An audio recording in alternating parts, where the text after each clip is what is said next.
Howdy, howdy, everyone. How's it going?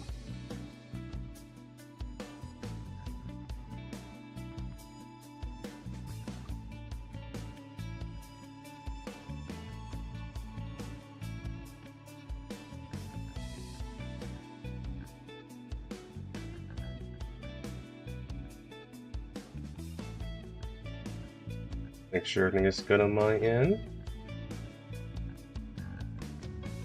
Deep dark fantasies. Hey, Raiden. Hope you're having a good time.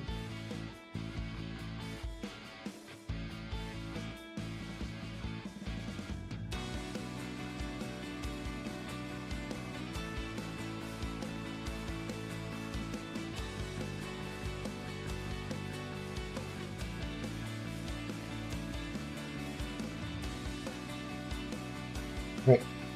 I'm gonna grab my drink and I'll get started. West goes to bots of gym now? I have no idea. I don't know what they were thinking with this skin, other than that it's hot.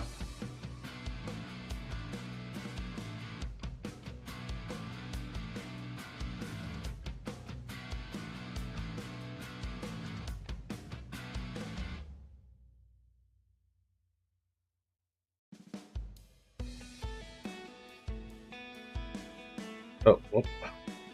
Yeah, this is my actual phone, so if I don't actually play on it, it's going to do that.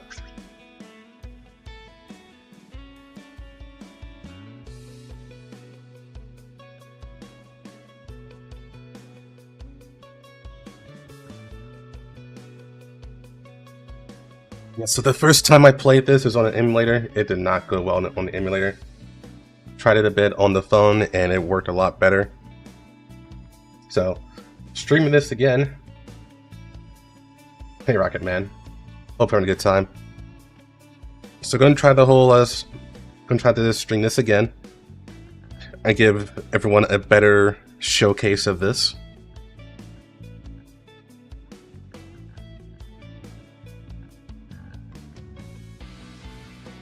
But at the very least, you can see that they want to make some nice looking skins.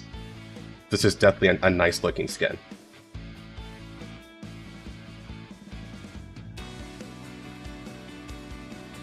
To market her, yeah.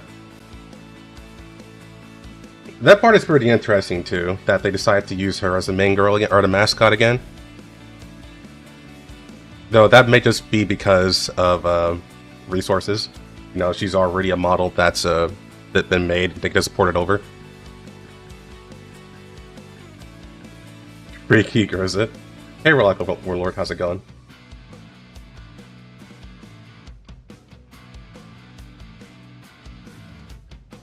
Okay.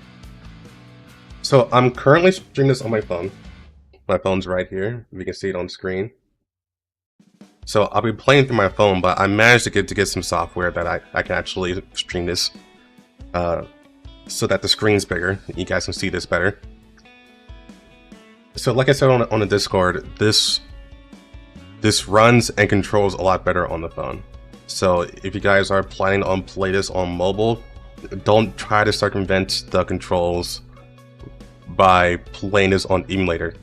It just runs way worse. You just want to try to deal with the controls. And if you don't want to deal with the controls, you're going to have to wait for the PC version. And they did say that they're actively working on a PC version. And they did plan on it, basically it having better graphics.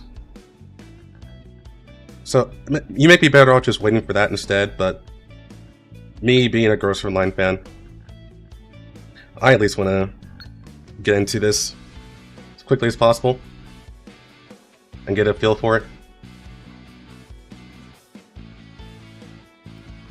Yeah, except Nikke bans you, not bans you, but they actually block you from just using emulators in general. You can at least play this game on emulator, it just won't run well.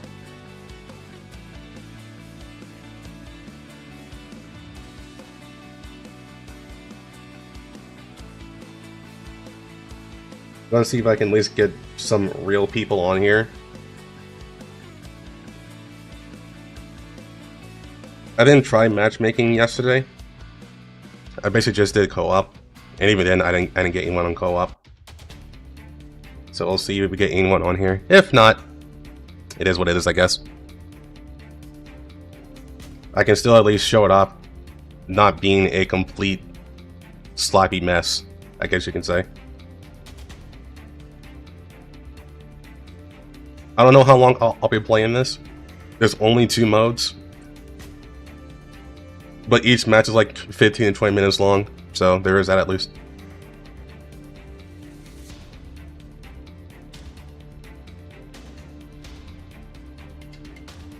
Not close, but not necessarily that. They banned Emulator because it can because they're cracking down on oh, whoops. Yeah, they're cracking down on people using macros.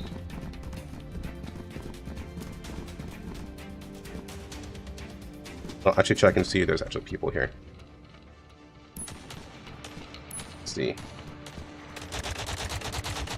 No, I think they're all bots.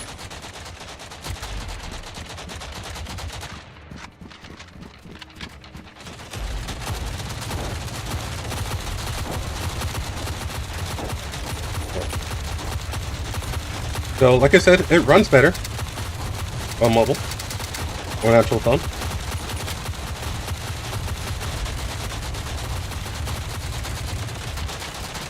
Oh, am I aim right on right now? I can't even tell. I don't think I am. I think it's able to auto aim.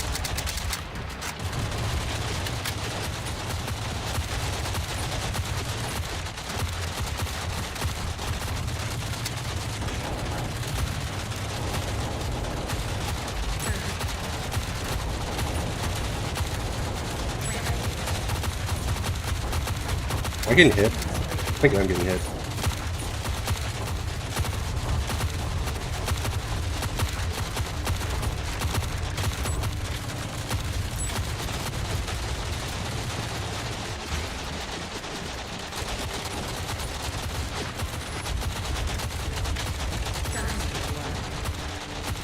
Yeah, it's a lot smoother, but I say that the noise is still kind of loud while the bullets flying and stuff, so let me turn that down. It's like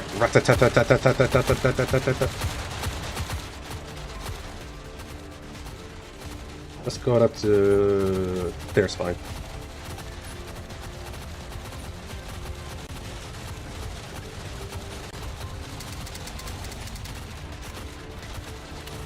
I should probably get some stuff. I don't know why I'm stopping here. Well, yeah, I mean anyways, because it's just fast to buy things. Oh, whoa, that was a red zone.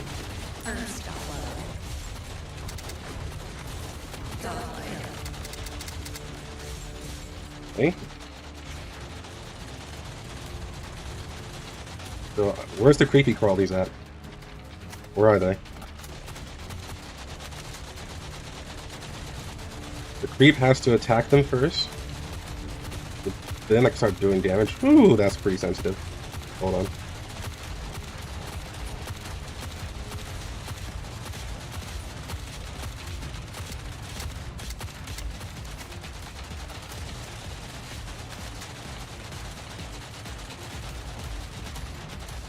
Okay. Need more creepers. Where are you guys? Can't go close anymore because I got like 1 HP. I'm at the magic pixel.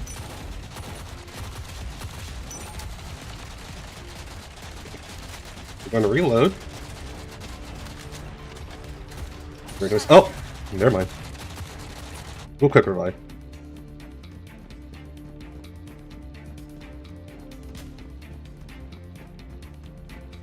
Yeah, this runs a lot better.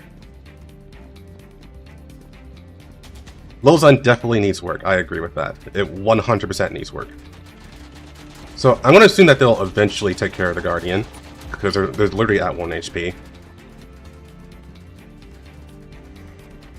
I'm going to do instead is I'm going to get to this chest and open it up and see what we get as soon as she stops trying to run. There's auto run in this game, by the way. It's a really long opening sequence. Especially shooting at the helmet, yeah. A little bit unrealistic, but the head still would be the weakest point of all that body armor, even with the helmet IMO. So it makes some sense.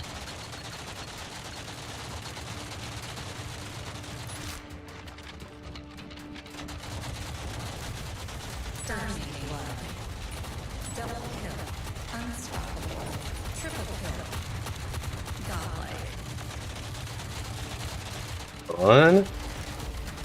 Yes. Yeah, they're gone. We're gonna reload. Moment there, let's gauge and see what's going on here.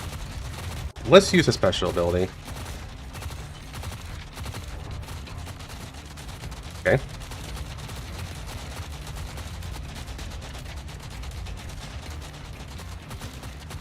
These parts should be here.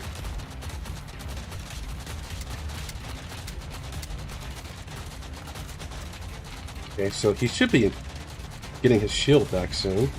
Okay, guys, invalid. But we got more creepers coming. I'm gonna switch with Rosa.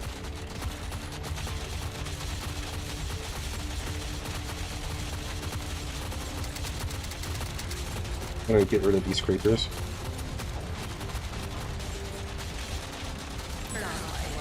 Now I gotta wait for the next wave to come in. I don't know what these bots are doing at all, really.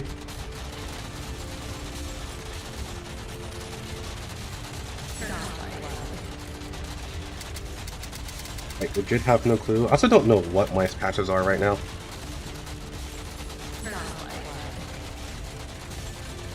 As soon as he hits, we go in. Okay.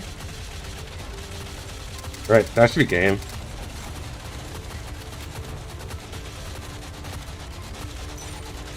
Yep. And that's a basic fight. I imagine this would be a lot more fun if I could actually group with people, but I just haven't been grouping with people ever since I first started this game like 2 days ago. It's been impossible. But that definitely ran smoother. So sorry, I was focused on the game a little bit because it is actually very weird having to play on my phone, and because I can't just like glance over the chat real easy like how I can on PC. But the question was, does it have any significant plot or just fan service? The only plot that we know is based on the little drip marketing that the game does, or that the community, the game devs gave us. Words are hard for some reason. So based on that, the actual story of this game so far, the premise of the story at the very least, let me just scroll up to where that is. Yeah, so it's been confirmed in both trailers and teasers that we are in a simulated world, and this whole thing is a massive training program made by Lunacia. That's basically where we're at right now. This training is for like stopping the collapse of something. The collapse of the world lines is, I think, is what they actually say.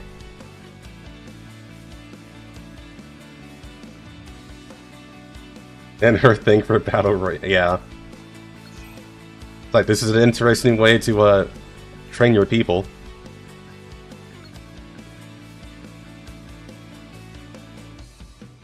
So that's all for story right now. Yeah, you called it. It was a simulation. Or it is a simulation. But this is training for something. We don't know for sure, like 100%, that we don't know if the Griffin and T-Dolls that we are controlling are just programs, like data that Lunacia made, or if Lunacia just like pulled them from different world lines into a simulated world. that isn't explained right off the bat. It's just playing video games while waiting for Commander. That'd be really funny. I actually love that that premise. Because if you guys don't know, in Ghost Frontline 1, for the anniversary, there is dialogue that while M4 was in the Void in Nirvana, before she got control of Nirvana, she was just living in like a pure void. And to pass the time, she just ran simulations in her head about the Commander.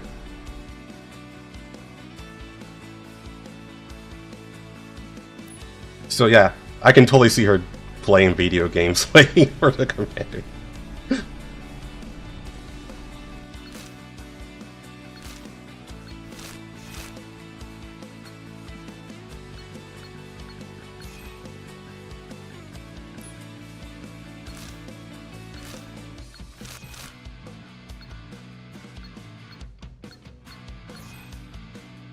Yeah, so these are... what are these called? Mags? These are used to upgrade your dolls.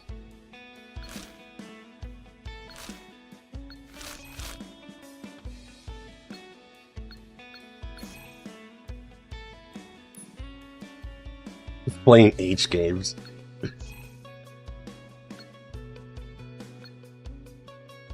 Oh shit. I got those. Yeah.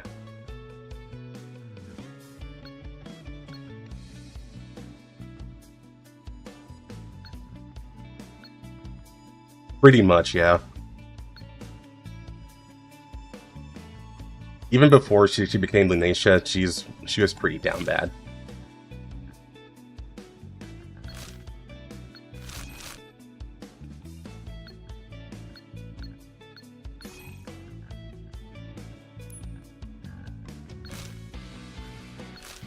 I'm just opening these right now because I don't think it's really going to matter.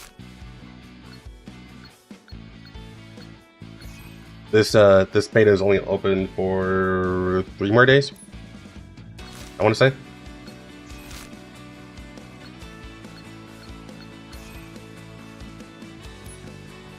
But I will say for sure, now that I'm playing it on mobile, this game does look a lot better.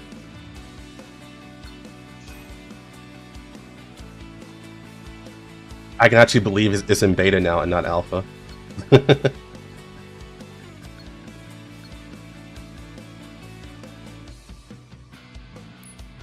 So for these, I'm just going to let them just unlock them on their own. This is only 10 minutes. And so on here, we just spend time upgrading our dolls. She gets a new, well, level 3 infinite ammo per skill.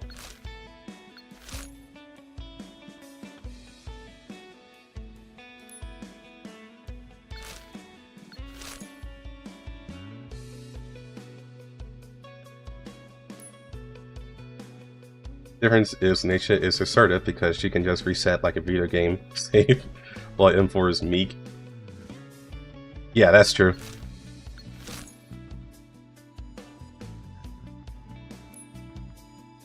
And also, to be a little fair, Nikke is actually a bit on the crazy side. All things considered.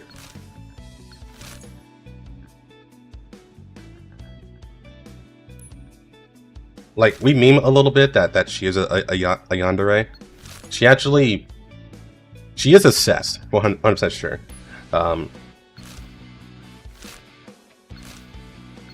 But on the yandere scale, there's like 5 tiers of the yandere scale. For her, she's like a 3.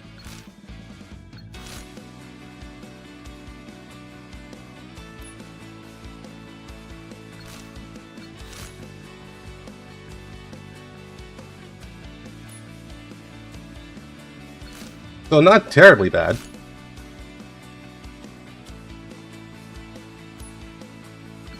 I can fix her. You don't want to fix her. She's perfect the way she is.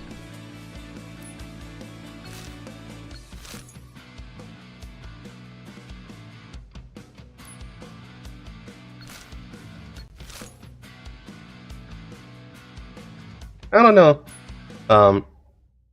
So I don't really see Jetty as a yandere.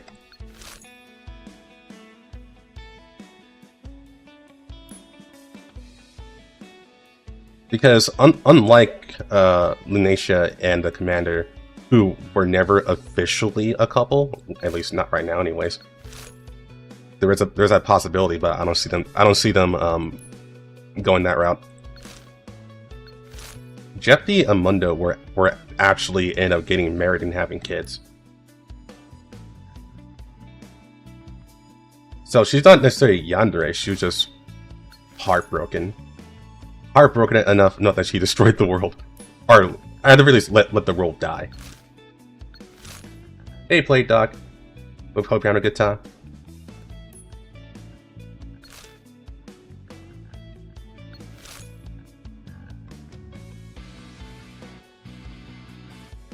Yeah, Jetty being married, and then yeah, that whole section was very painful.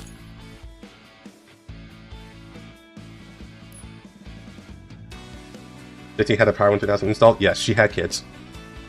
One kid, but she had kids. Yeah, that's because she's not a doll. She's actually, I guess, if you want to do like very basically, you can say that she's a Neo.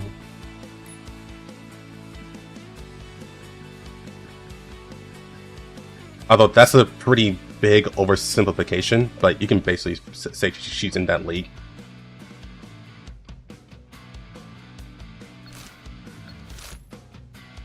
They can make leveling faster here, to be honest.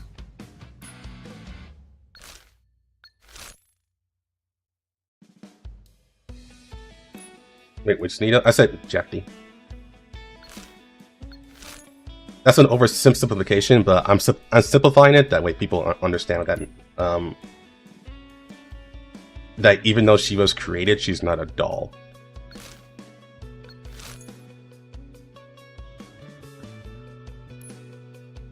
Yeah, very kind of, yeah.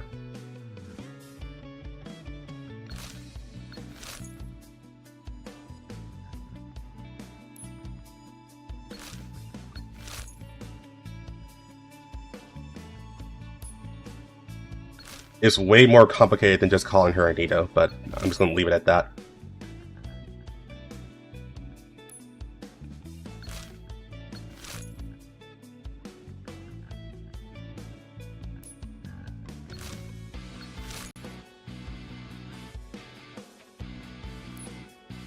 Yeah, it's very sad, Plague Dog. I was honestly surprised that they actually went that route. They thought that far ahead. And it more or less just kind of like empowers Jetty's motivations.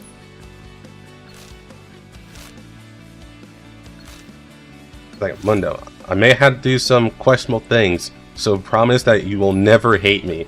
And Mundo's like, sure?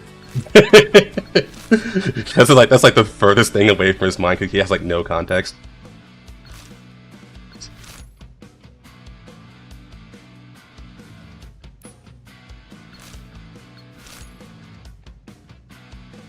Dirty. Okay, we're done with that. I think the last one is Nikke.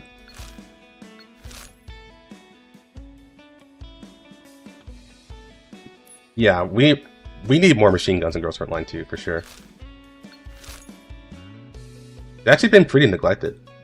I'm very surprised by that. Because we got plenty of machine guns in Girls Frontline 1 that they can pull in.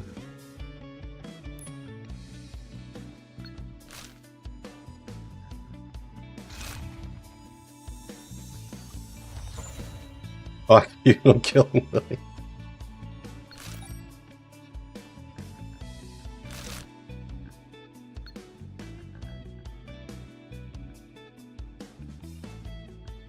Not sure if about level system in competitive shooter. I'm okay with it, if only because there's going to be a cap anyways. So basically what it means is that the competitive gaming is going to be at max level, and before then beforehand, it's just going to be a bunch of like you training to be the best. You know, that's okay. I'm okay with that.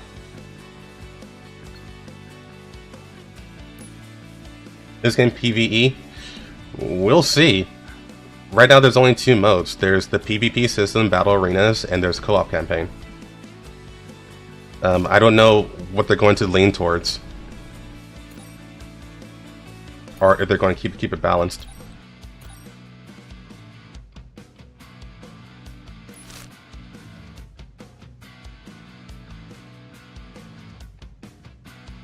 This changed your mind faster than a... Yeah, honestly, yeah. Fancy. That's a good word to describe Groza's skin.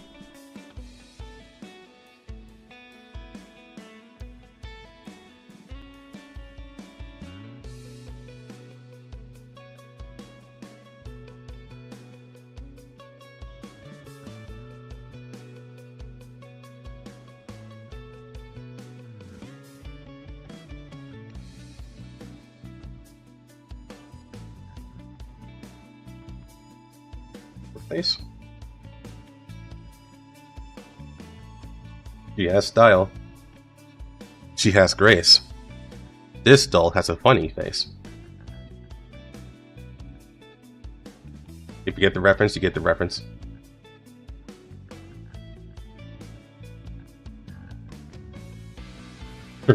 That's the joke right now. She got this outfit just to show Kukai who's boss.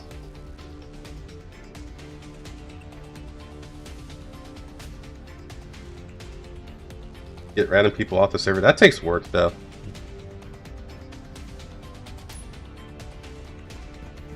Also, I do want to see if matchmaking is bad or not.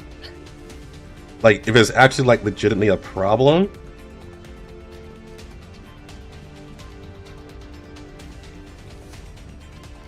Like, am I not getting people because because no one's playing? Or is it because of my location? Or it is matchmaking borked. That's kind of like my stance right now. That's why I keep trying to do matchmaking.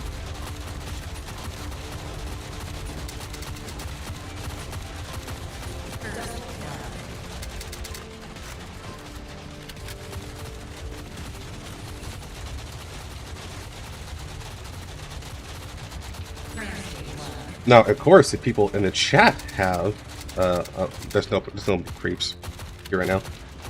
If people in the chat have this game up, I'm willing to friend and we can team up.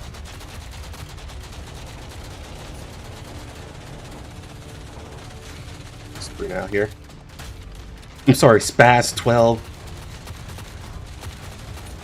Sorry, I've been modernized. Although Sabrina's name is Sabrina in Ghost Frontline 1 as well. It's actually canon in Ghost Frontline 1. Like that's where her name came from.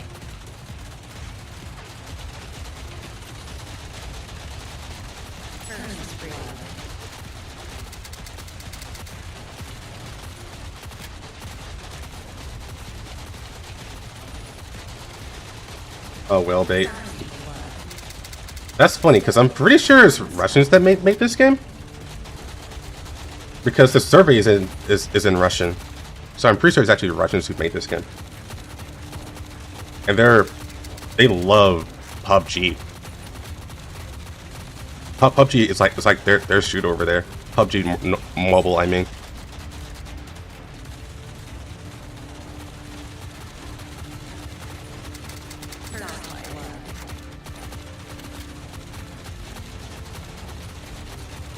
Okay, dealing damage. Now it's invalid. Go away. Okay, you didn't go away for some reason.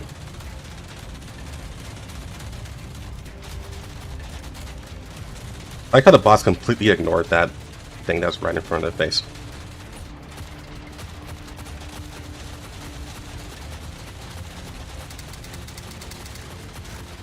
Her name came from a fever tree.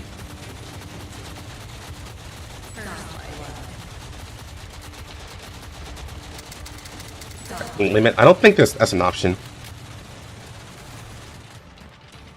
I can try it once I die, I guess. I'm running slow right now because of A Nation freezing me. Okay.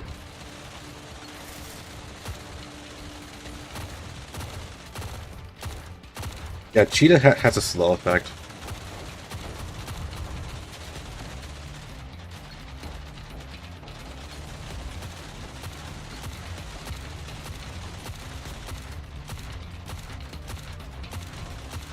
Yeah, I'll see it in here.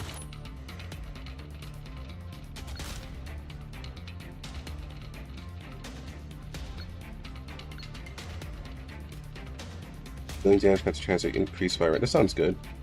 Do more damage to Guardians. Deal more damage at higher percentages. What's the higher percentage?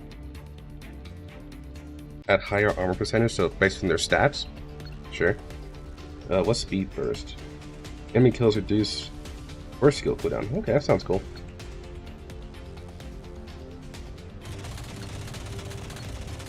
Why is the bot just randomly shooting?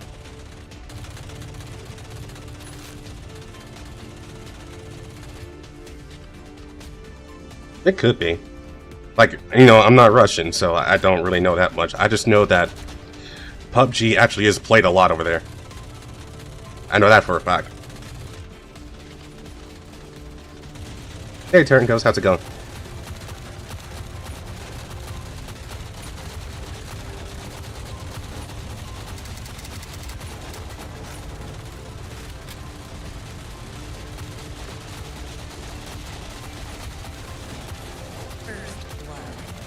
First blood, for whatever reason. Here, please. There you go.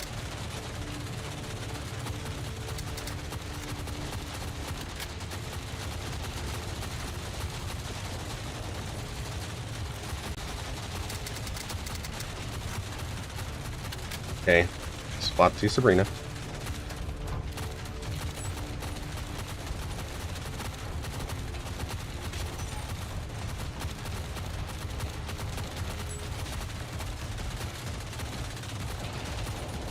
I say the main thing I don't like about Sabrina is that her reload takes forever.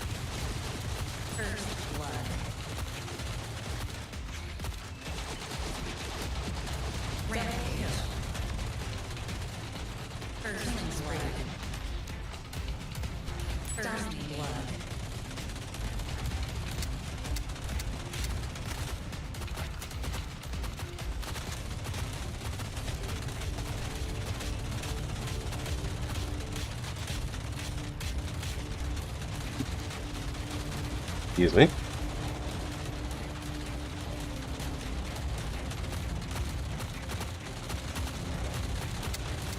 Possibly.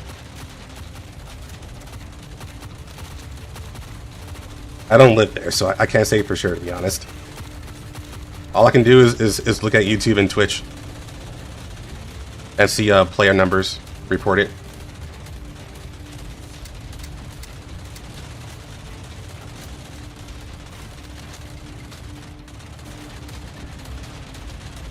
I'm not gonna.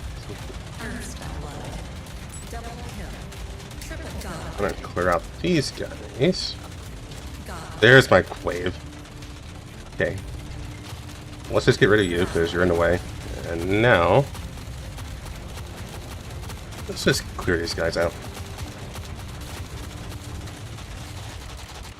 Okay, we're done. Always shooting the waifus because they're the enemy.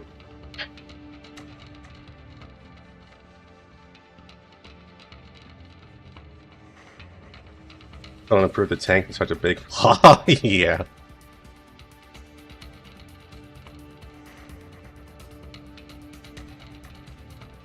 So I will say on mobile the game looks good.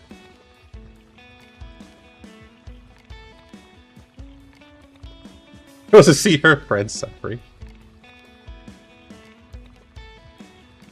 On mobile the game looks good. Especially it looks way better than it did on emulator.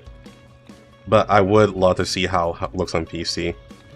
Because obviously the PC version would have to look better, I think.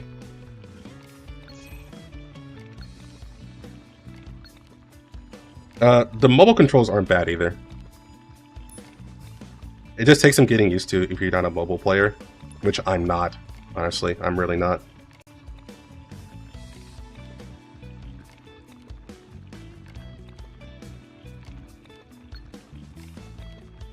Okay, so let's try co-op.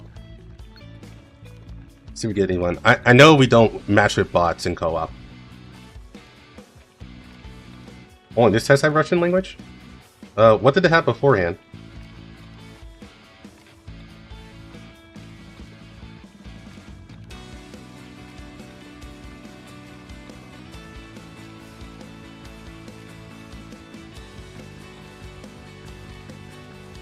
Had English for the first test, okay.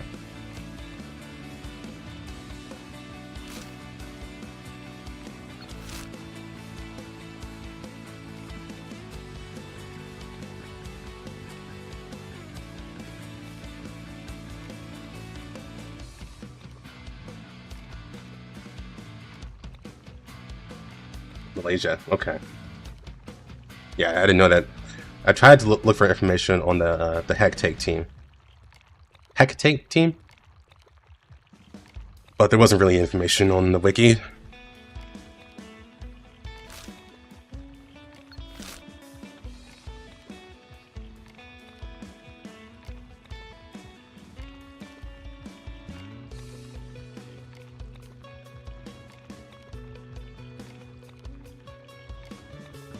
Yeah, you can't get bots in co-op mode. So if you don't match, you would be forced to play solo. If you actually really want to play.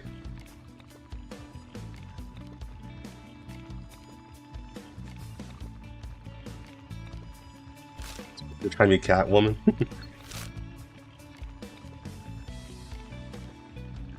To be honest, I did think of Catwoman when I first saw this one. Or when I first saw that skin. So maybe.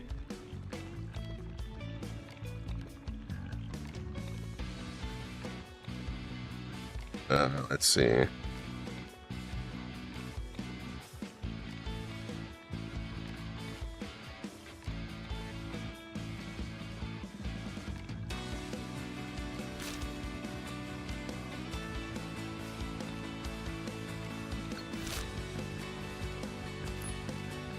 that's not going to work out.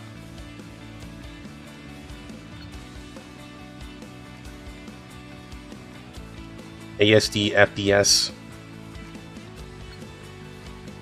Oh, I got all these friend requests, but no one's playing now. We need funds. Use this outfit to give us some funds.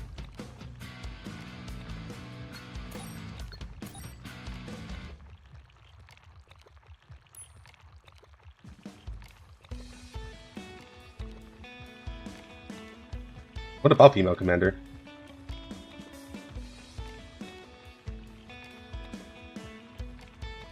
Well, it actually is good publicity, Plate Doc. People are talking about the game purely because of the skin, honestly.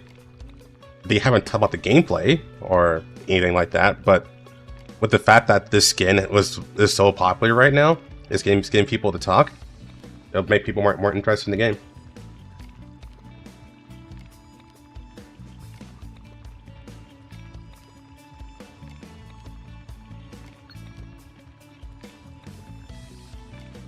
Oh, I should say, by the way, just in case you guys aren't on the Discord,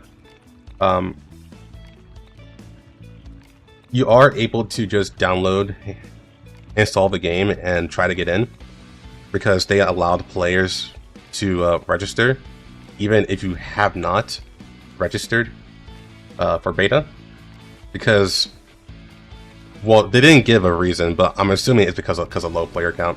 That's usually the reason they open the doors for closed beta test.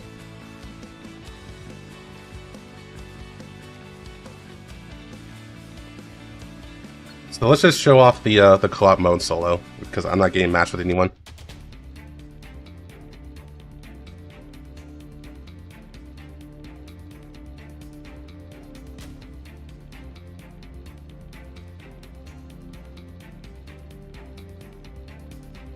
SN Russian C versions connected.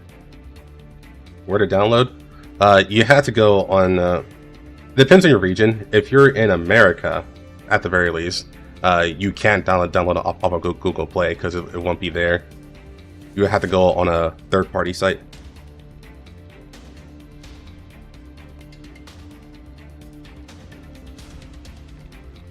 Or use a VPN. Yeah, you can do that too.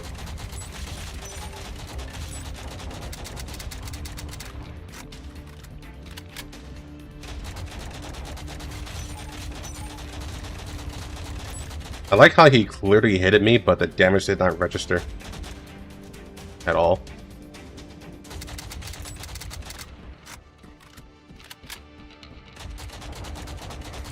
I think we can test that if I try to add you. So I can do that once I'm done dying here. Wait, no, for here we do Sabrina.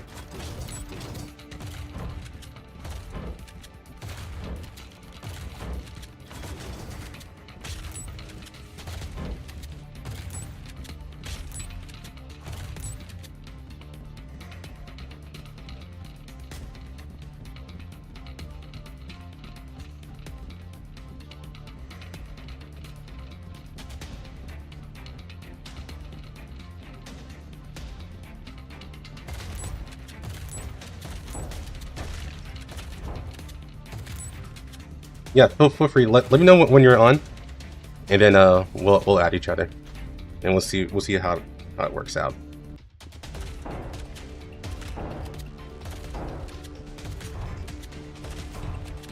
So these guys are assholes. Okay, that was half damage.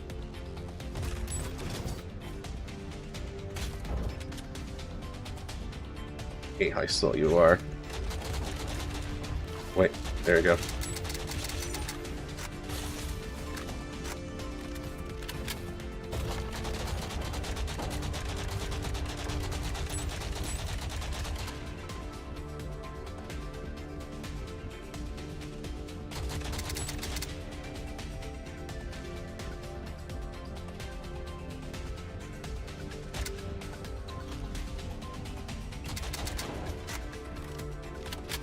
So I think the main problem, or one of the main problems of this game right now, is that there's only one track for the stages, and it's nihilism. I think that's the name of the track. It's nihilism. There's nothing here. Let's not do that.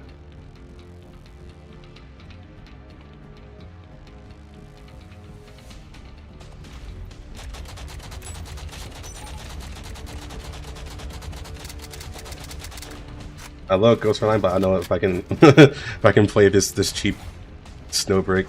Honestly, that is his biggest competition right now, I would say, in terms of what it's trying to do. Like, if you played Snowbreak, you might as well just keep playing Snowbreak. Though, the one thing this game does have going forward is the potential of a good story. We don't know if that's going to be a thing. In my eyes, I doubt it, but the potential's still there. The other thing is that it has PvP, and Snowbreak does not have PvP. So if you like PvP... Oh, also one more thing, it's not a gacha. It has loot boxes, but it's not a gacha. So you don't have to gun for currency and trying to get pulls and get your favorite character. You just play the game enough and get all the characters. So there's that too. So there's some advantages, but in terms of gameplay, Snowbreak it clearly looks better and it plays better. Well, for now, anyways. We haven't seen the PC version. Maybe the PC version will just make the game control like oceans better than Snowbreak. I say this as a person who has played Snowbreak extensively. I think Snowbreak plays very, very well on PC. Not so much on mobile. And I think I can say that right now this game plays better on mobile than Snowbreak does. Then again, I have not tried to play Snowbreak on mobile after like an hour of trying it way back in the day. So there is that too. Take it with a grain of salt.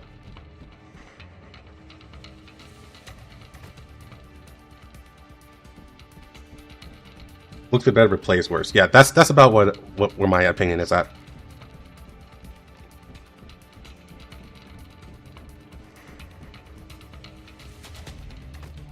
Okay, let's just go. Let's just go.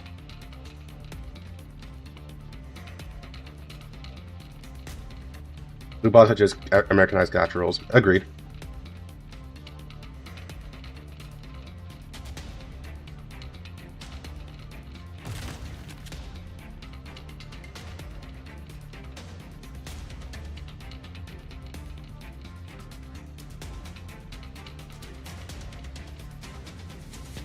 Arcade shooter and a third-person harem shooter. Yeah.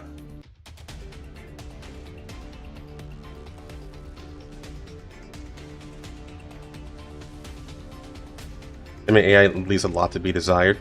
Yeah, I agree. At that point, I'm going to give the benefit of the doubt and say, hey, it's just beta. I'm not going to put too much thought into that. Or too much criticism, I should say. Ah, fuck! Yeah. You guys are assholes.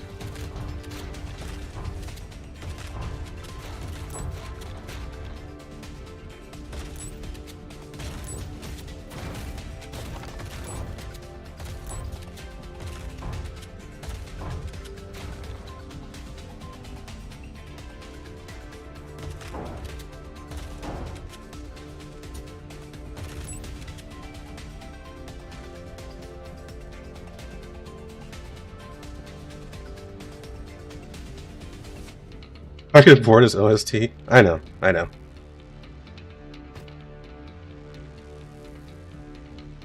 It's the only song this game has.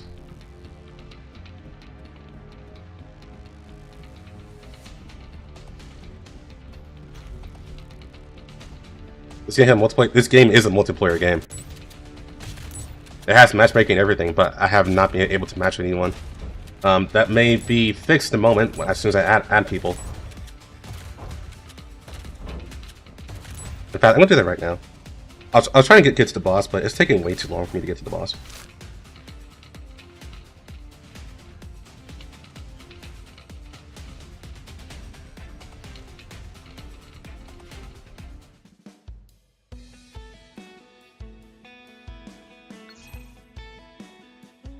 Not sure what you do with that gun.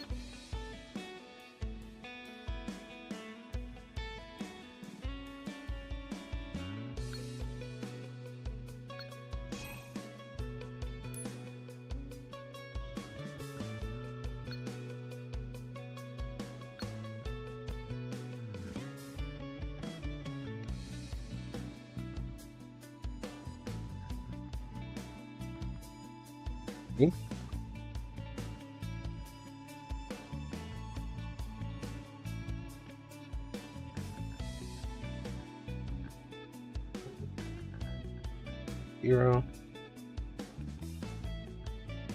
560.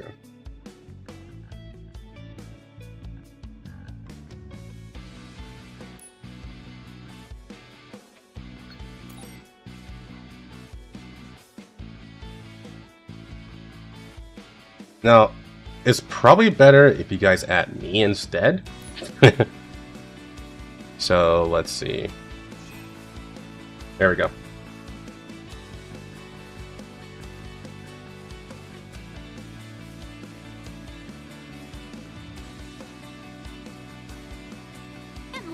Germs.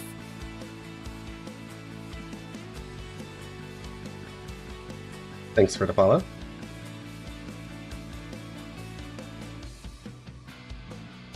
We will fast 12s. I want her shield back, to be honest. I think it's a bit of a travesty that she doesn't have her shields.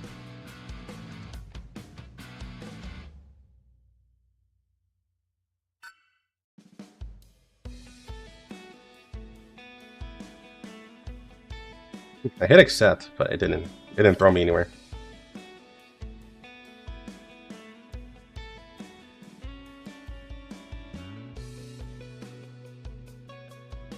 Let me know if you added me, Play Doc.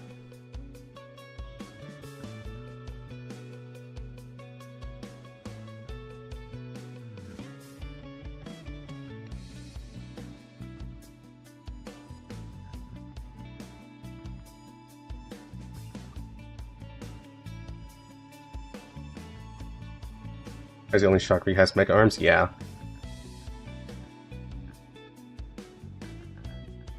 Yeah, that'd be great, Terran Ghost, but they make her reload for like 5 seconds in this game. So that's not gonna happen.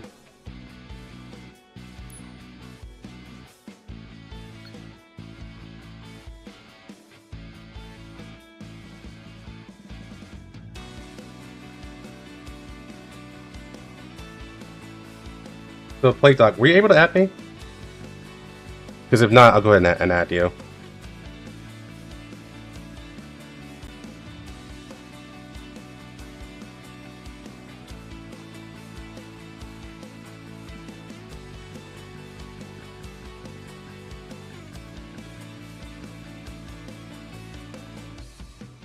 I can see the PvP League. Electric mode. Right now it's just a generic slop. That's unfortunate. Every time I start, it shows a different person. Let's see.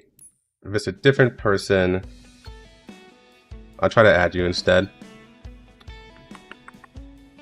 See what happens.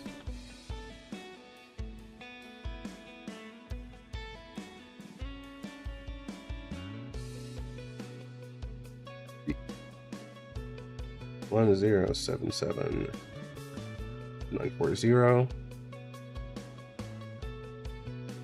933.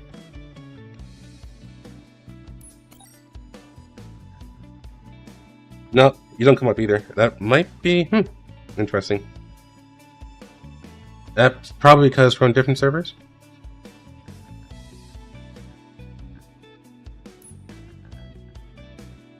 I thought there were only one server, to be honest, but yeah, I guess it's just gonna be us two.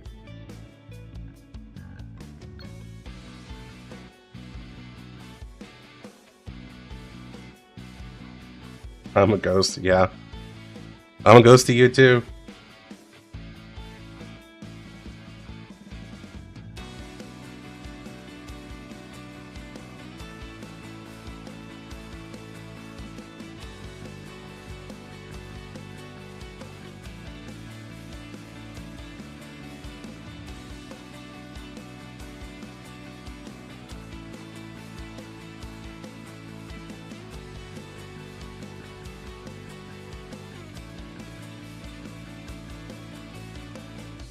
Can you choose servers?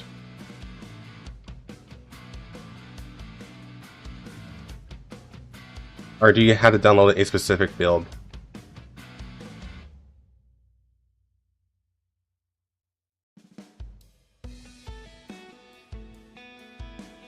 Oh, ghost.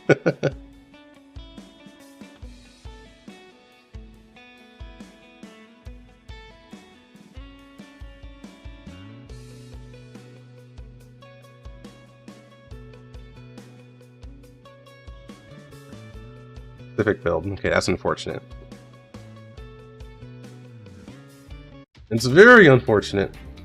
That means I'm a Russian. Okay, now it's making more sense. Oh, T-pose. Nice.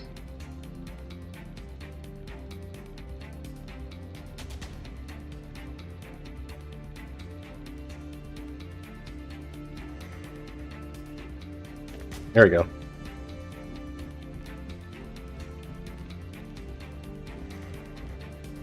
You know, just Groza doing Groza things, asserting her dominance.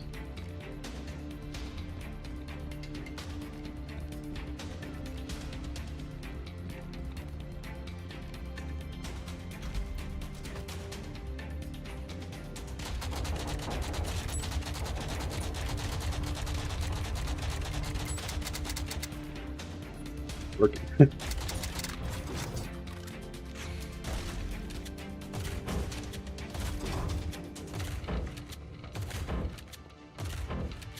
Okay.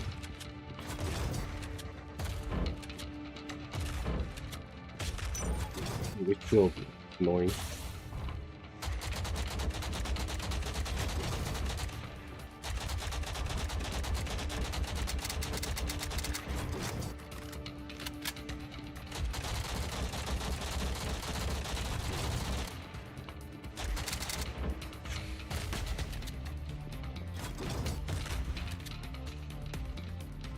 Oh, you not? Come on, reload, please. I thought you were done reloading.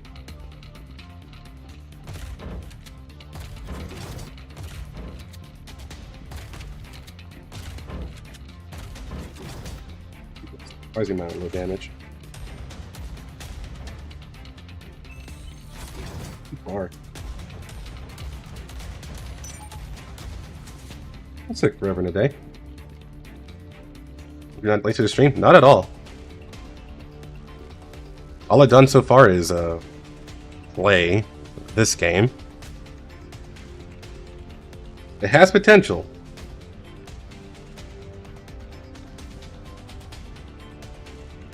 Ah, there you are.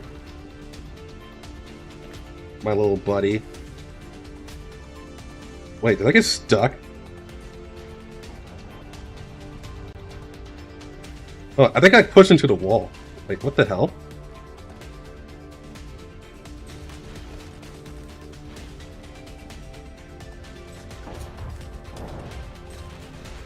Yeah, I'm literally inside the wall.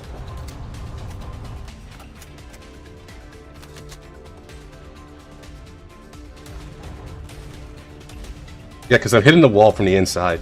That's hilarious.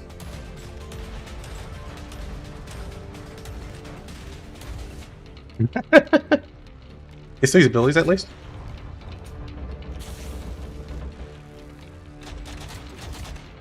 I'll have to teleport. We're on to teleport because I can't do anything. Well then, yeah. Yeah, that's something that they'll need to fix.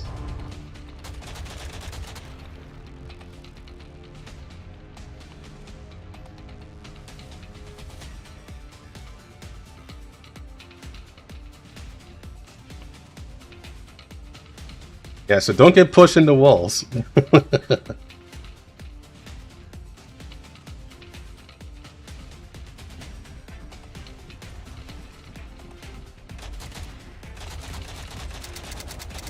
Alright, it's this asshole.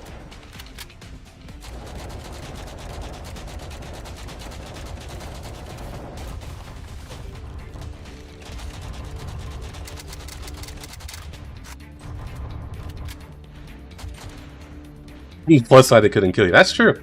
They could not kill me, but I could not kill them. It was...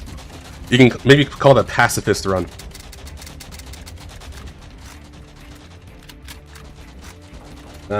Sabrina. Sabrina? There we go.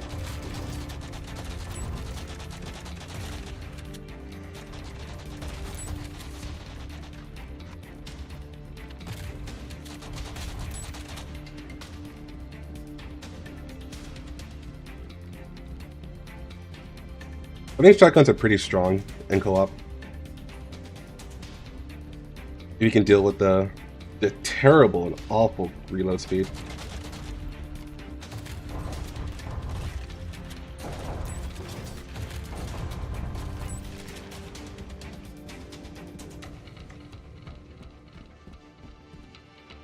Yet nonetheless, quite powerful.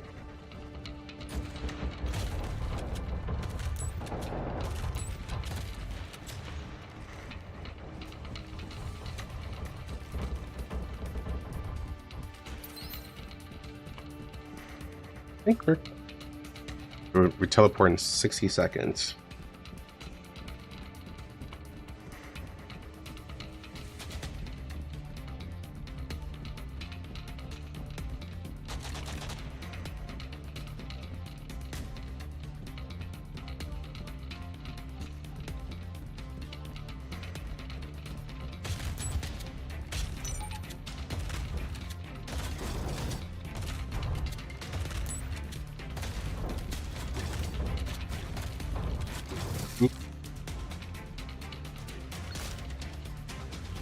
Yeah, it's fine. Let's revive now.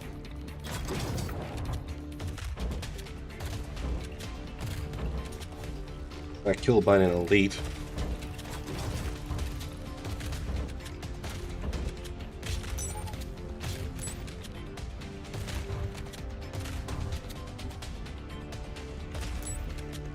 I can force you and teleport? No, it's not yet. Oh, it is. It did.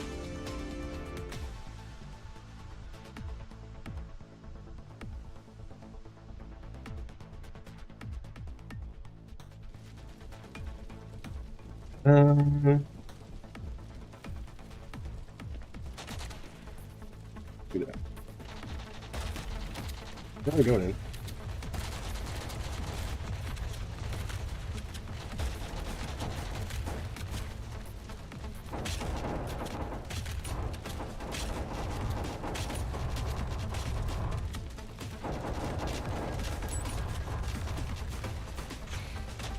Keep loads.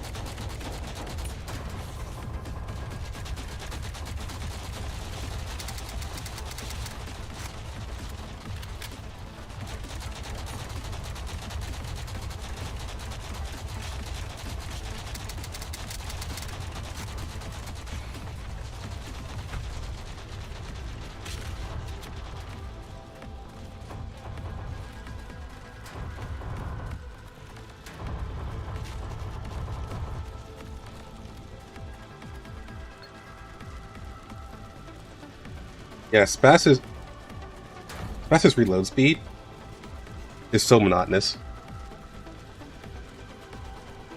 I think that's like her biggest issue right now.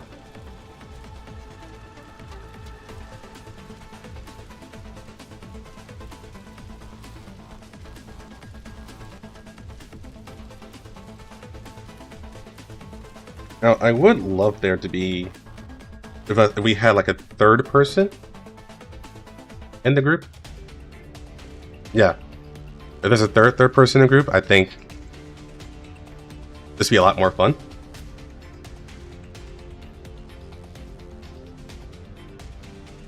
But unfortunately, I got the Russian version, so I guess all of the cool people are on the C version.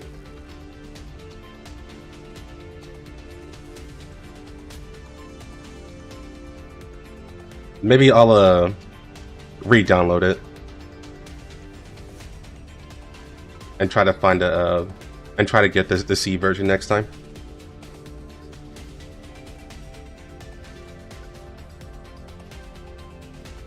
So lonely. How's Project Lag going? It's going alright.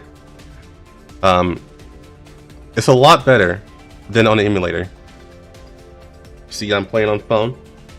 It's a lot better on it's a lot better on an actual phone device. The lag isn't as bad, but we did run into a we did run into a glitch where I got pushed into a wall. And I literally could not do anything. Connection lost. Try it again. Am I good? Okay, it looks like I'm good. Looks like it's a false alarm.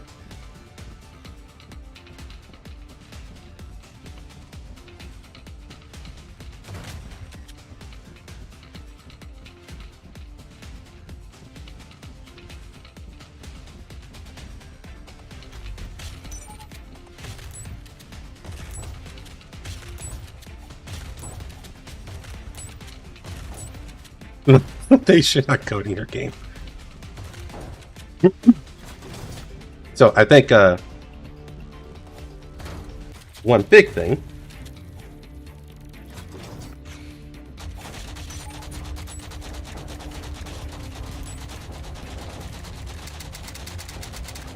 that the models, they look a lot better. I think the models look pretty good now. Now that I'm playing on the actual mobile device. Still waiting? Yeah, I'm still waiting. Kill.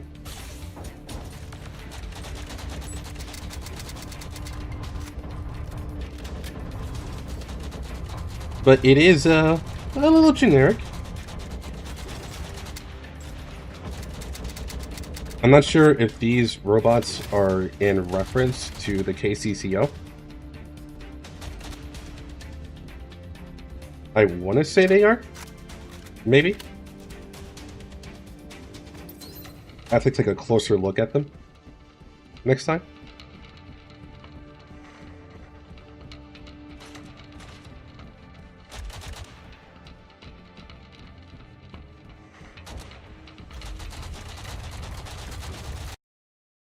Uh-oh.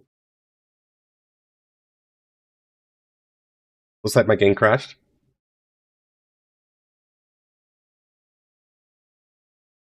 Gotta make sure that you guys don't see my my hidden stash. So I'm gonna do this very carefully. There we go.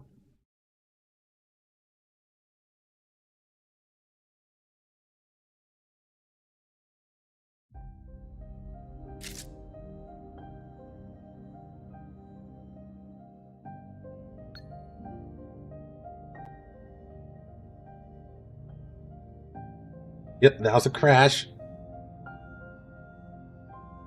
Hidden stash stream. Probably never.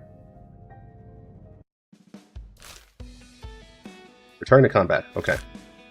Let's see if I actually return to combat.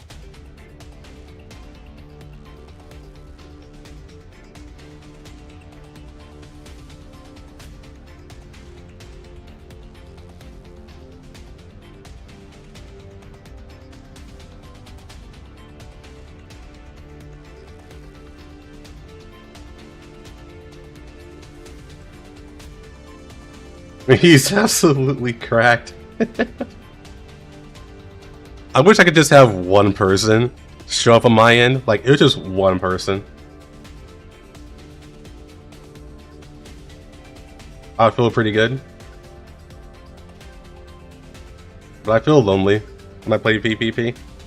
It's like, man, what's the point of playing PvP with bots and all the bots do is just stand there and die?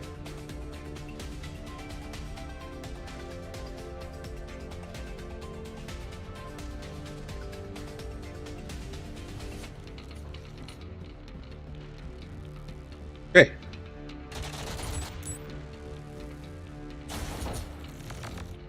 But we're back.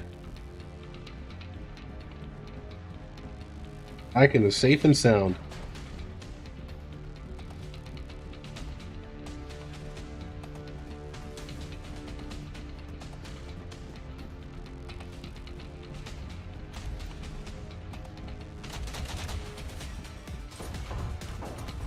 Oh, hi guys. I didn't see you there.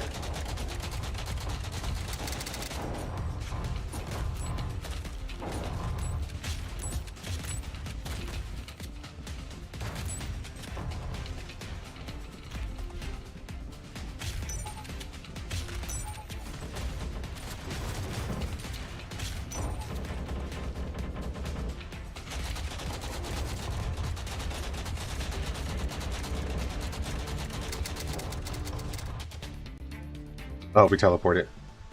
Okay. Yeah, just the random teleportations. I can never really tell when we're going to teleport.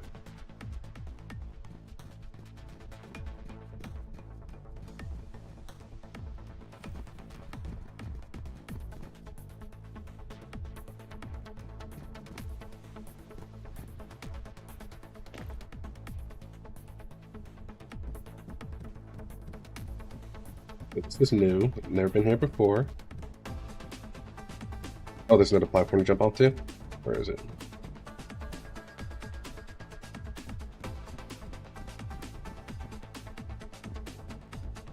Where jump to?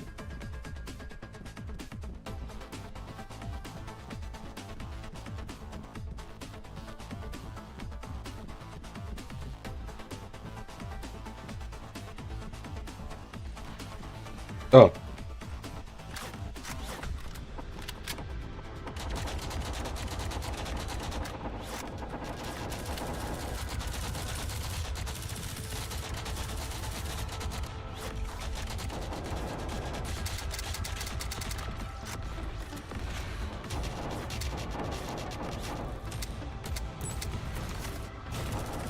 Oh.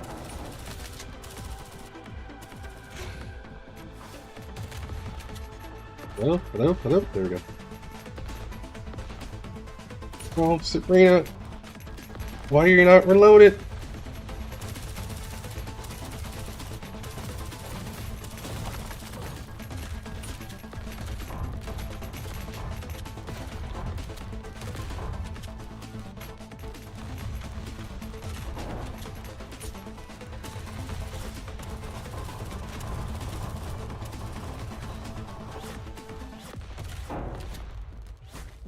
Oh, yeah. Get out. Get out of there. Jump!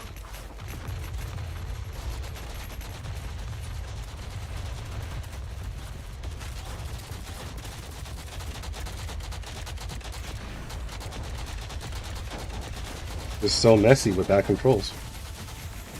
It's like really messy with bad controls. Hold on. So hard to keep track of everything.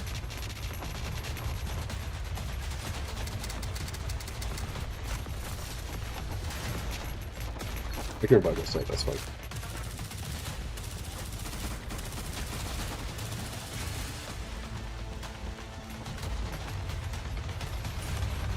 Get rid of all this stuff. Well, that would be the case if I wasn't dying. Like, really badly.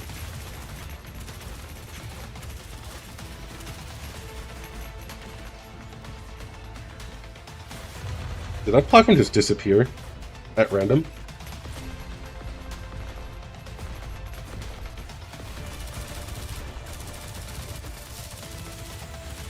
She takes forever and a day?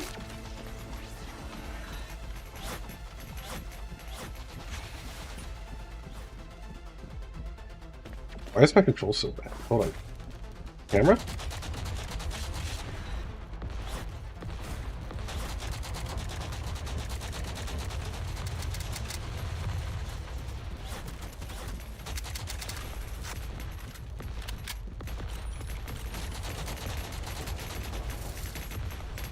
Damn.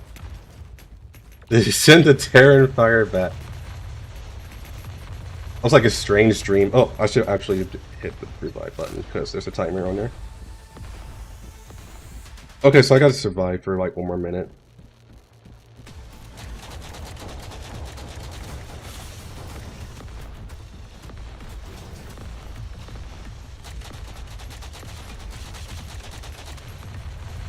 Just literally just running around and hoping that I don't die. I should actually ask Sabrina, now I really think about it. But she's the one with the defense.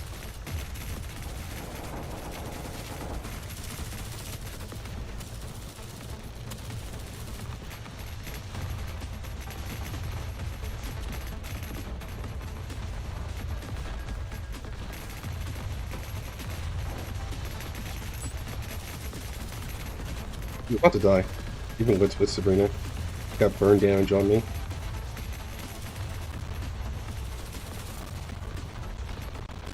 All I can do is call for help.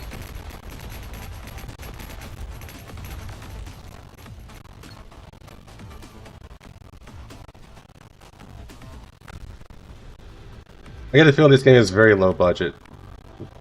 Honestly, yeah. That was pretty amusing, but at the same time, it was kind of shitty.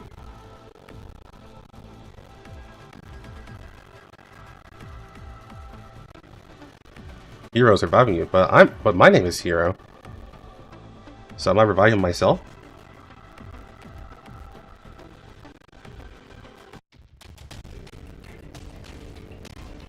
So now the sound is messed up? Is the sound messed up for you guys?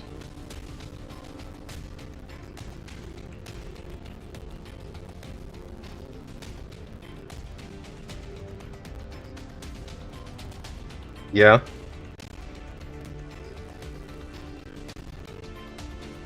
There we go, okay. It's probably because it was loading. You know, after this, maybe we'll boot up Snowbreak. That way we can do like a really good comparison. Since Snowbreak is going to be their main competition. Like, they have to pass a Snowbreak check in order for it to be a game worth playing IMO. So maybe we'll pop up Snowbreak after this, instead of Nikke. That way I can show, we can compare the differences. I know some of you guys here haven't bothered playing Snowbreak. So you guys may not have the comparison in your minds. But when it comes to gacha games, now, to be fair, this game is not a gacha, but I still think it needs to pass the Snowbreak check. At least be better than Snowbreak for it to be worth playing. gameplay-wise. Obviously, story can carry it, but I have really big doubts that story is going to be a really driving factor for this game. So I feel like we do need to make that comparison.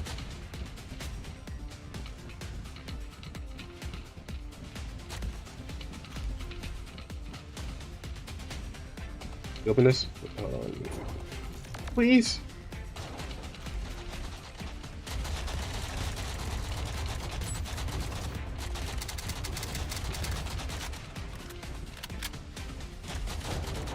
Get your friend to show Snowbreak.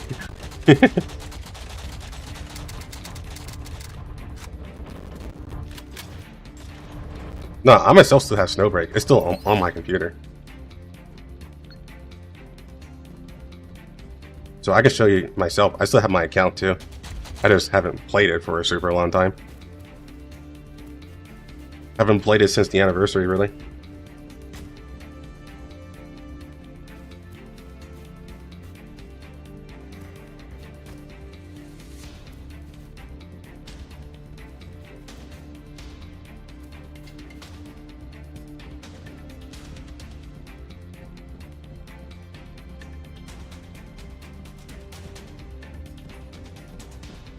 Boss located initiating teleport already, but we barely did anything!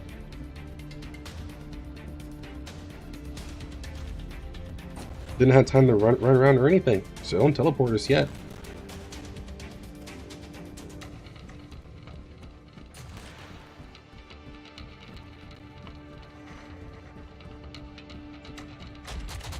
I still don't know where to... Ooh, what the... What's the red circle there for?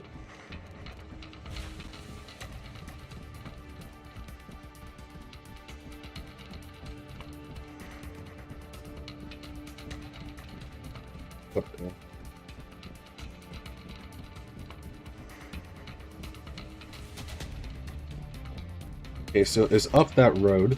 So it should be from here at the bottom. Right up here. Oh, hi guys. How's it going? Going good? Okay, bye.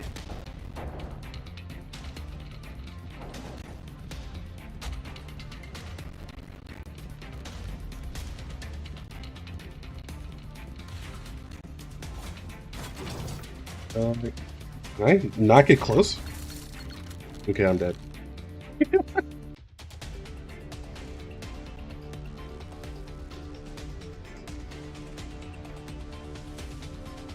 This is like boundary push with third-person shooter mechanics. I think boundary push is way more polished than this right now.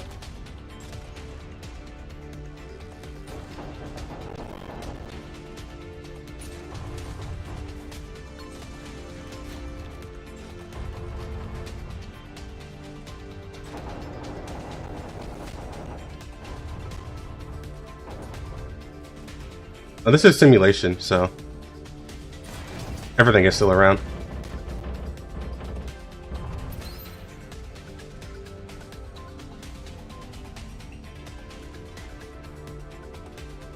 Is this game even canon? I don't know, honestly. I mean, there is a story involved, but the story seems pretty loose. Do I gotta jump? It's like a wall or something. Yeah, it's like a wall around here. That's why I could never get close. You have to jump over something. It's like an invisible object here. You have to jump over, and then you can actually get to the chest. It's pretty interesting glitch. Saxon's playable soon? Maybe.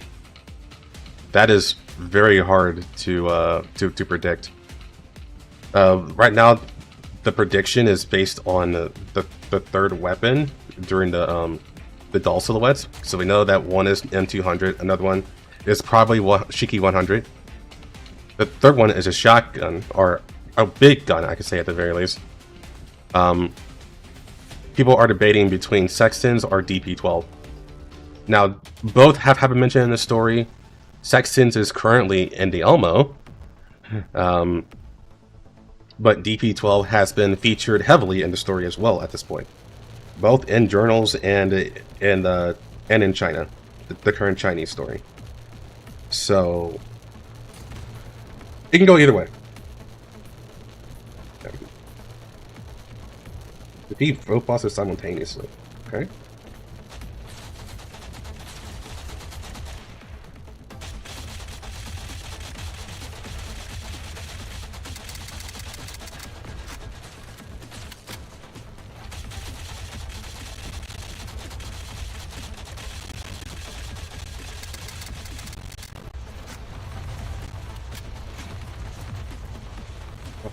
Why not?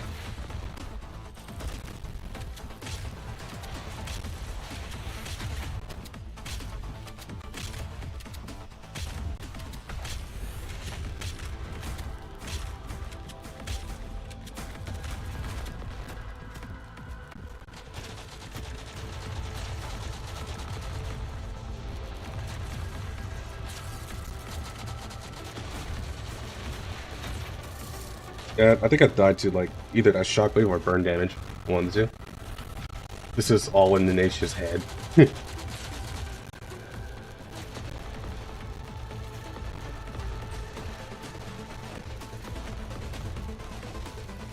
Yeah, and the question would be for what?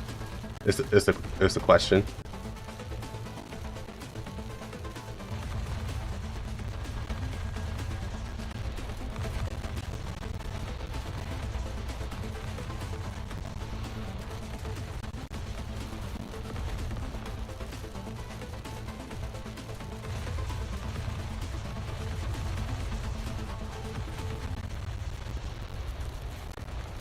Yeah, I don't think I'm going to be revived in this circumstance.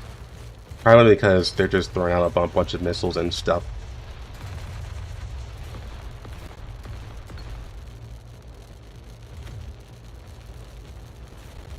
Yeah, that's fine. How Ken can even be is not developed by Mika. They bought the team that was making it, so technically it is their product now. And I do have stake in it, in its success. Yeah, I know there's no revives. It's fine.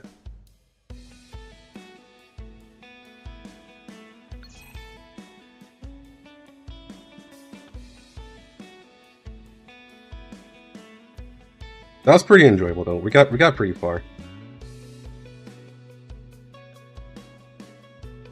Now I say it is enjoyable, but for sure there is more enjoyable experiences to be had.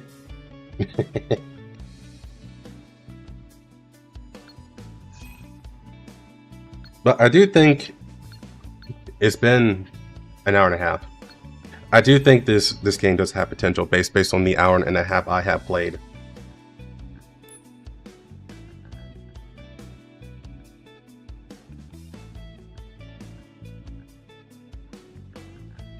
Yeah, a third person would have definitely helped.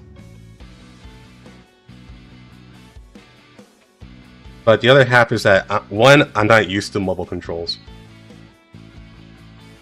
so I can't even play at my best.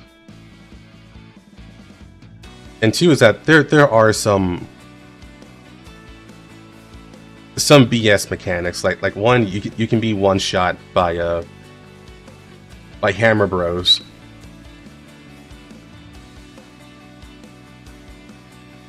But there's like a lot of explosions, and controlling the camera is difficult. The enemies seem very simple. They do, yeah. Like the difficulty is more in controlling your character than actually fighting the enemy, in my opinion.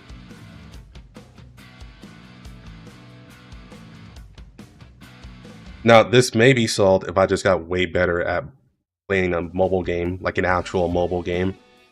But at the end of the day, I think this game would thrive a lot more if it was on PC.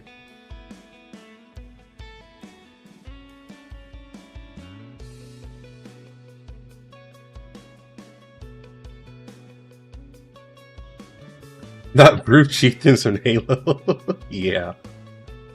The PC version is coming. Yeah, they're actively working on a PC version. Yeah.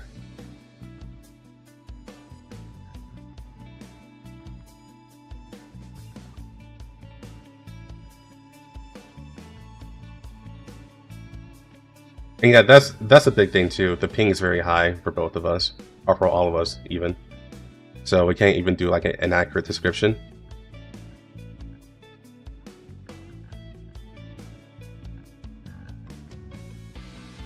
Yeah, the game does look better based on what they showed in the PC trailer, but we still need to see it in motion, and we still need to see if there's gonna be any issues like being stuck in walls. That's an interesting gun.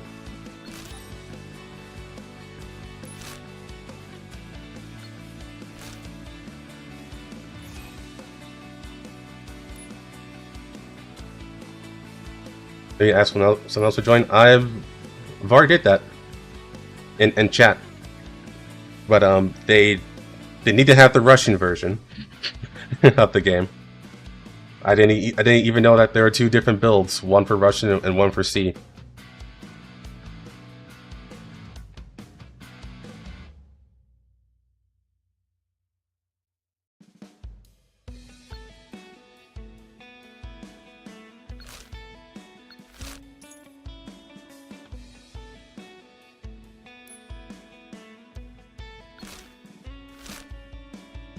But if you don't have that, then they can't join.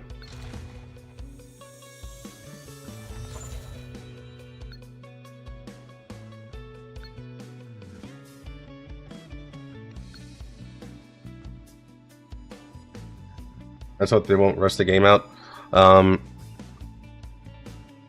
They're probably not going to. They're probably going to see the feedback, and well, I think their biggest issue right now is interest, I would say.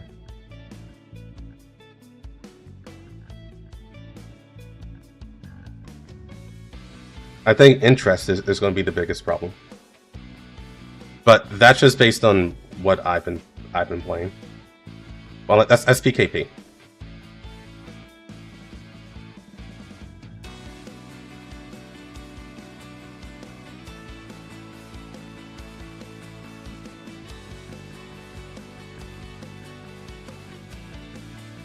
So I think I will try to download the other version, at least see if I can tell the difference at least, and see if I can get in, because there's still that registration problem.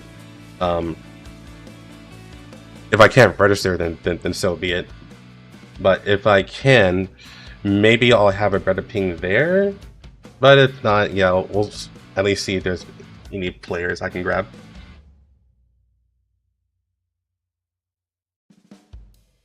Is she popping Ghost Frontline 1? No. She has average popularity.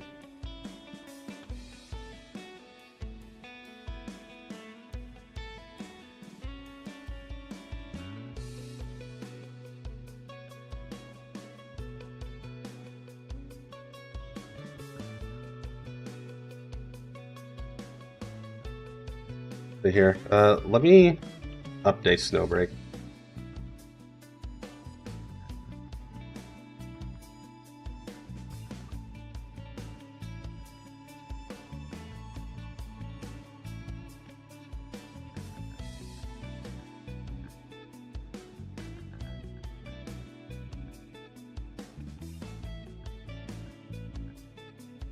Well, they say that, but it's not coming up. There it is.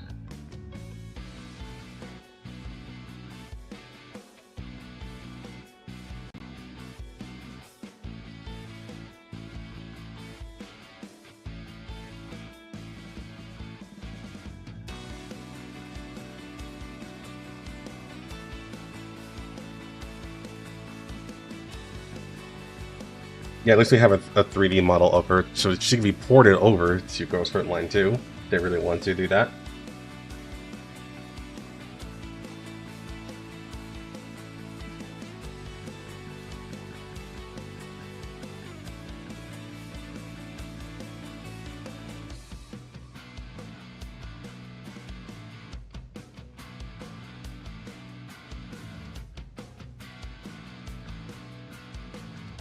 Looks different? Yeah.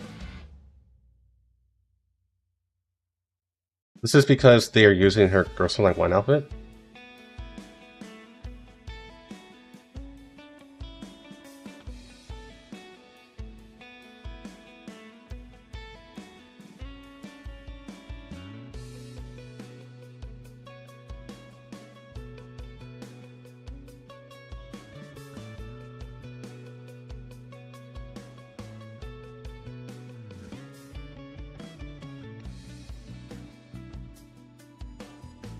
It looks like the game is taking a minute to update. So, while that is going on, let's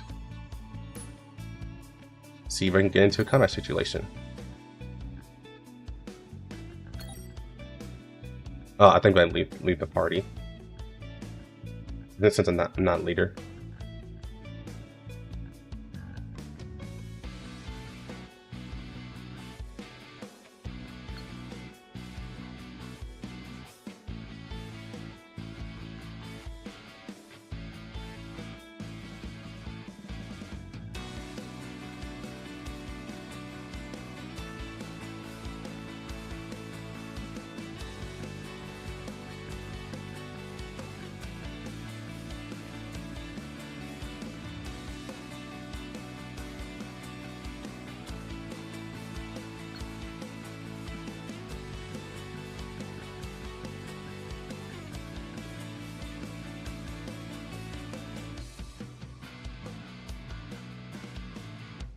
Lower poly models? Yeah, more than likely.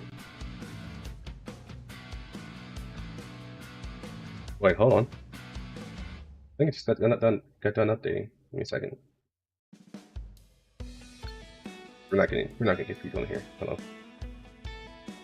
It's gonna be more bot games with the Russian names. Let me just hold on. This is probably gonna be loud. Wait, no, it's not. The game's gonna be that ahead of time, so that's good. Just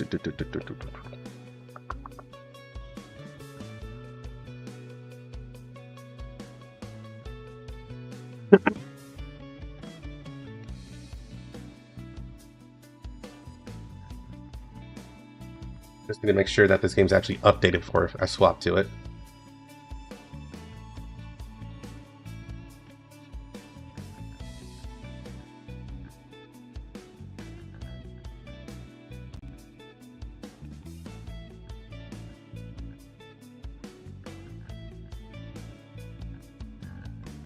Did I use my main account for this? I don't remember.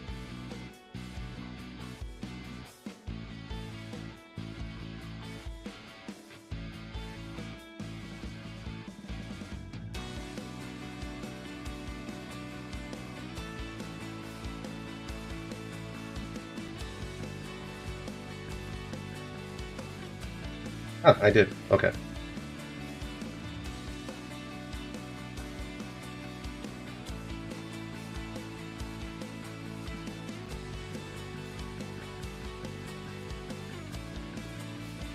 Hilarious. Oh my god. I had to do that.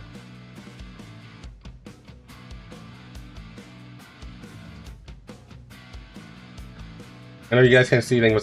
You can't see what's going on because I'm just making sure that this whole thing still works.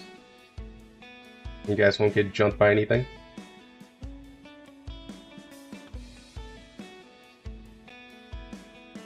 Okay. Now.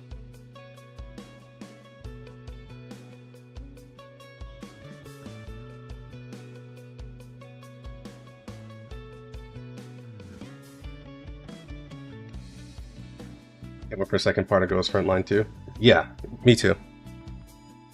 Alright, so we're going to get off of this. I think I have enough in opinion on that. And what we're going to do now is we're going to look at its, what in my opinion is going to be its main competition for now. If they can pass a Snowbreak check, then I think this game will be in a good place. But let's see how Snowbreak plays first. I don't know if I'm going to play this game like a lot. But I do want to make the comparison. So let me just go ahead and swap games. Give me a moment.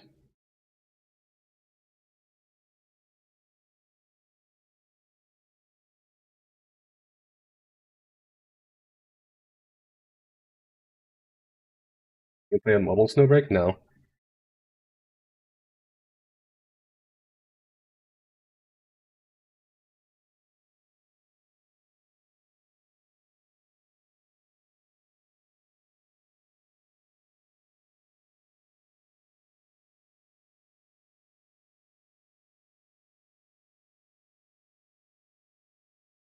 Mainly because mobile Snowbreak is not updated.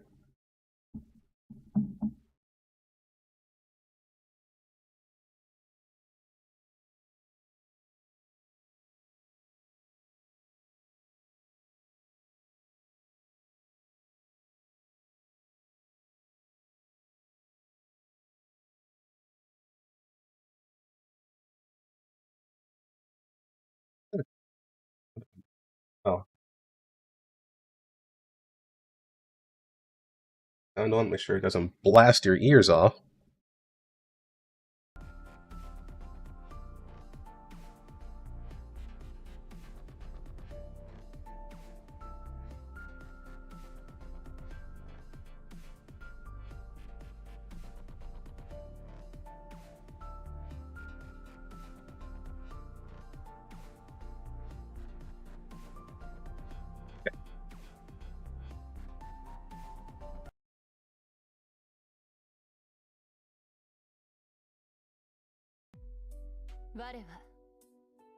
So, main thing I want to check out is the co-op.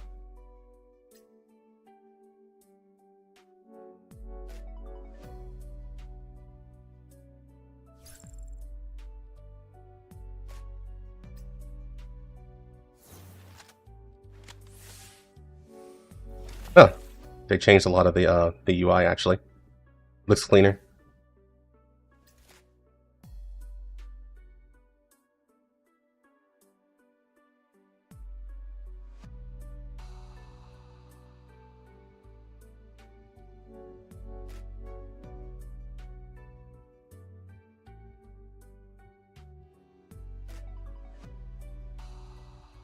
Right now I'm matchmaking. We're gonna see if we can actually get people in here.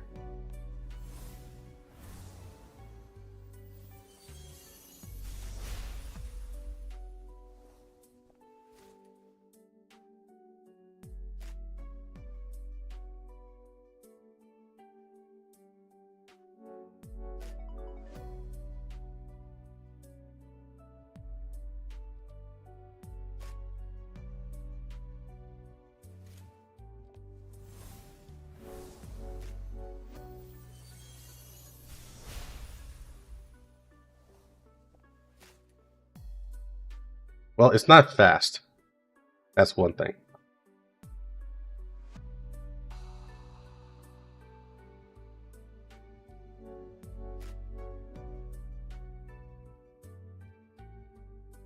Here, let me see. Sound is off. No. Hold on.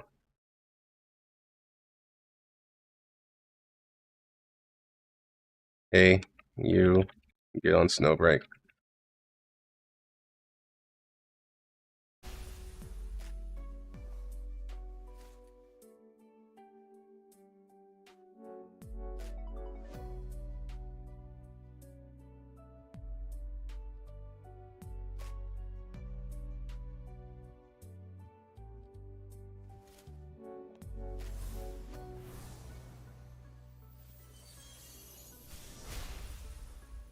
Might be a level thing. Or account level thing.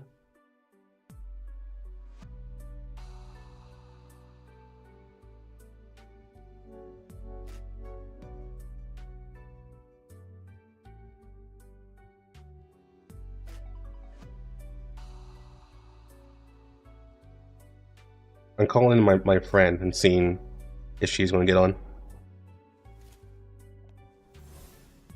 But it might be too out of the blue.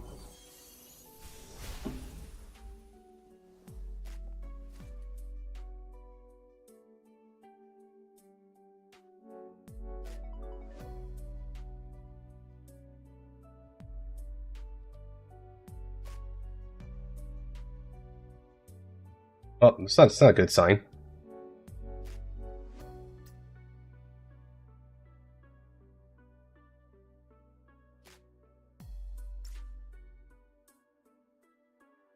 Maybe it's... Gotta do here first.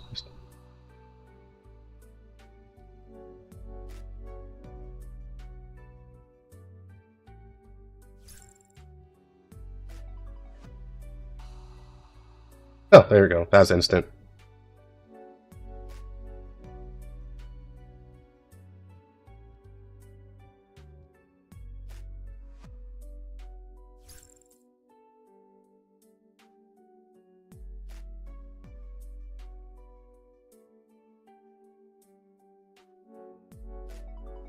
Seems like it, yeah.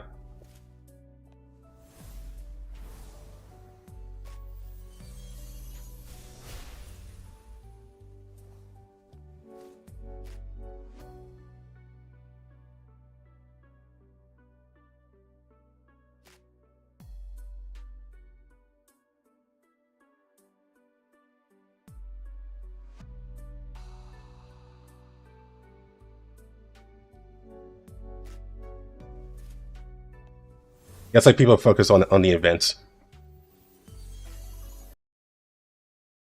And not the actual normal stuff. Which is fine. I actually have no idea what this event is.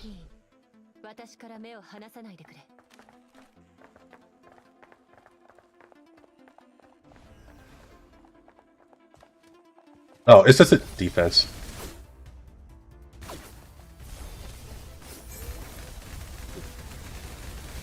Are we in lag nation for a second there?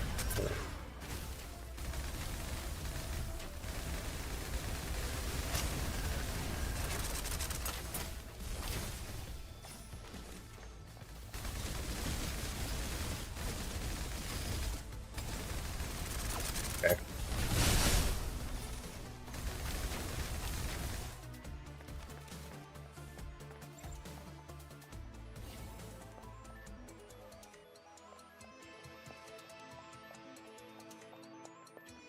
Life versus Groza. I'm not gonna lie, I think Life would win.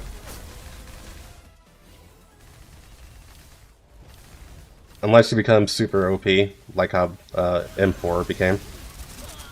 In that case, maybe.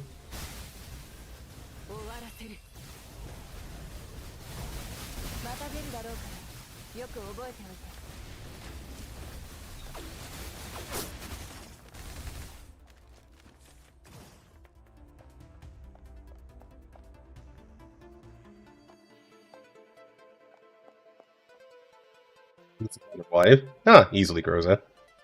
IMO.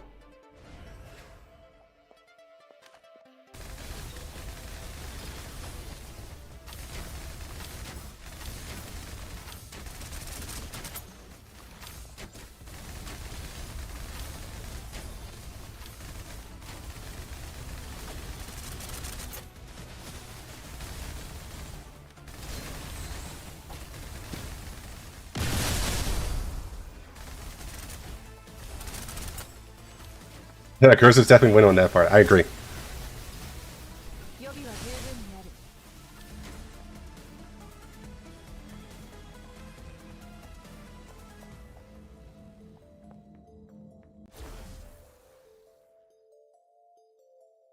So I would say Groza has a Betty Mommy aura, but Life has the deadpan aura.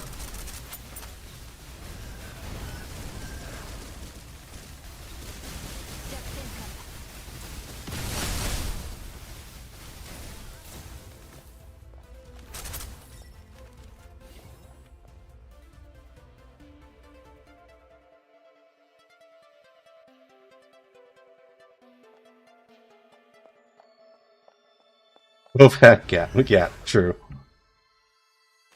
Okay.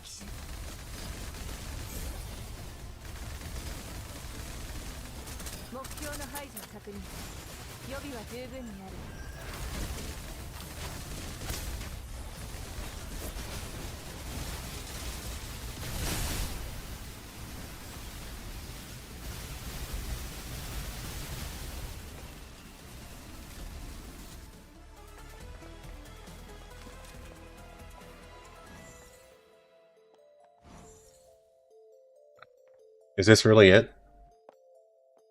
I mean, I know this is like level 40, and I did that on purpose because I wanted to make sure that I wasn't like fucking anybody over because I've been playing for a long time. But yeah, I'm like, damn, is this it?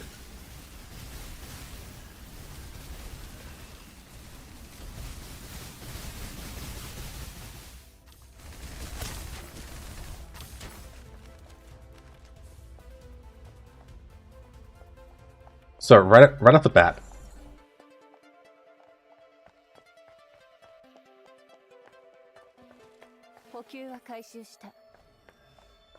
I would say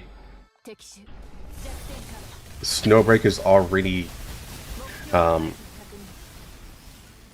it has more polish for sure, and perhaps its co-op mode is more interesting because it's just wave control. I'm not going to talk about controls themselves because I'm comparing. I would be comparing a PC game to a mobile game at the moment, and that's just unfair. Hello, Mommy.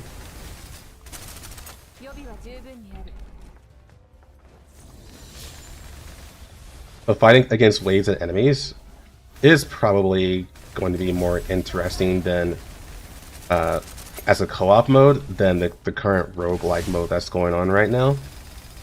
But the roguelike mode that they have now, it probably has a better foundation? Maybe? Again, this is the event mode though. I can't play the normal one to make the comparison.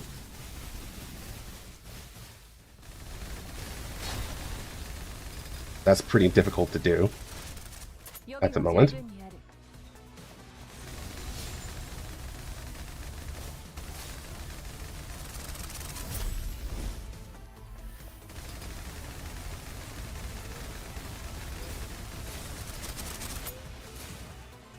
But perhaps maybe one of the biggest thing is that Snowbreak is more skill heavy, as in that like it has more skill abilities. Not that it has like skill in shooting and stuff. Obviously, the shooting is easier in this game than it is in Project Net right now because of difference in controls.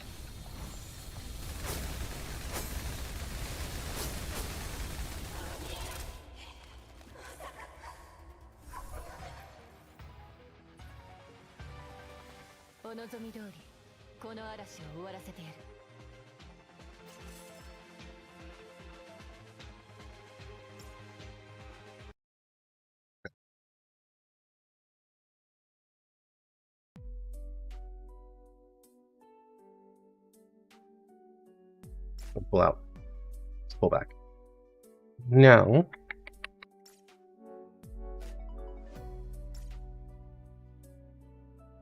let's try a single player one. This one, I'm pretty sure this is the single player roguelike. It is good in focus, yeah.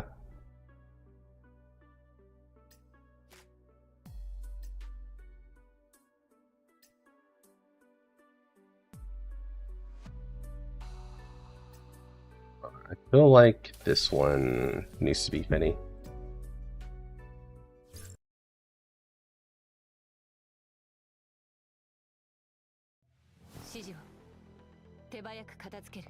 This just showed like the difference in like the 3-man team and stuff. Maybe there is a difference, maybe there isn't.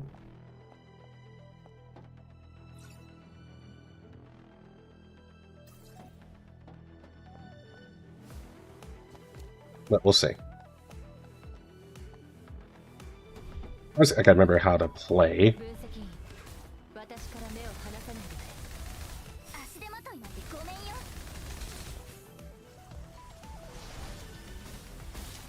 Okay.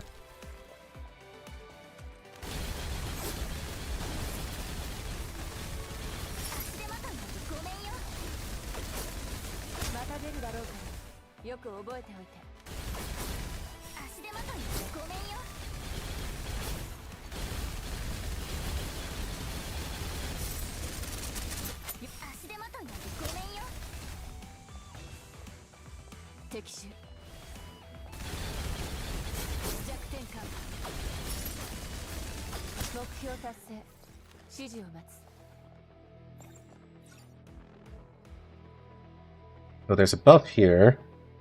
When below HP, we're not going to get that then. Because we're not going to be below HP for a while. So that's not going to be immediately useful for us.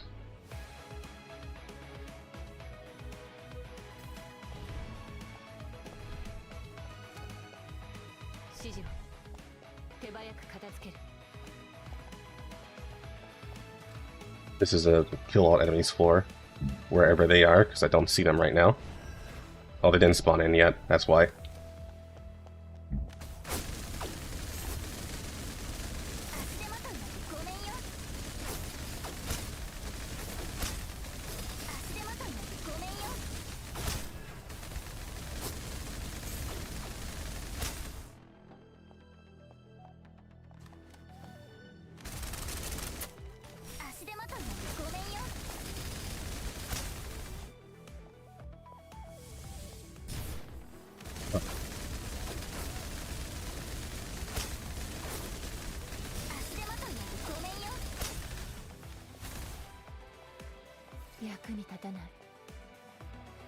That was your favorite? I actually don't have Cherno. Well, the 5-star version. Respawn. Skill haste is better.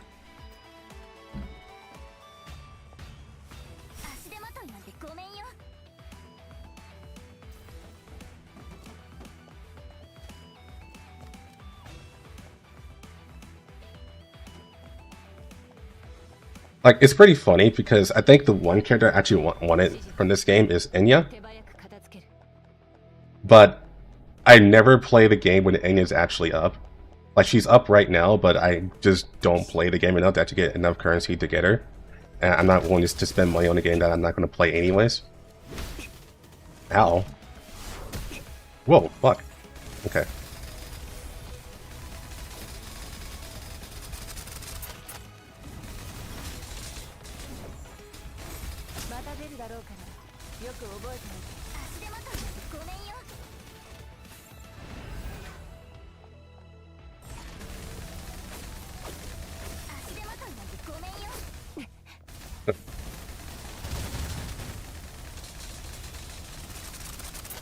So, let's do this.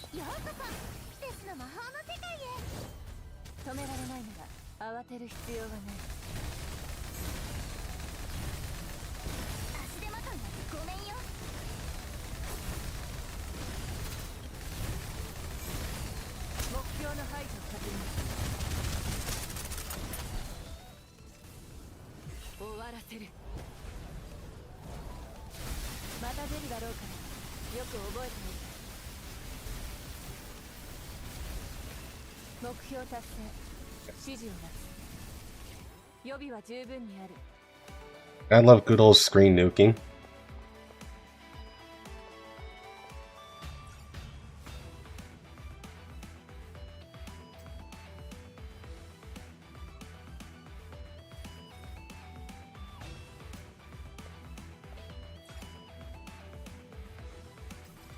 Let's snap her fingers and everything melts around her bubble. Yeah, that sounds about right.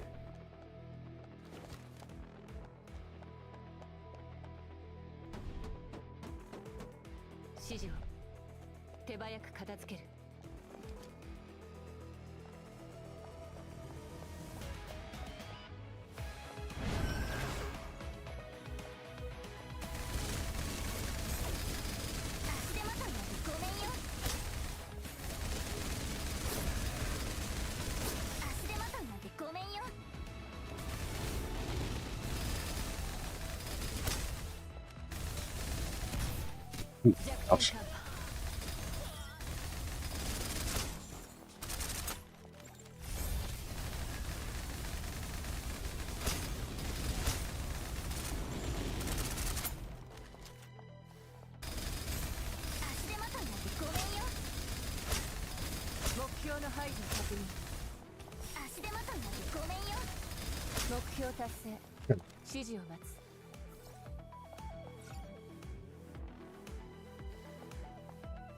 Yeah, I think Project Net needs to be at least this good in order for it to be worth playing.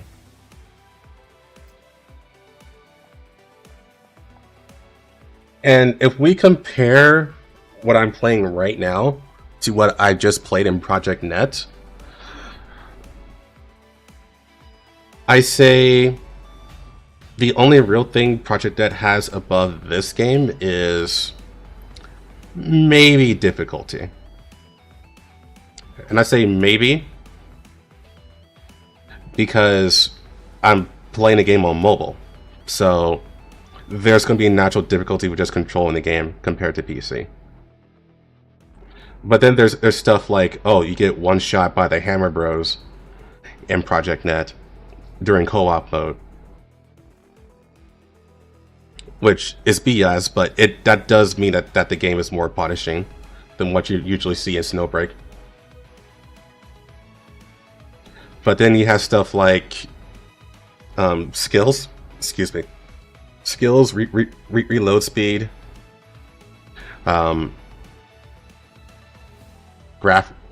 sustained gameplay. There's like skills, right? There's skills, there's reload speed, there's movement,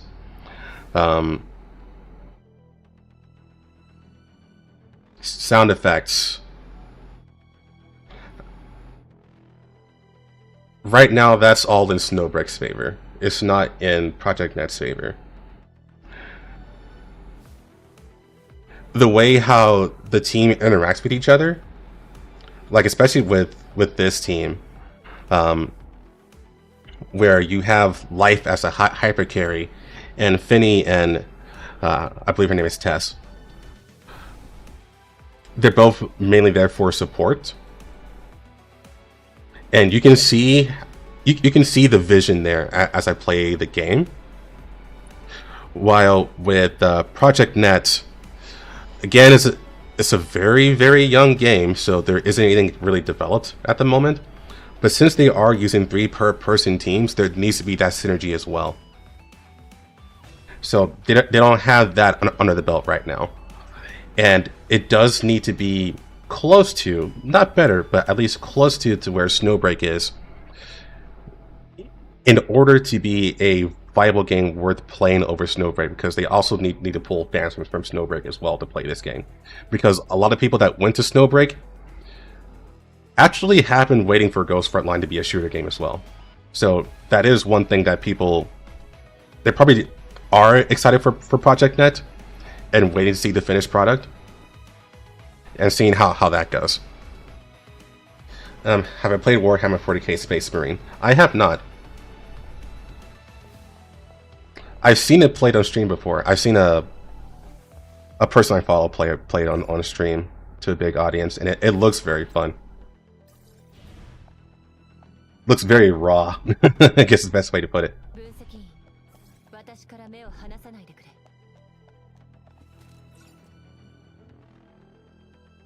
Just random event.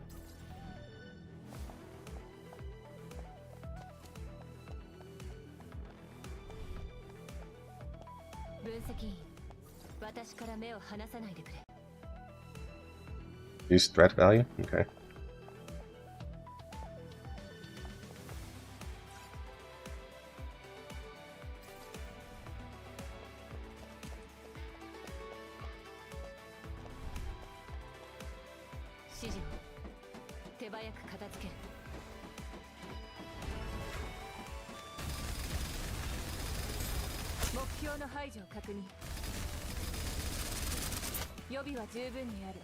I heard people wanted Nikke's gameplay by Snowbreak. I actually haven't heard that before.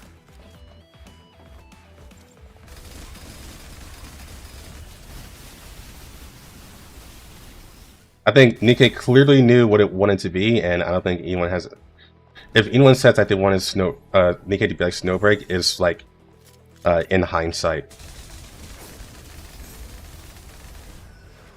because Snowbreak was made. If anything, people wanted Nikke to be more horny like Snowbreak. That's a sentiment I've seen constantly.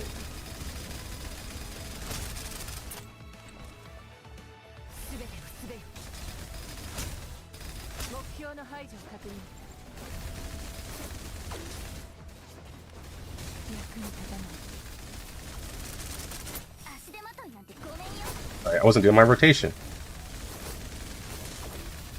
I need to swap.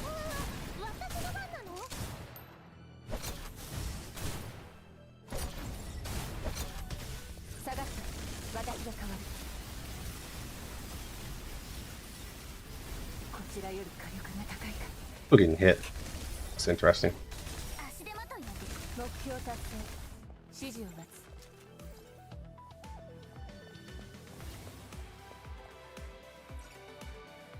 Snowbreak and Partners gameplay and design wouldn't work if they wanted the mobile market. I think they actually can. So there actually are good shooter games on mobile. Like PUBG Mobile is like one of the most popular mobile games ever. Actually, it is the most popular mobile game ever. And it even has competitive gameplay or competitive tournaments. And then you have Call of Duty Mobile. That's also a thing. So it's not like shooters can't work on mobile. It just needs to be very, very, very well refined. And then you also need to be able to customize it. So I think Project Next customization options are also pretty bad right now. Because you need to be able to customize everything you want a game like that to work. Which is why I think my biggest issue, like my biggest personal issue right now with Project Net is that I don't know what it's trying to do really. Like, who are they trying to pull? Like, what audience are they trying to go for? Are they trying to go for the sweaty audience? Because that's usually what PvP means. And they have no gacha, just loot boxes. So it's like, are they trying to pull in the competitive people who would usually play PUBG, Call of Duty, Overwatch, those people? Or are they trying to pull in a Snowbreak audience? Or what's what we're going for? I am excluding the obvious people, which is Girls Frontline fans like us, because we're going to play it no matter what on day one, because it's something that we always wanted for a very long time, just a shooter game of Girls Frontline. So I am not including us in this debate. Is who are they trying to pull outside of us? Ooh, I'm about to die.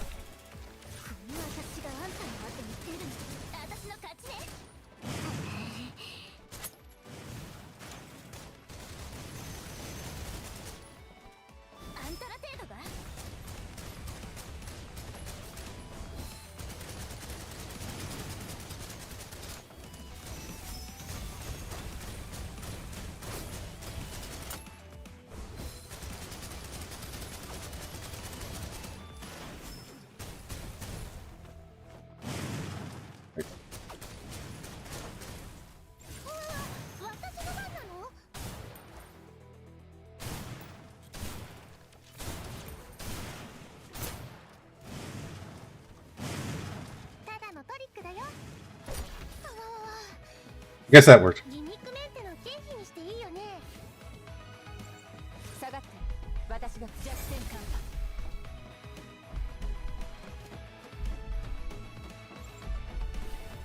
So yeah, I don't know if they're trying to get the sweaty diehards, or if they're just trying to pull back the Snowbreak people, or both. But I feel like if they're doing both, they're going to fail at both.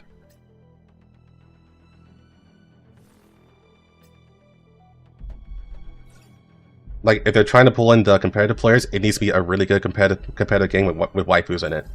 If they're trying to pull in the Snowbreak players, they need to have really good co-op, a really good story. That's gonna be very important. Really good, probably a dorm system, to be honest. And it has to be fan servicey.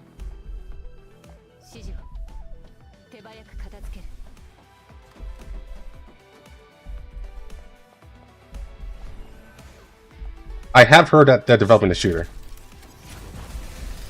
but I don't think it's gonna be Nikke related. But I have heard they are making a shooter.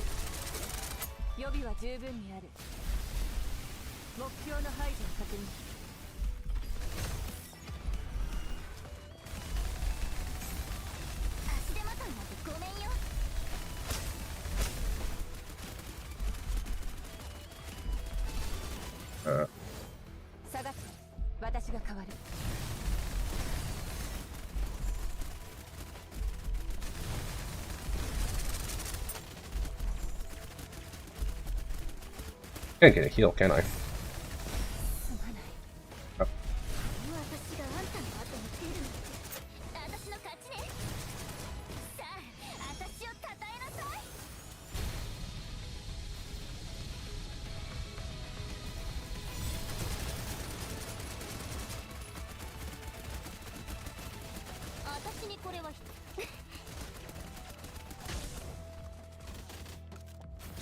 Like, damn, okay.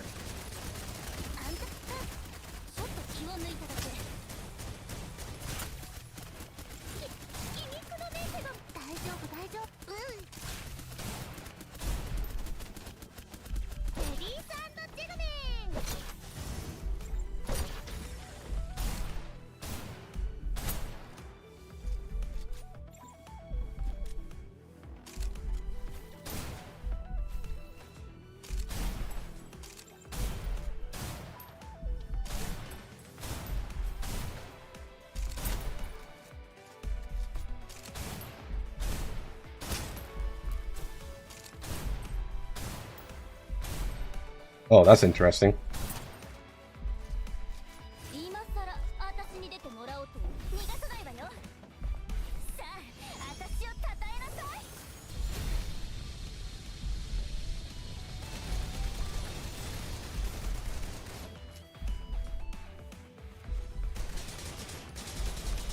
Oh, that's great.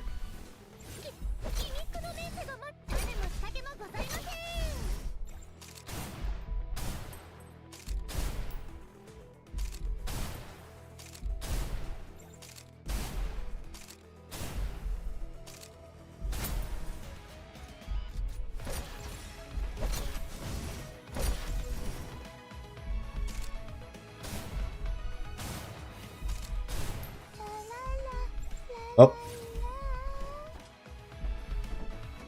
This is where it ends, I think. It's like pull something out of my ass.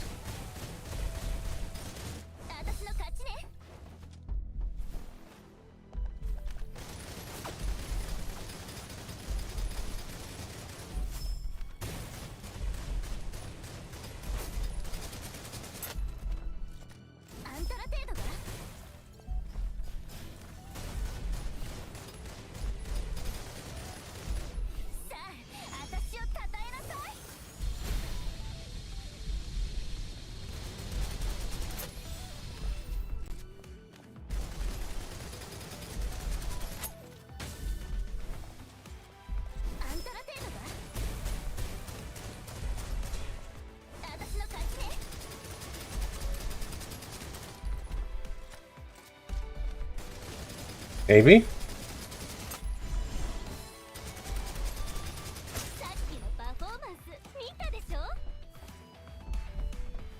Huh, I didn't die. It's just the part where I go, yeah, let's go!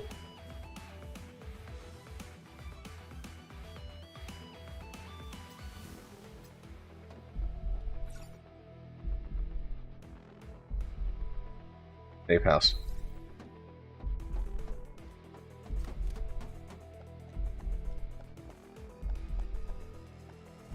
Yeah, I can tell that's one of the tougher enemies. I never fought that thing before.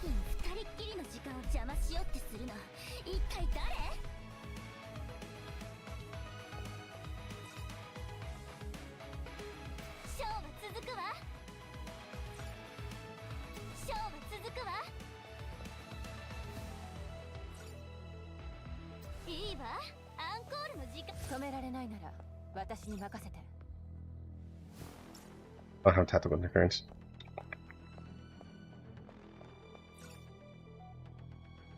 I spent all my money just healing everyone, so.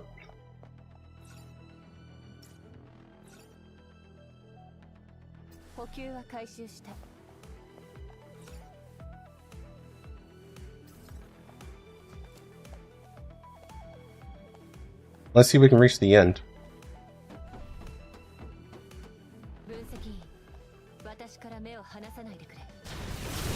Whoa. That's right.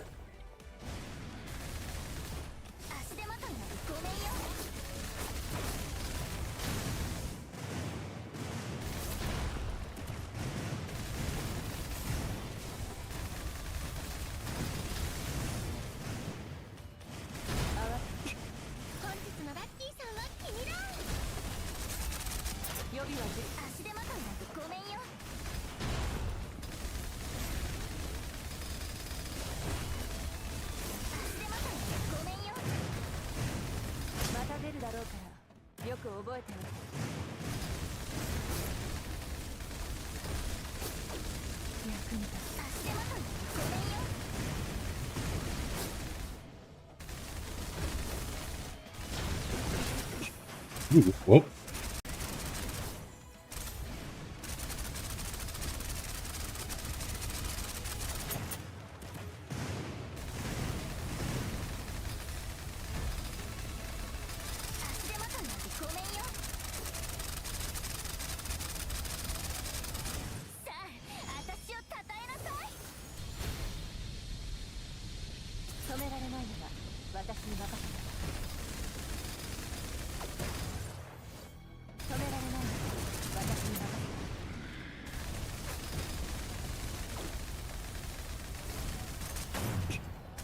I don't have her either.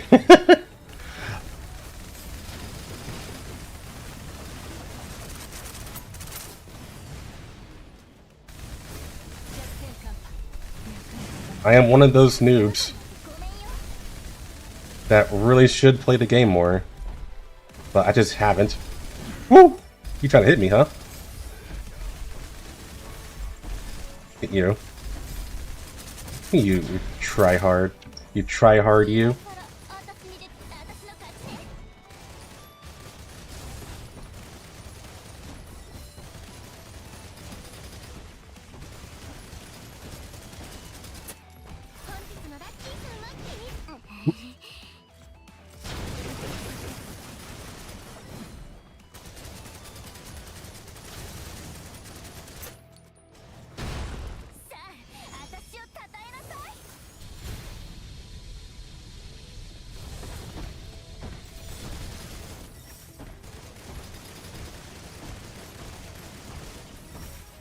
Yeah, I think it's funny because you guys see my tier list, right? Well, most of you have, I think.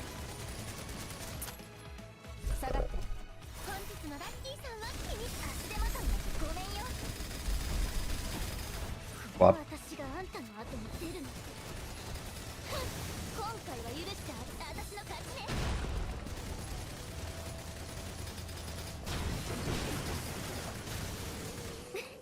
yeah, I participated in the anniversary, so that part was easy enough. And I got life and a dupe, so I got her at dupe 1. And I got the free Finny, and honestly, the free Finny is such good support.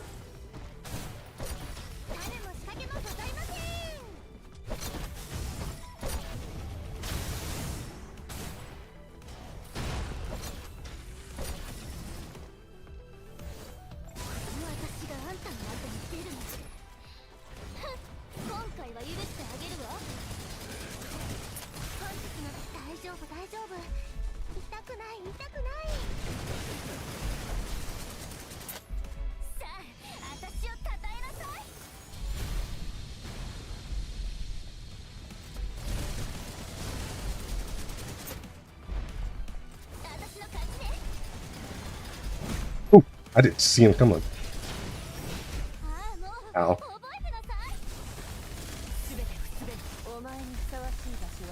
That was so close.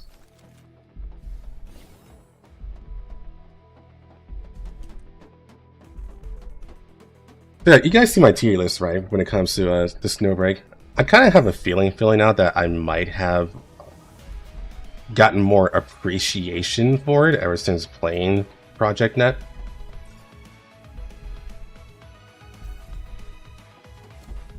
But that could just be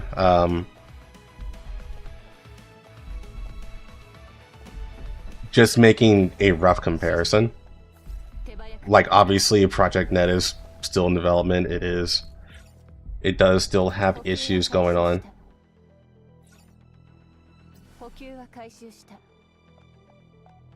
Because right now I am having fun with it. So maybe I'll play it more.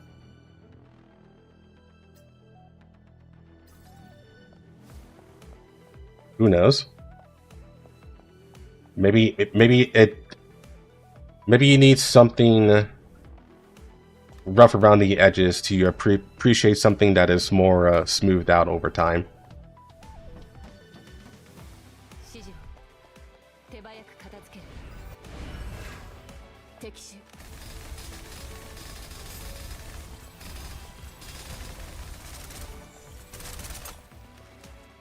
Without Finny, life is a lot weaker.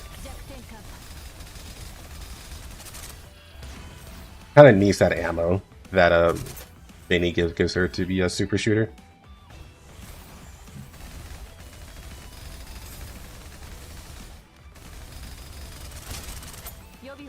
I was saying Project Net. Yeah, we just tried it out, and we're doing an A comparison right now.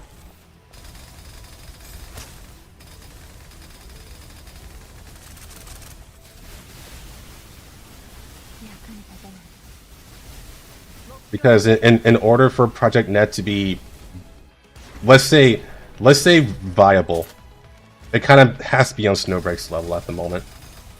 So we're doing that comparison. See what it's like.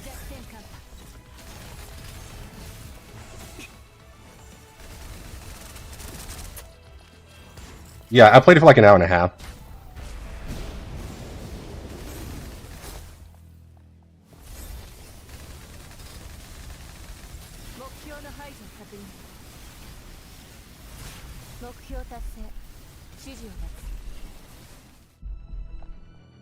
That's it. This is taking a while, actually. I didn't expect it to take this long. That'd be done by now.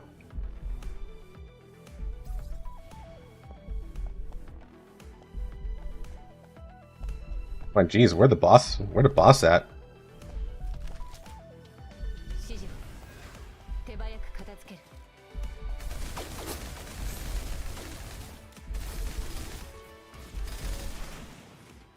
Oh, fuck.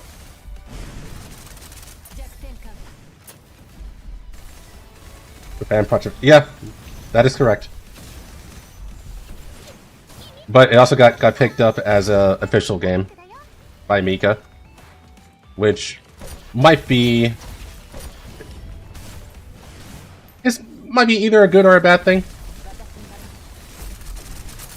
It's good because obviously it gets more recognition, but bad because people are now going to expect a lot more from it. Because Nikke put the name on it. So now it needs that Nikke quality. What do we call that, honestly?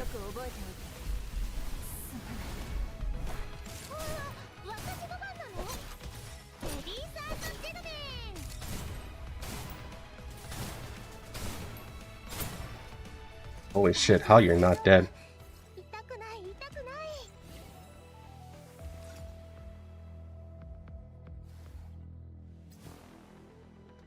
Kukai's got a fun project net. Maybe.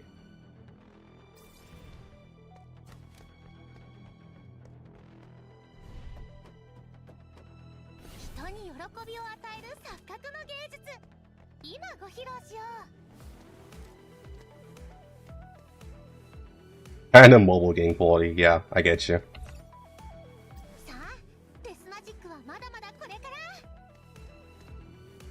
Fortunately, I cannot get another one. Looks like I can sell something. Is there a way to sell things here?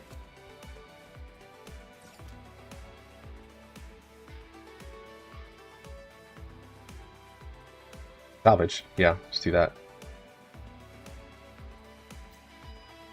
Do that.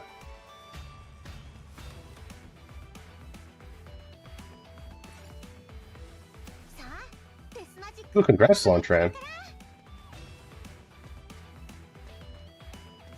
That's really good.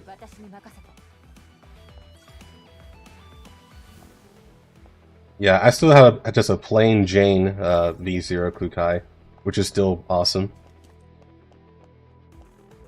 We're glad to hear that.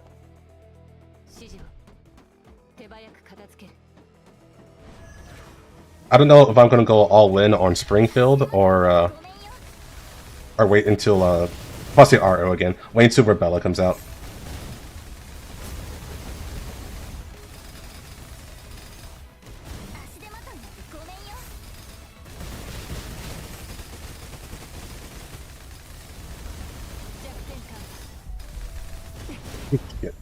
Alright, dying? Damn.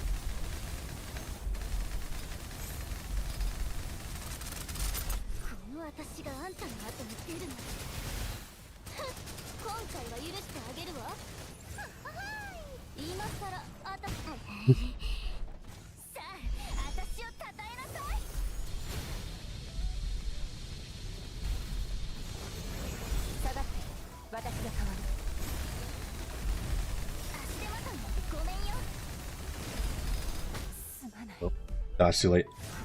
Or too early, I should say. I didn't know it hit me there.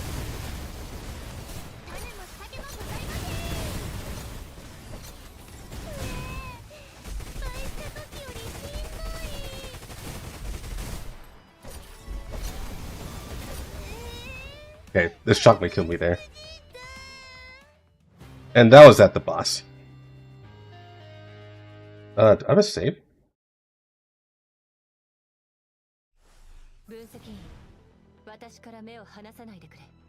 Oh, I do. Okay. I'm good though.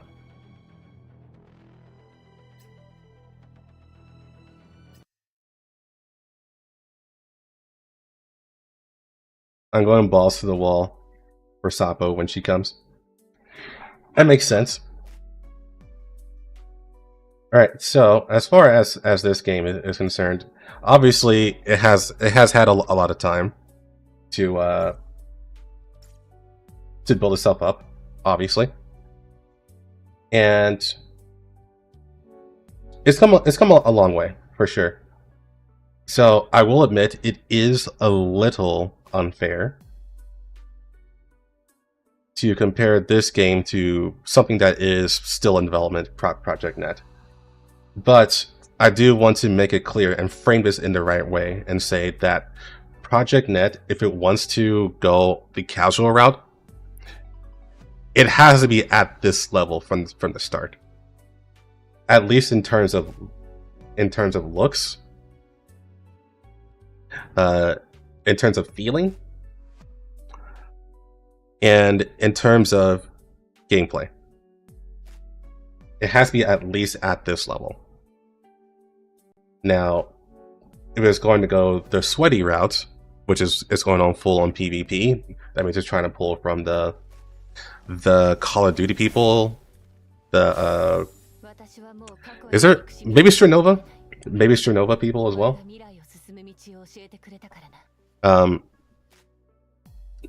The prerequisites are different. It doesn't have to look this good. It just has to play better. Or maybe not better, but play as good as Sternova or that other anime shooter that was in beta recently, like a few months back. I can't remember the name of it.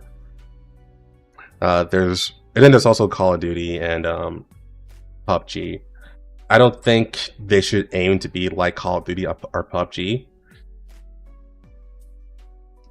But around Sternova, maybe Overwatch. But I don't think they're trying to go for Overwatch either.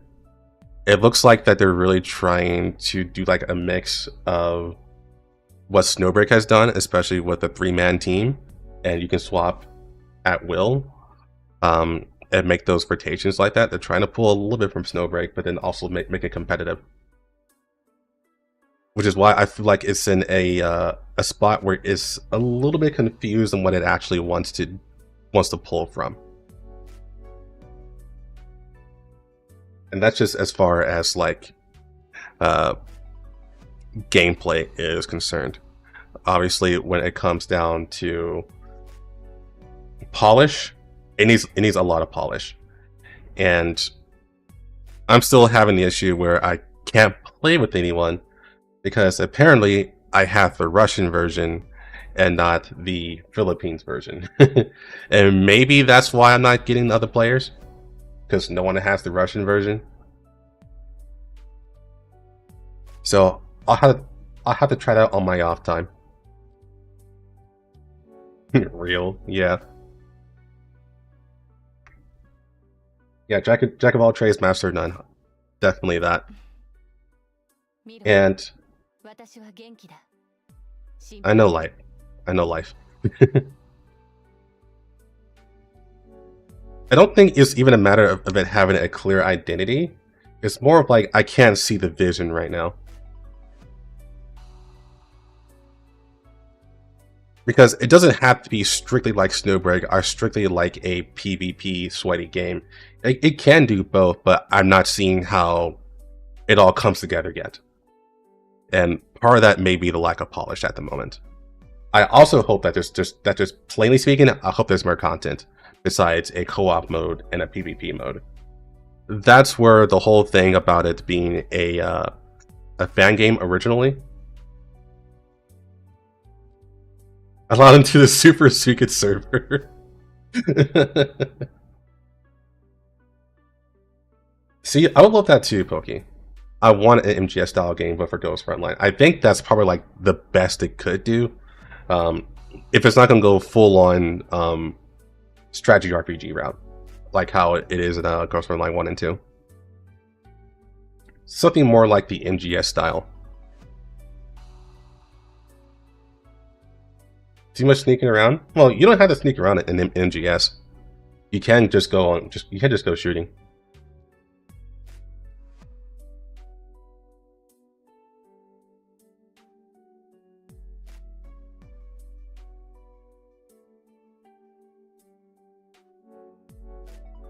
But maybe something more like as more like a compromise. I had this one game in mind just now. I can only think of one game. I know there's a better game that can describe this, but I'm thinking of Vanquished. Have you guys ever played that before? Vanquished is like a PS3 game. PS3 and maybe Xbox, but I played on PS3. But Vanquish was a very, very, very fun shooter for me.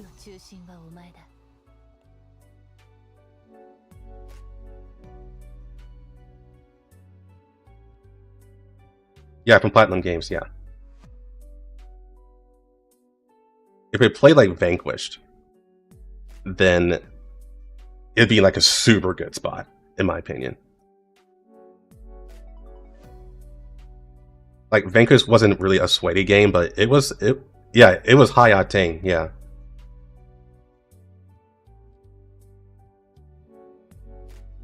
And it got pretty crazy with all the abilities you can do and all the guns, and also the enemies too. The enemies were no joke in that game either. It got pretty crazy.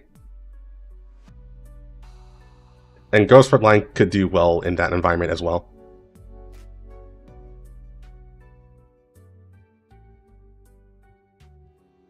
Yeah.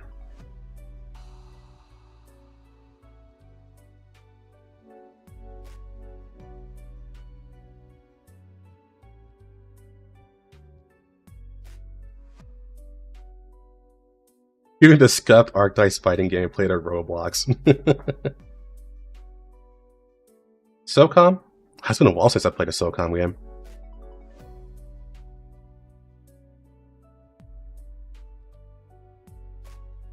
That could work too, though. But Play Doc, what you say is pretty right too. There's no X factor at the moment. That's why I tend to call those. There's no real X factor to Project Net right now. But it can definitely get one. I think the concepts it has in the game is a good foundation. It just needs to build upon it. So I really hope what they gave us in beta is not the end. You know, that's not all they have. But again, this is one of those cases where it is a fan game being elevated as an official game by Mika. So I have a feeling that expectations are not correct.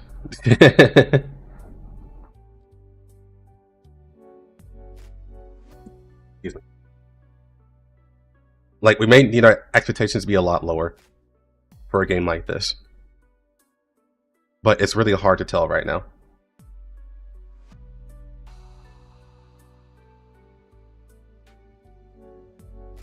Longtran, if I'm completely honest, I am not a big fan of shooters either.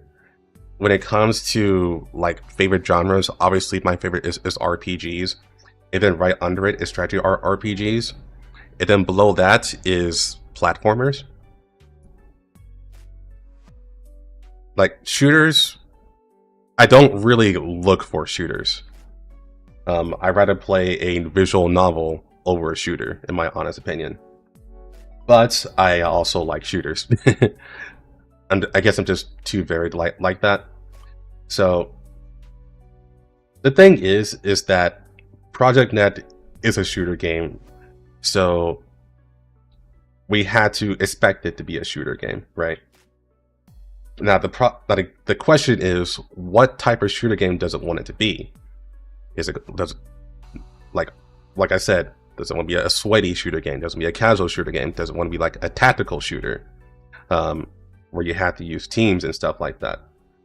Does it want to be a skill-based shooter where you rely more on abilities than actual shooting skill? I guess you call them like skill shot shooters, like Overwatch.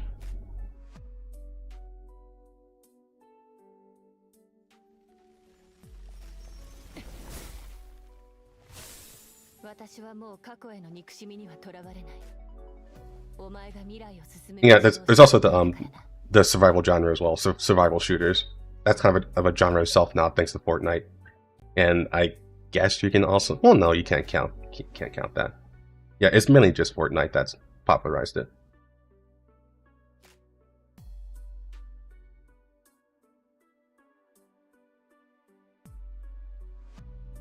Titanfall and Battlefield player. You know what? I've always been interested in Titanfall, but I never played them.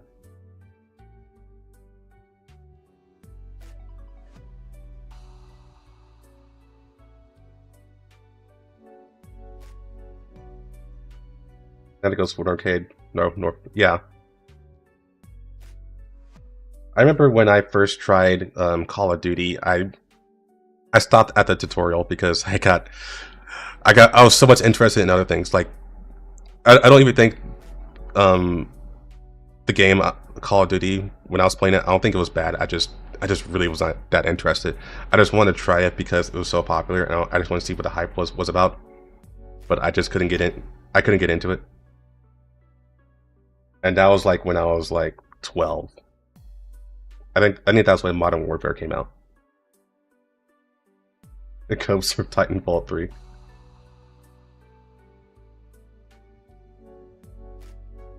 But there's also just some fun SPS as well. Like, I think Doom, the modern Doom, is really, really fun. And it doesn't even do anything special. It's just a spectacle to play that game.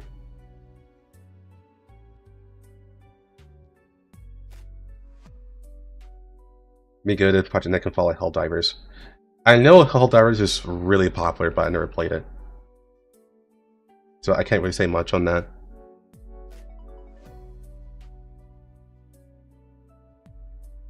Played arena shooters? Yeah. My main experience with shooters is Jet Force Gemini. That's on Nintendo 64. That's my favorite shooter of all time. And then Halo. Both mainly campaign, but I also played multiplayer. Not competitively, but casually.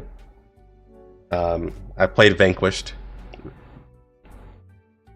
And there was one more. I just forgot about it.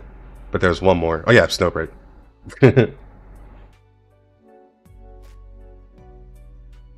Divinity Original Sin 2. I have it on there, but I didn't get into it. I only played like 10 minutes of it before I went to something else. Decided it wasn't going to hook me.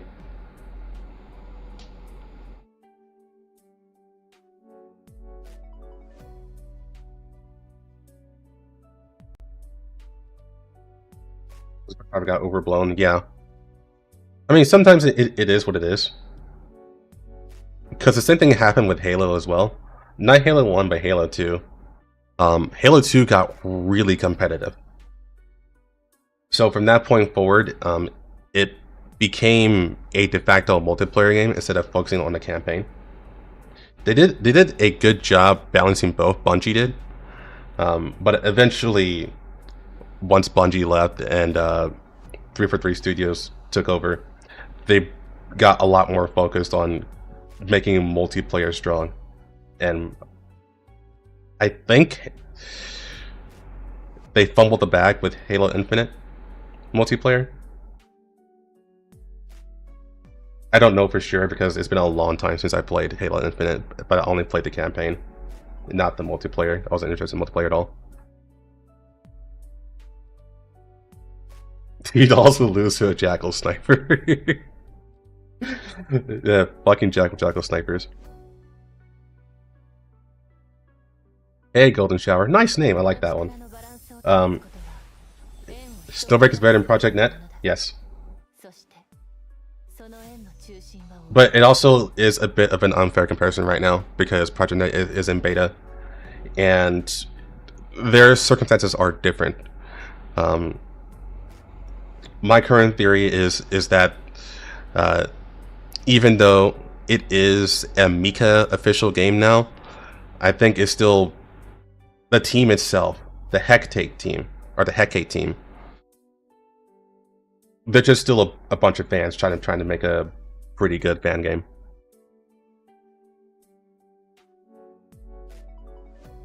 Yeah, I know. I just ignored that. It is pretty funny though.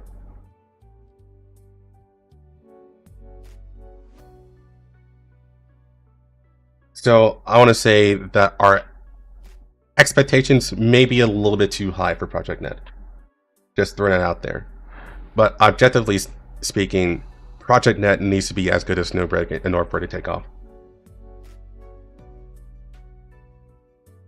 So I played like an hour and a half of Project Net. I couldn't get any players to play against besides one person who added me, and then we played a co-op game together. It wasn't great. It was fun, but it wasn't great. Like I know that sounds oxymoronic, but I'm saying like even though games can be unpolished and not great on the surface, they can still be fun to play.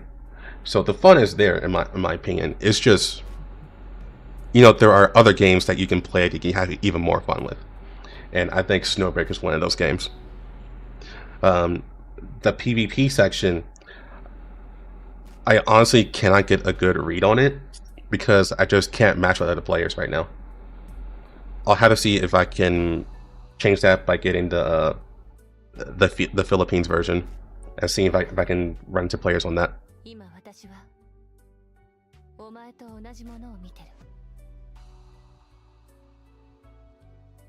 Yeah, Pokey. A Ghost Online FPS fan game called Last Resort. I have looked into mods, but I haven't seen any FPS fan games. That's a new one to me. Let me look that up real quick.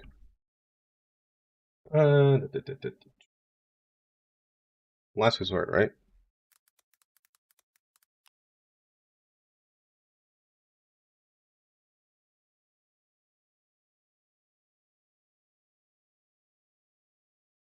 Oh, it's still in the works, huh? That's strange. This just went completely under the radar. Let's see.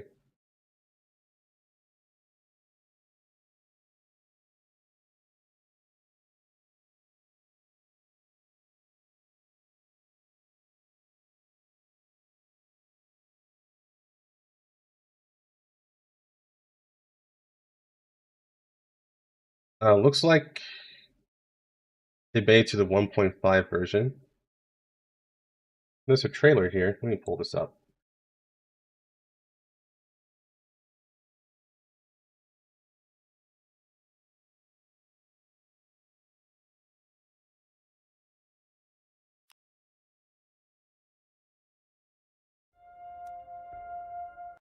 Yeah, hold on, guys. Let me just go ahead and swap windows.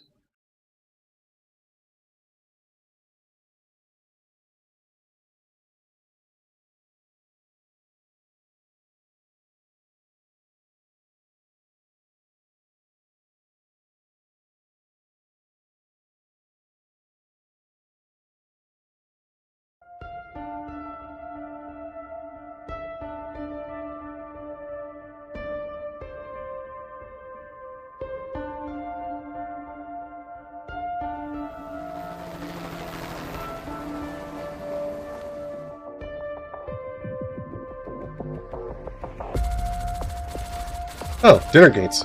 Or diner gates.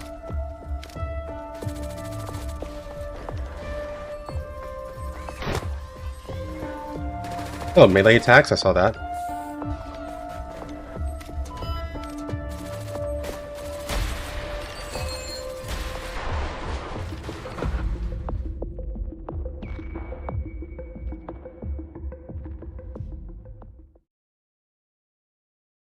Okay, not a lot of stuff in there. But from what I gazed at, that actually looks pretty good.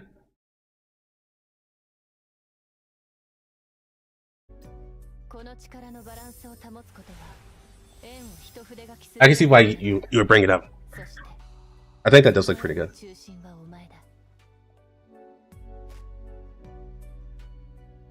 I do think it's what's what I'm looking for. It lacks familiarity, I guess the best way to put it. As in, like, you can mistake it for like a generic FPS game, which may be a problem.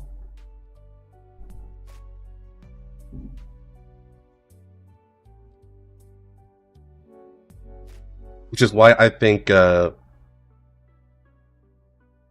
Ghost Frontline shooter game needs to be third person. That way it can be very familiar for most people.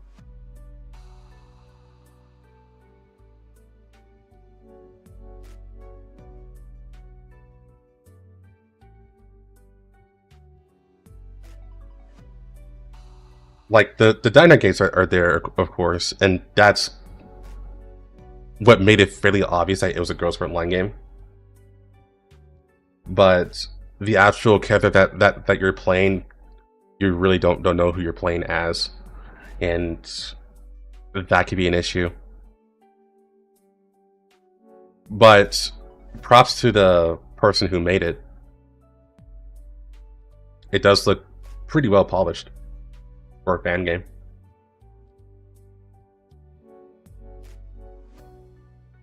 Now, obviously, that's only like a minute trailer. Maybe they have more enemies that looks like they've been ripped from Ghost Frontline. But as it stands right now, yeah, that's where I stand.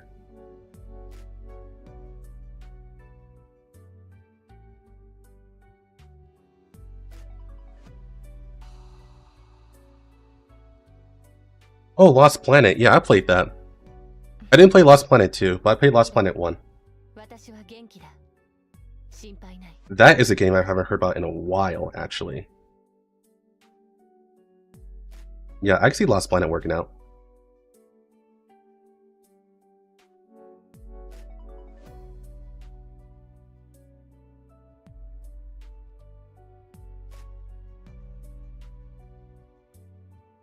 As long as there's fan service and succubus skins, I will play Project Net 100% sure. Well, we already have one. That's from Groza. Well, not a succubus skin, but a dominatrix skin. Like, I still think Project Net can be successful, for sure. There's no way that it's going to be DOA on arrival, right? I think it can definitely have an audience for itself. But it does have a long way to go right now. Now, I don't know if they're ever going to see this stream or this video or whatever. But if they do, I hope that they can take one thing from this and just carve out a big, solid identity that people can easily see and grasp onto. Because right now, I think that's his biggest issue. I'm not sure what the vision is for the game. Other than they want to be a PvP and they want to have co-op. And that's literally all it has right now. Besides Groza being hot.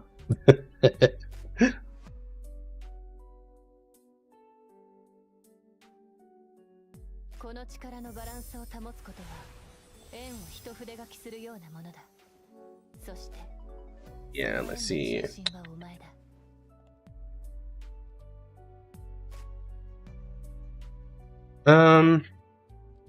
It is... I'm questioning whether I swap to Nikke or in stream.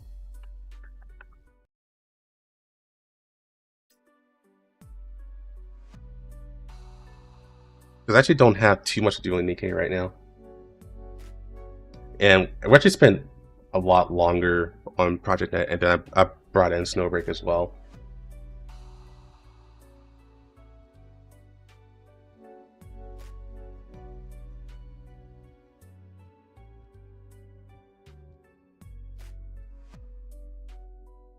Yeah, right now I'm just thinking out loud.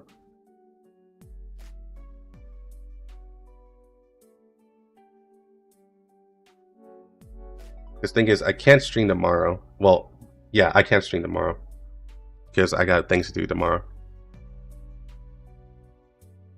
But goes back when I do collabs, absolutely, they will. 100%. We don't know what it'll be, but they will definitely do collabs.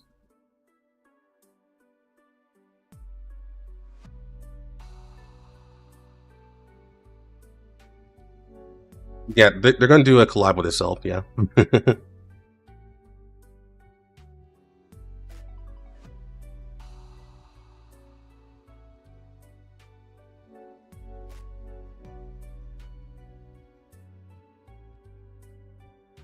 Like FGO Cross FGO Arcade and Tsukihime and FGO Grand Order. Oh yeah, FGO, yeah. Oh yeah, Girls Frontline 2 and Stellar Blade. Yeah, I think that'd be a very good one.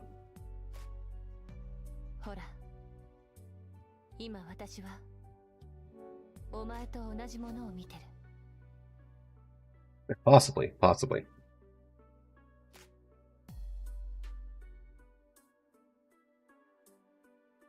Under Push is really fun. Maps feel more engaging when there's a loot grind.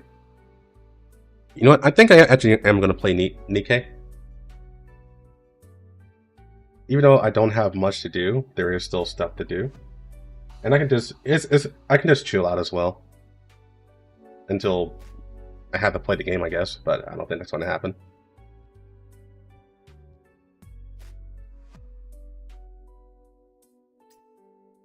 Yeah, Nier has been milked out.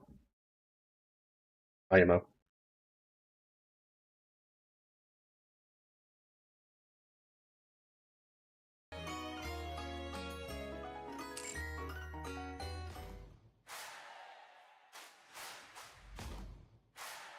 Yeah, they're gonna do a collab with Stellar Blade as well.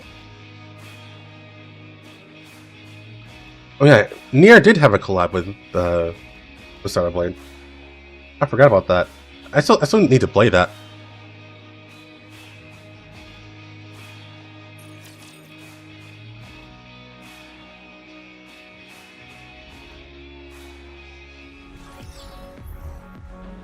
My favorite anniversary? So I'm assuming you're kind of the 0.5s as well, right? I will move as you wish. Oh Get ready. I'll follow you closely, teacher. Oh wait, it's a little bit too loud. Hold on.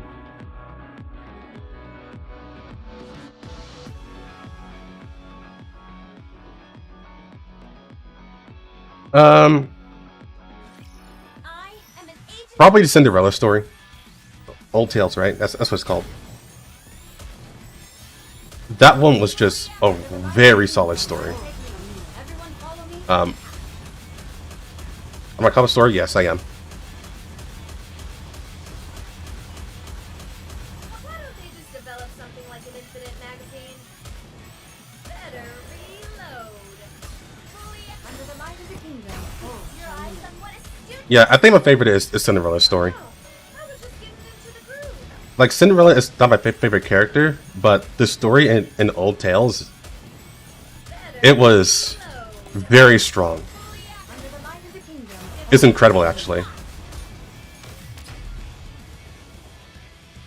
Now, is it my favorite event story? Period? No. But it's like top 3, if not top 2.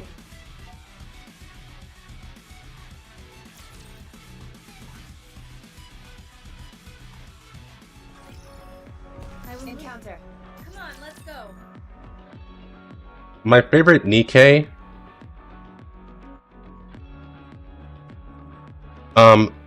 as far as the main characters are concerned, my favorite Nikke is Red Hood. Leave this to me. Trust me.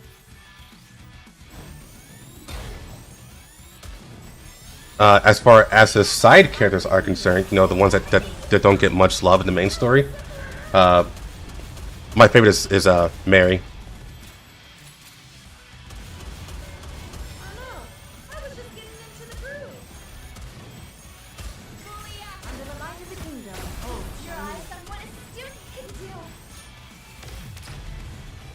I think I still have Twitch as under Girls Frontline. It doesn't matter. like it doesn't matter. Summer Mary? No, just Mary in general.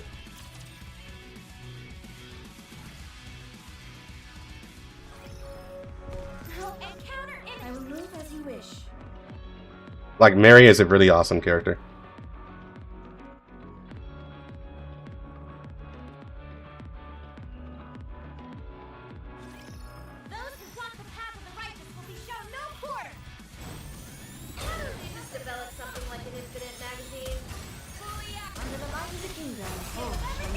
Viper's a solid choice.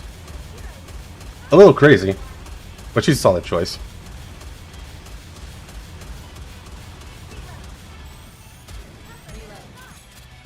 Like, I would probably like, shoot, what was her name? It's the Pilgrim. But her name is Casey right now, for some reason. She's with, Inherent. Damn, what was her name? She's like completely useless, even as a Pilgrim.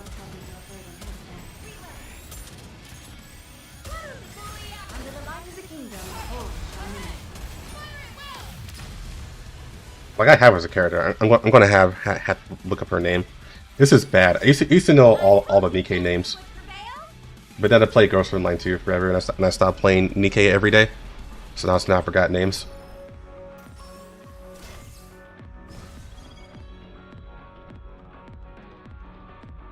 You mean all of them? Come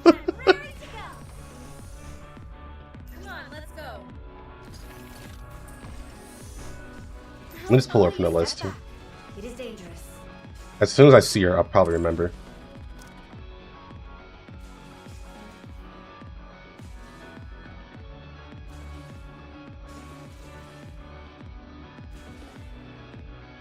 Isabel, that's her name.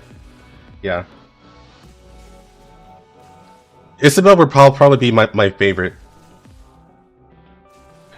Noah is at least useful in PvP. But Isabel would probably be my favorite if she was useful.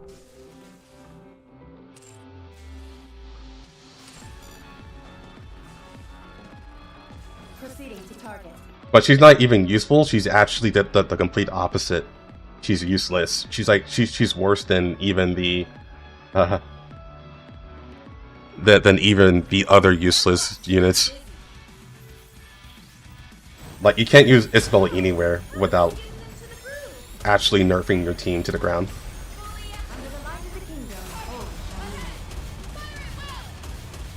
Like, she desperately needs like a rework or a buff. So hopefully her treasure key comes out sometime in the future that actually fixes her kit. Because right now she's useless. Completely useless.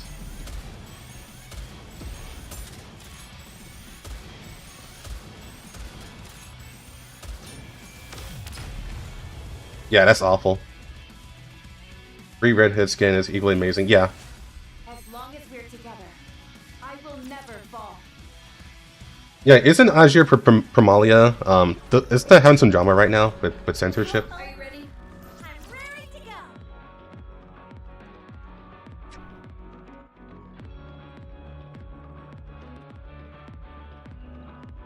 Oh yeah, and you mentioned the question was, do you like Behemoth and Leviathan?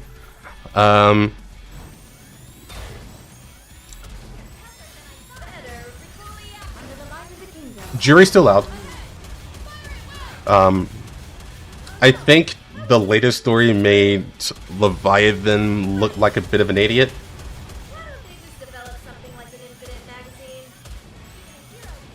That I'm still questioning if I like her or not. I can see where she's coming from in terms of like her not her feeling betrayed all the time and just expecting betrayal. And I think they were trying to use that to show how trigger happy she is with labeling people as like betrayers and stuff like that. But it's like clear as fucking day of what actually happened, and so she looks like a big giant idiot. So that's hard for me to get around. So I can't say if I like the fight or not, but I think I'm cool with Behemoth.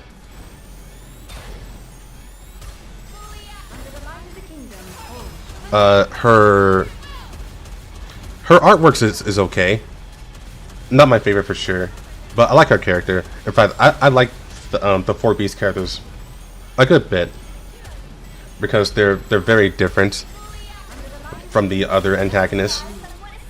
They're more about survival and keeping their clique together, and I like that. It's a different dynamic.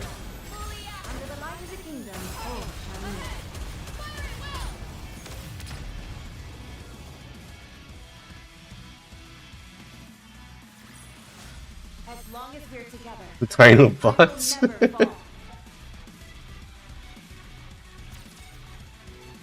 But the Dinobots were like super duper popular. I'm not sure the 4 Beats are gonna be popular. A good student, I will move as you wish. Now, I think as far as the 4 Beasts are concerned in general, there is like a little bit of an issue with them that my friend brought up, and it's like they feel like a side quest, like them just randomly showing up, and then they kind of just derail the main story, which is like us against the Raptures, or us against the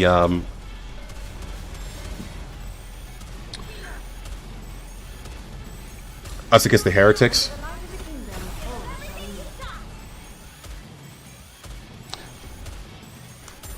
And I can see her point there.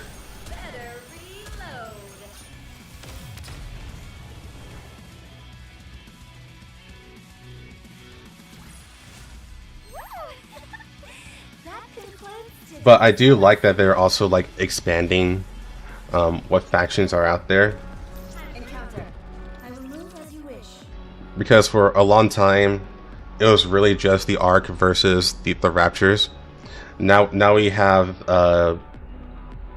2 different factions. We have Eden, and now we have the 4 Beast. And I think this it is a positive for the world building to have the different factions. After the ass whipping they got, yeah, from Crown. Oh, I guess Red Hood Rappy as well. They got their ass beat by Red Hood Rappy. And they pretty much lost Nihilister. I'm strong, but my comrades are stronger.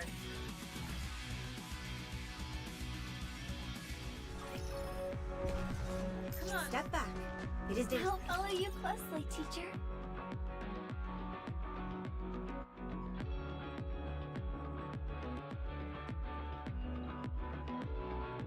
Yeah, and I am an agent of justice. They more or less confirmed that the old queen died, thanks to Cinderella, and they just now got their new queen with Marion. Look up there, you're dead. Yeah.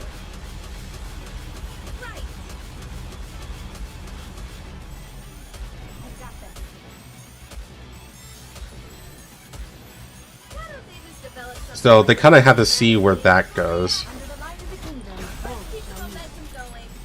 But that's also going to be... I'm looking forward to the explanation regarding that, on why Marion's the queen. Like, why did they pick Marion as the queen? When she was more or less just a normal ass Nikke. Like, what made her special?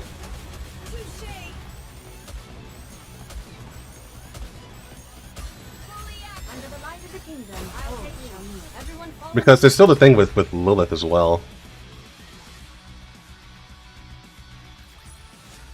I told you justice would prevail. Like, Lilith is still a big question mark. Proceeding to target. Yeah. I will move as you wish. Are you ready? I'll follow you closely, teacher. If there's 2 queens, that'd be kind of crazy.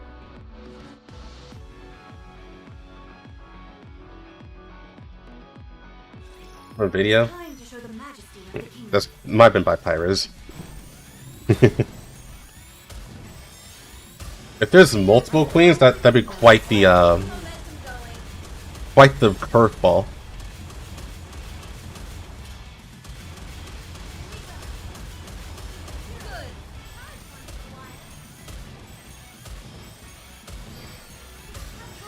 Under the light of the kingdom, all shall meet. Why don't they just develop something like an infinite magazine? But I guess there's also the aspect that what we just learned is that, well, we didn't just learn it, but they confirmed it, that the Raptures are no longer producing infinitely.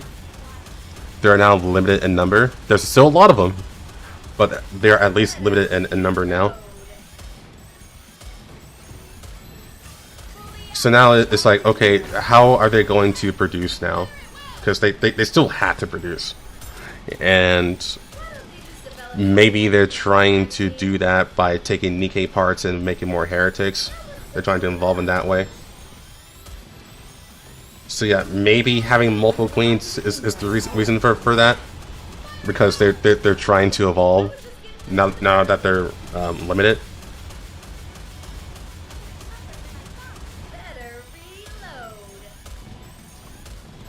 I watched Matrix 4. I literally can't remember anything from that. I'm strong. The only thing I remember is Keanu Reeves just pushing. Just keep doing this. Doing force push. That's all I can remember from Matrix 4.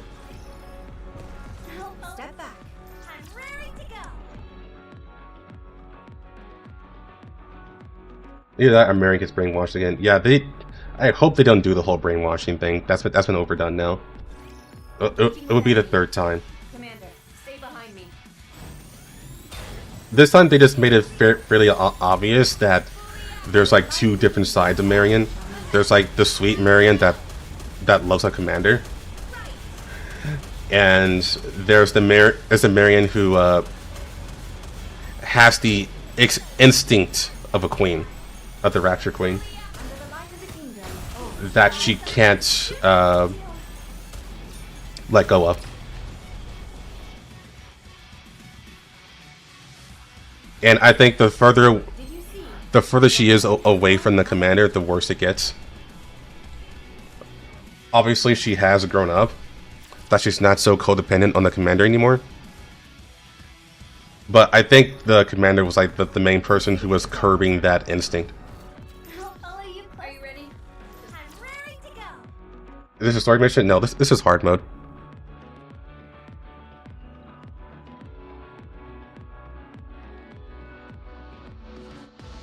This is me going to go through hard mode. Don't worry. I'll squash them all like bugs. Yeah, she made new friends, and that definitely helped out. Under the light of the kingdom, I'll take you. With Marion being Nikke's Lunatia, Nikke has not gotten that crazy enough to think about that, with exception to Gatekeeper. Gatekeeper is actually really fucking crazy, all things considered. But it's only limited to crossover events, so we can't even say if it's canon or not. I will never fall.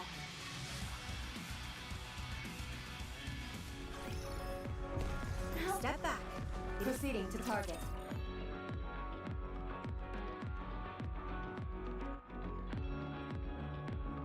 But we can say that Nikke hasn't gone down that road of being like getting into like science magic. Like how Nikke has done. They're basically doing science magic now. Everyone follow me.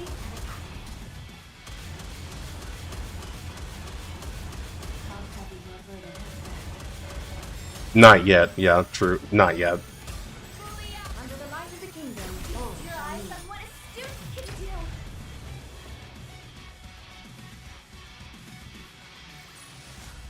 Woo! That concludes today's lesson. Yeah, the magic is limited to the Nikkes themselves.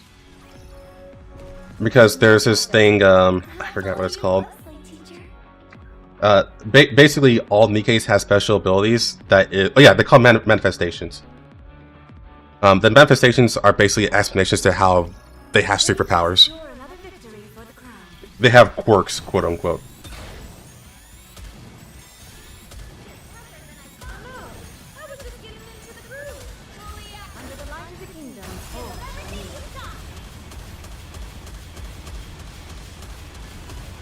And that's mainly due to the nymphs.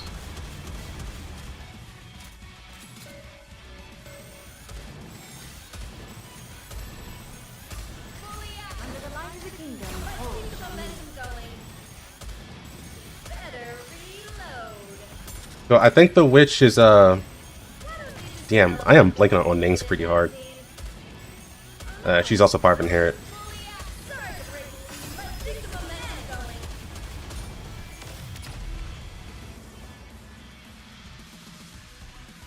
Haran, yes. I told you justice would prevail.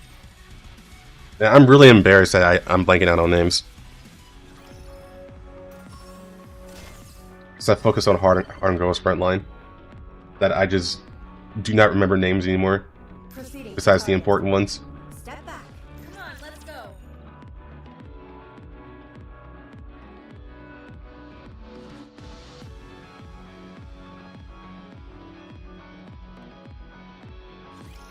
Yeah, Haran is the witch.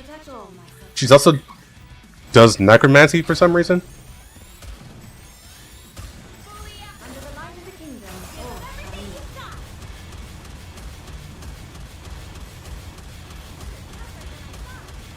Yeah, there are a lot of Nikkes now, and that's like one of my issues with Nikkes.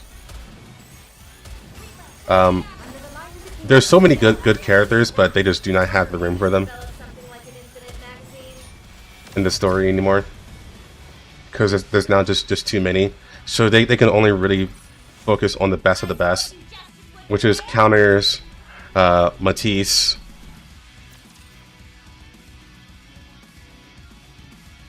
Elysion. It's Uncle Kong, how's it going? And I guess Cafe Sweetie, but honestly not really. It is time to show the majesty of the kingdom. Do Nikkes and manifestations qualify as Nidos?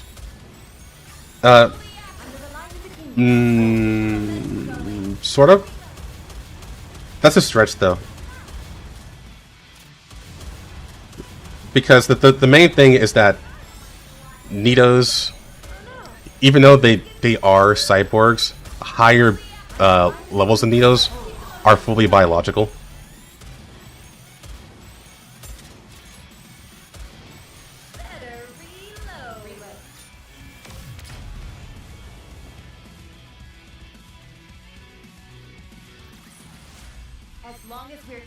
But the lower level Nidos, they don't even have special abilities.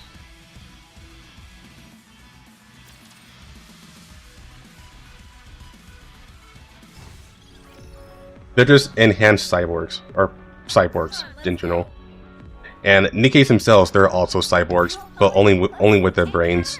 The rest of them are synthetic. And they act as human as possible, and they do have human functions, because they have to be human as possible, otherwise they suffer mind switches. I will move as you wish. But otherwise they aren't human. As far as we know, Nidos should get pregnant, yes. At least the higher level ones. They should be capable of getting pregnant. which includes Dandelion. Under the light of the kingdom. Oh,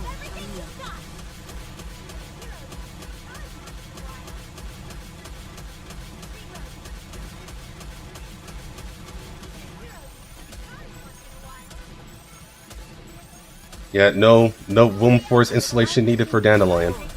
everyone follow me and attack. Better reload. Oh no, I was just getting into the groove.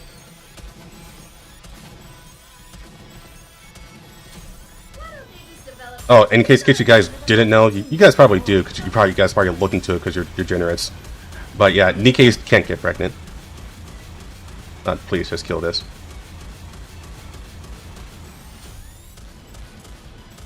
Oh no, I was just getting into the groove. Better reload. Can I last 20 seconds and see if I can kill him? Just develop something like an infinite magazine. Touché. Why don't they just develop something like an infinite magazine? Oh no, I was just getting into the groove. I'm doing one shot. Sorry, Okay. I didn't keep my head in the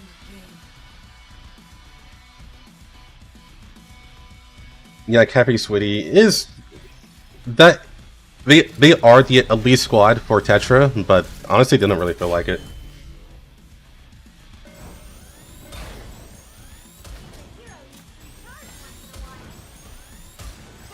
Under the light of the kingdom. Oh, keep the momentum going. See.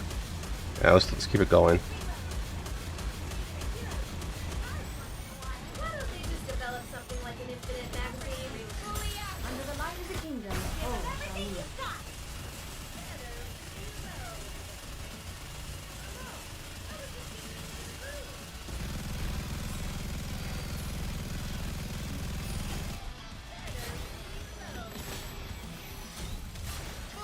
Under the light of the kingdom. Oh, keep the momentum going. Fuck.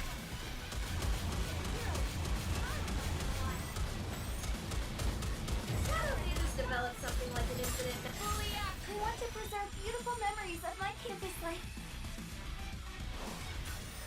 Give them everything you've got.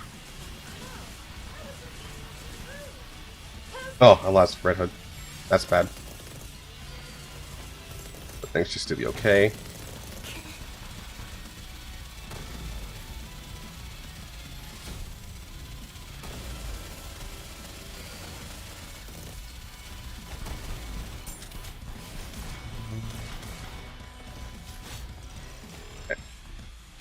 It's funny how Nikke can do everything TDTLs do, but using all those functions will celebrate a mental breakdown. Yeah. Honestly, yeah. I would say T-Dolls are more mentally stable than Nikke's are by a substantial amount. But at the same time, Under the light of the kingdom. Oh, I think Nikke's do suffer more discrimination. you're tougher than I thought. Oh no, I was just getting under the light. It's hard to tell.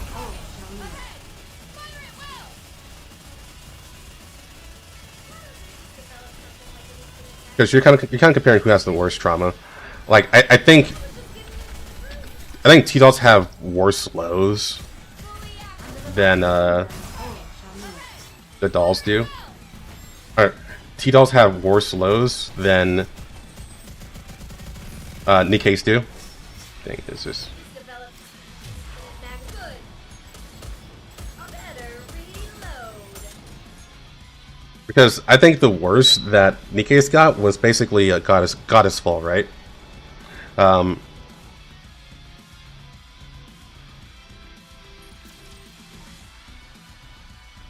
think that's the worst they ever gotten. While T-Dolls have suffered, I'd say a hell of a lot more. Like going by Ulrid's,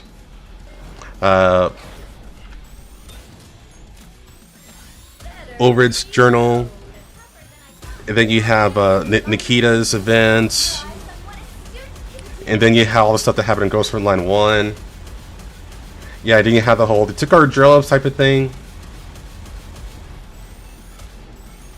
And yeah, Gacha's fall was a blessing in disguise.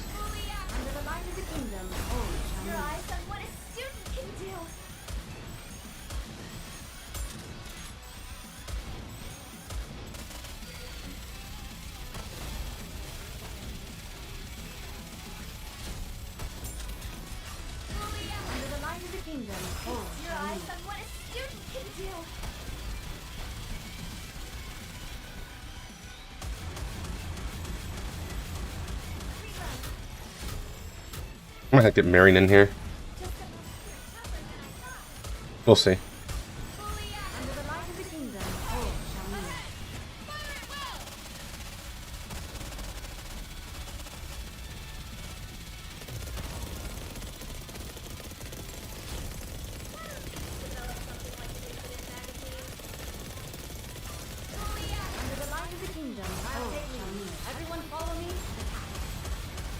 I think we're okay, actually. No, no way, no fucking way.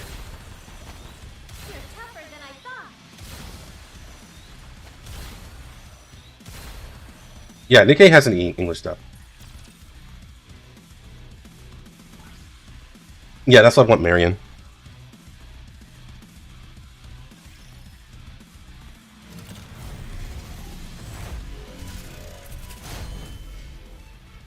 Adult services win. I mean, there is Lucky 7. That's pretty much their adult services. Actually, Tetra in general. I won't say they specialize in adult services, but they do provide adult services.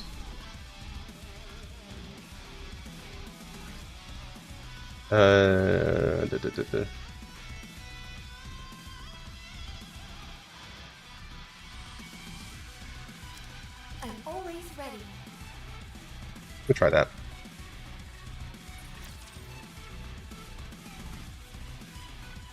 Whether we fit in Ghost Online and PTSD? Yeah, easily.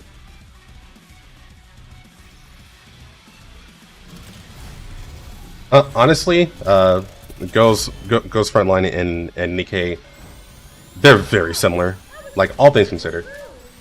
Sorry, Tungos, I actually missed your question there. What do you think? How do you think Nikke will handle the flood from Halo? I think they just lose, to be completely honest.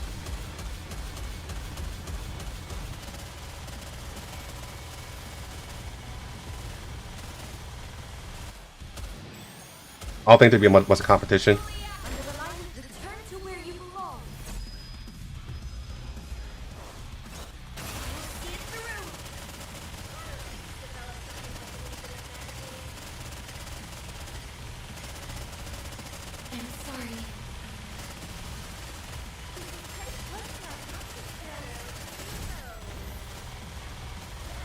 Yeah, that's a lot better.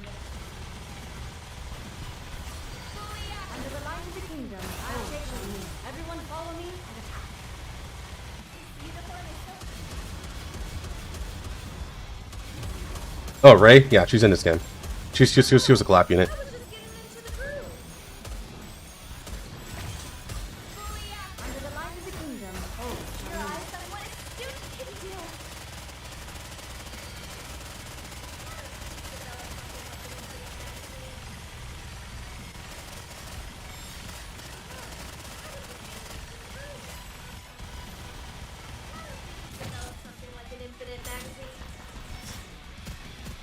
I cannot lose Rappy. She's my first one.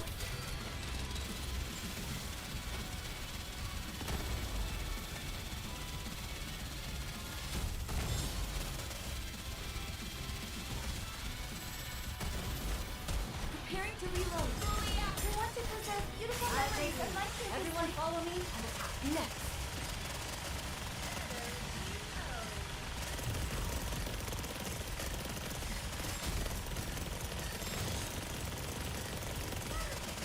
Rid this fucker here, honestly.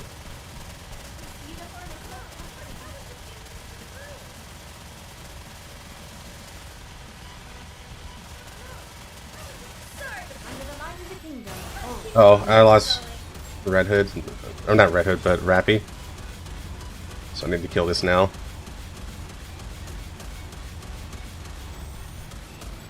Why don't you just develop something like an infinite magazine? Better reload. Fair enough.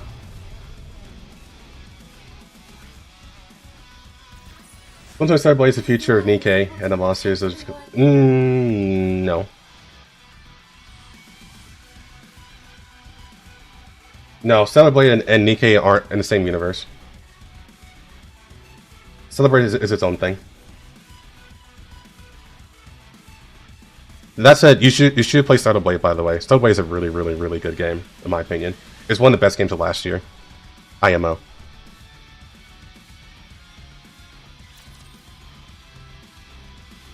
.360 no scope. Honestly, yeah, she would. If she knew what 360 no scope was, she would totally do that.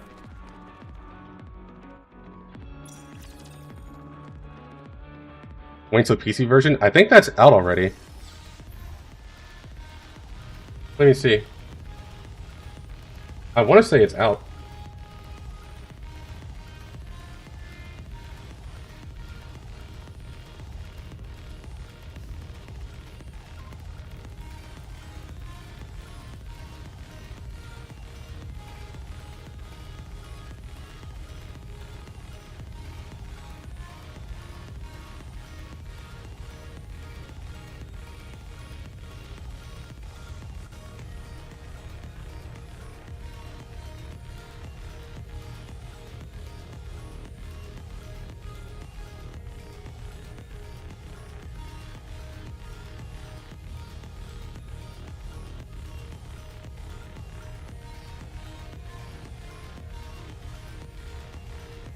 Oh no, it's not out yet, sorry. It's not in June.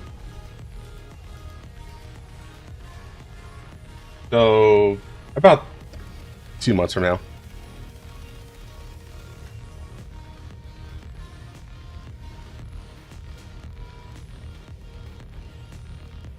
I'll follow you closely, teacher. Encounter. Spot back. Here I come. And yeah, this is...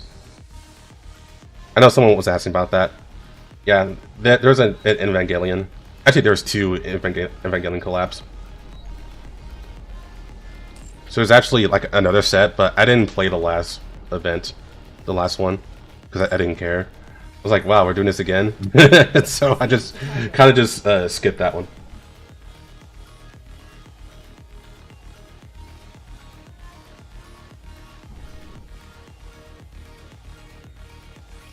Watch over me.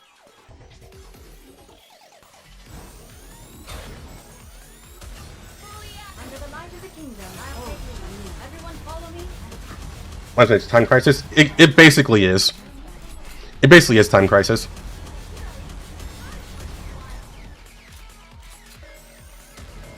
Better reload. They are. I think the Evangelion one is actually the best one though. The first Evangelion one. I don't know about the second one because I just never played that one. But the first one was actually pretty fun. I told you justice would prevail.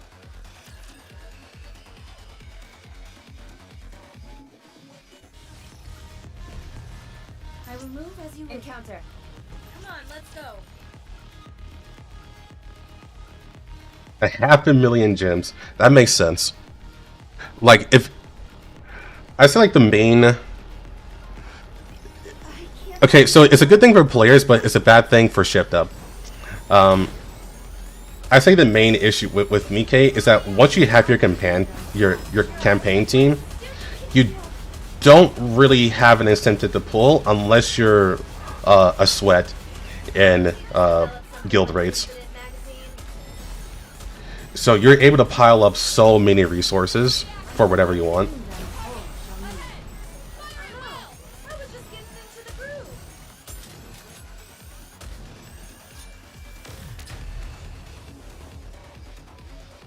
I can see you appeal this game. This game's actually really fun. It's my favorite gacha game. Your king has won another victory. give Girls Online 2 a bit more time, it may dethrone Nikke, but so far not right now.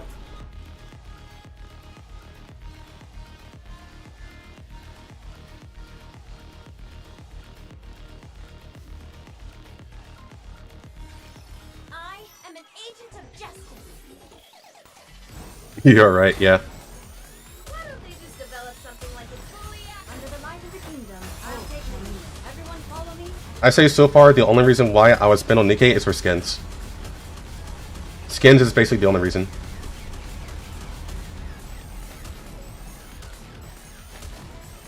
I say skins are a very bountiful reason, by the way. They release a lot of awesome skins in this game.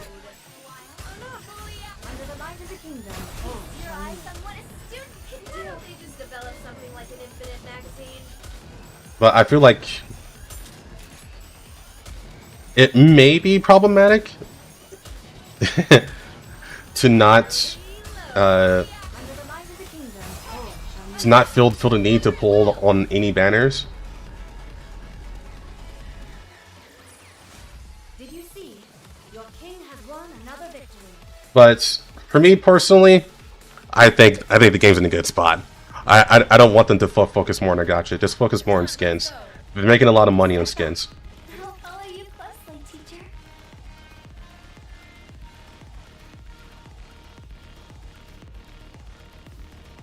I just want them to actually use their treasure system to make old units better.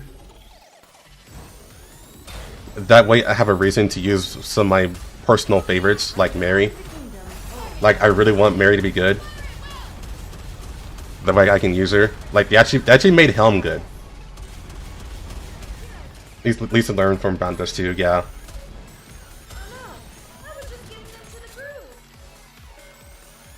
Brothers 2 actually did very well with how they made their gacha system, and they actually made their skins like skills. Like they combined the best of skins within their game, and just made it like, oh, if you want this skin, you actually make your character stronger. So pull in the gacha. They have a really good system in Playtest too. It's actually surprising that they don't have even more money, to be honest. And I think a lot of that is because one, it's a chibi game, so its first impressions was not very good, and two, is also an RPG, a pretty difficult RPG, so it's also niche in that way as well. But I think they have a winning formula now, and they actually went all in. Like, okay, it's a chibi game, but look at these skill animations. That totally doesn't matter if it's a chibi game. Just look at these amazing skill animations that you'll fab to all day. So yeah, they have a winning formula. And yeah, the treasure is really good. I'm still working on Helms, because I worked on Exia and Laplace, which is why Laplace is my team right now, because Laplace is actually extremely good with their treasure. I am surprised that Laplace isn't talked about more with their treasure. Like, people don't realize how good Laplace is with their treasure.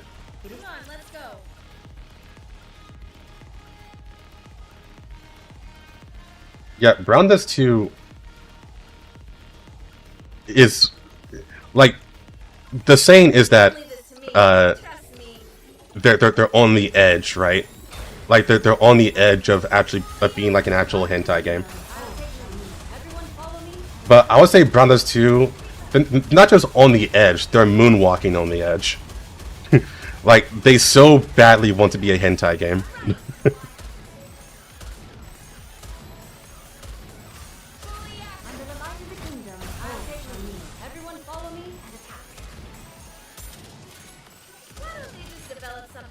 And yeah, people see the chibi thing as like unappealing. I understand that. But for me personally, I'm not bothered by it.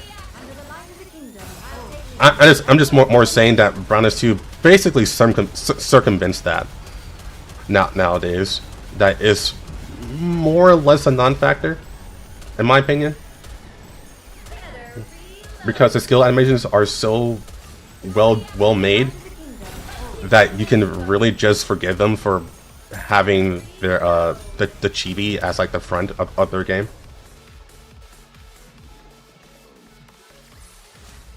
Is Helm the best third slot E3 now? I didn't even know that. I just know she's amazing now. I will move as you wish. Are you ready? I'll follow you closely, teacher.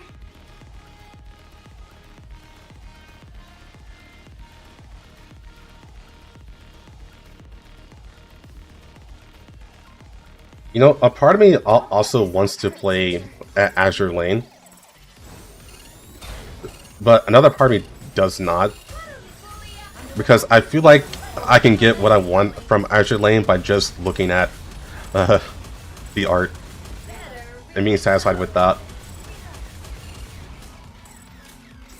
Like, I keep being told the story in Azure Lane is wild,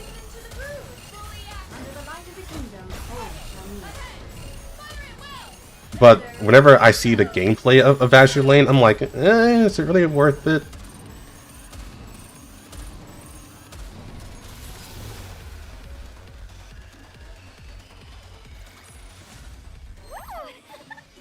That concludes today's lesson. Yeah, I get you. I get what you mean. Come on, let's go.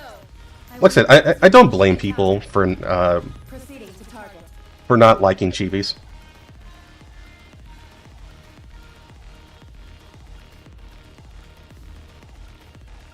Of course, there's a reason why they do it. It's because it's easier to make. That way they can produce characters faster for the gacha. So it's a give and take.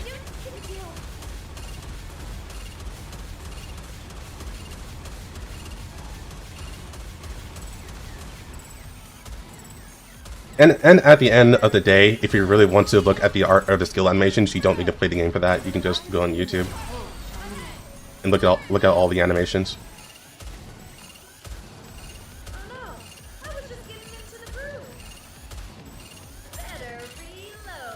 There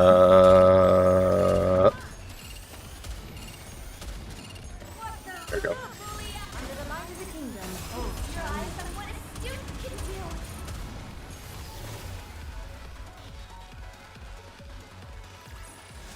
Did you see? Your king has won another victory.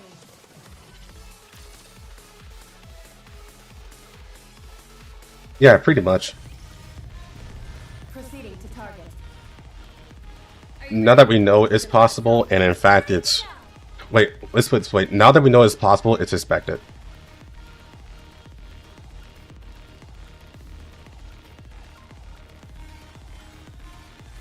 Yeah, look, I'm busy. Yeah, I really gotta work on Helm. But I'm still working on getting her resources to get her key ready. But that's really good to know though. It would be nice to replace Naga, especially with a fan favorite like Helm. Under the light of the kingdom, I'll take you. Everyone follow me and attack. Reload.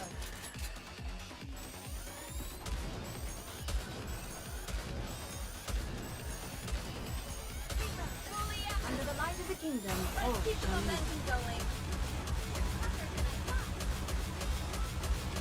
Oh, but as far as Azure Lane is concerned, there's so many games I want to play. Honestly, I think it's really just that. There's so many gacha games I want to play. But there's only so much time in the day that I can play gacha games. Like, I'm not playing Nikke every day like how I used to ever since Frontline came out. Frontline 2, I mean. But Nikke is still a game that I still want to play and make sure that I'm keeping up with. Even if I only play like 3 times a week now instead of every day. As long as we're together, I will never fall. And in Ghost Frontline 2, I have 2 accounts. In Ghost Frontline 1, I can play that a lot, but honestly, there is really no need to. Once you have your teams ready for Ghost Frontline 1, you don't even need to play the game anymore. You can just play during events and then you're good to go. Because no one can beat the Scar team.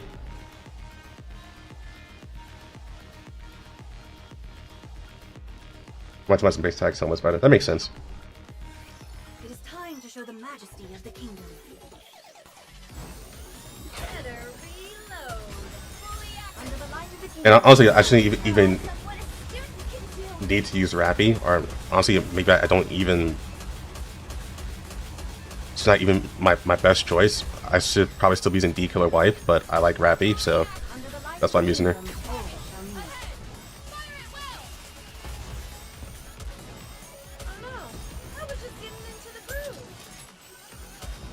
And so, but since I'm so focused on those 3 games, I just don't have time to try out new gacha games without sacrificing some things. Because I have 2 accounts for Ghost Frontline 2, there's Ghost Frontline 1, there's Nikke. I like Brown S2, so I want to occasionally jump to Brown S2. So do I, and then there's also PGR. I still want to eventually actually sit down and actually play PGR to its completion. So it's like, do I have time to get into Azure Lane? Probably not. Do I have time to get into Arknights? Probably not.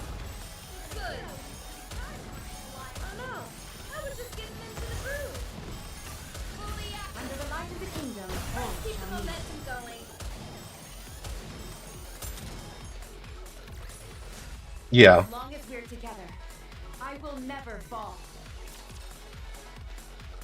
Basically that. I will move as you wish. D-Killer Wife is probably better for this team in particular, but I like Rappy. A good student. Listen, I'm ready to go.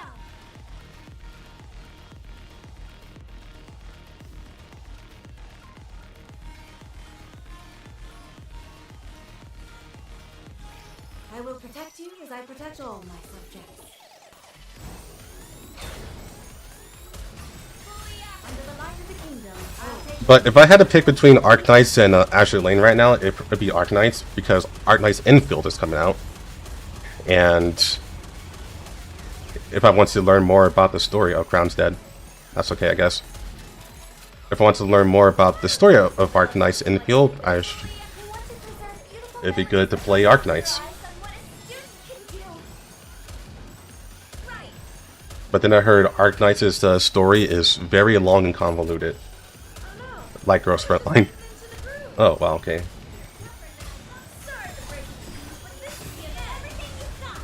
You're not gonna die, right? Good. Okay.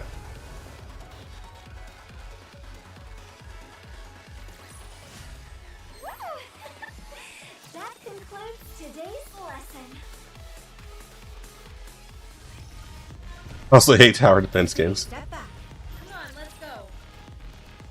Want to go to Goon, go to Azure Lane.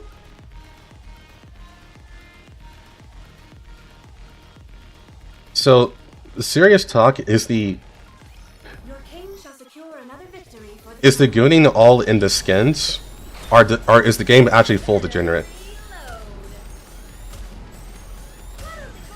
under the light of the kingdom. Because I think it's just all in the skins, right?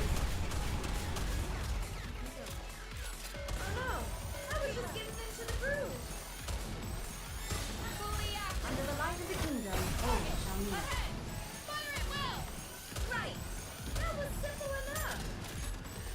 Mostly skins. Okay, yeah. So the gameplay actually takes itself seriously, basically. Yeah, and the story as well.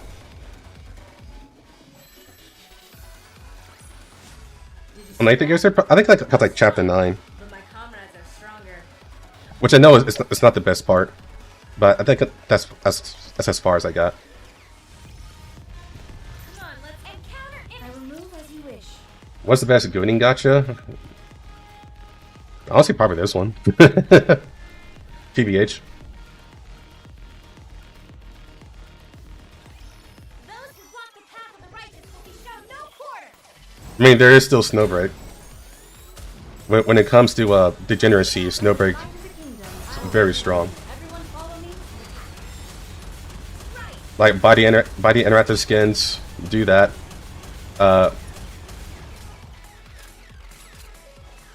I still need to get into the spicy stuff in BD2 because it's been a while and I haven't interacted with this dating sim.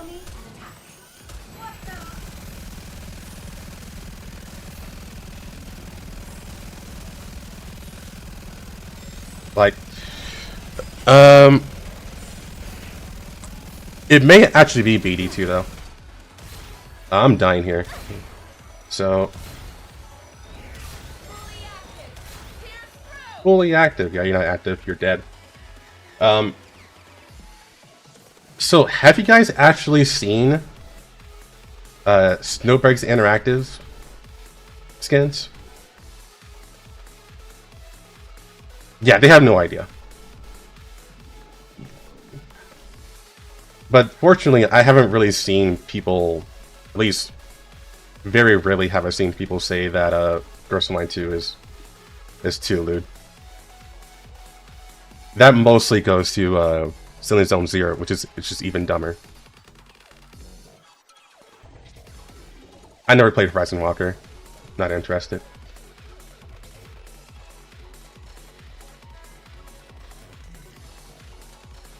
I have some. Okay. Well, I'm going to show you something better than that. I don't know how far I can go, but this is on YouTube. So maybe I could just show this whole thing.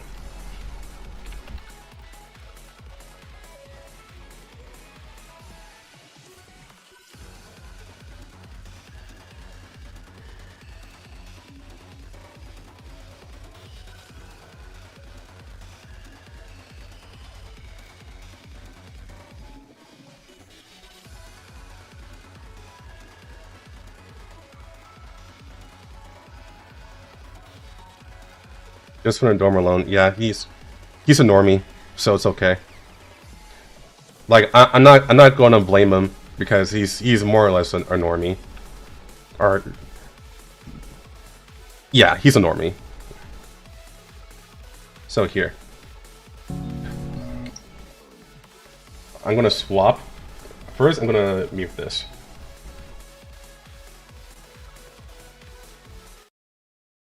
And I'm gonna hope I don't get banned. I don't get shadow banned on YouTube right now. But here, I'll just show you the interactive cutscene of one of the ones in BD2. It is on YouTube, so I'm going to assume this is fine. Shadow Realm.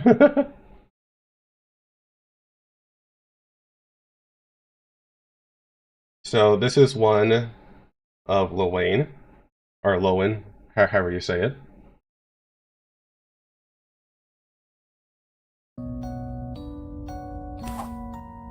Dude, yeah.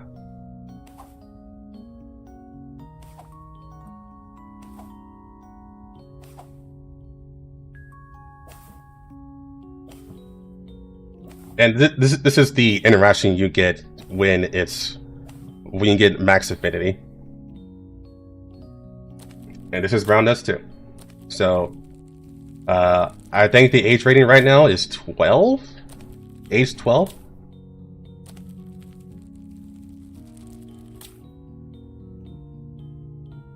Burst animations.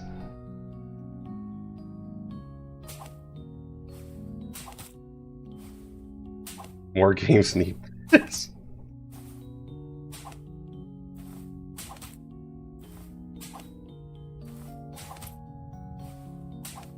Alright, let me just edge it here. Like we don't see all 5 minutes of this.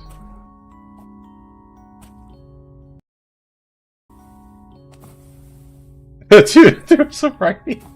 Yeah, I know.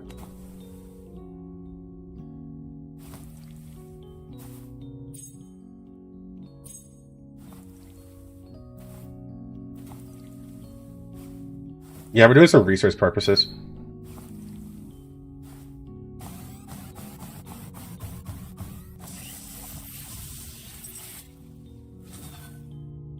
Yeah, that happened.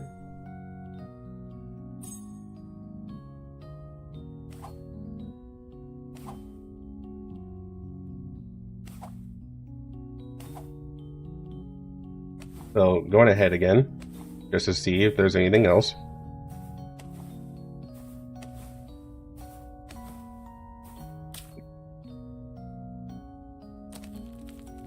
I guess we can go towards the end here.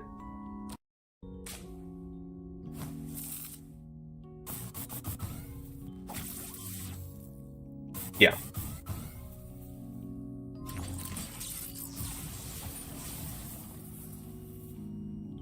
Okay. Yeah, that's enough. Are we tortured? No, I think the backstory behind this is that in this timeline, in this parallel world, she's an android. So this is actually soothing for her, which is yeah. You can take that as you will.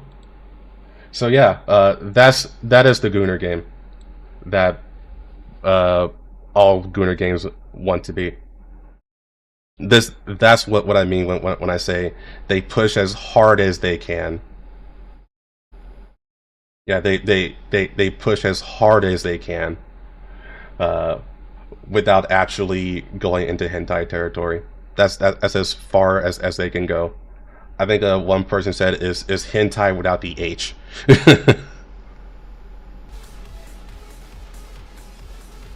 Yeah, good lord, Frontline 2 is tame. Yeah.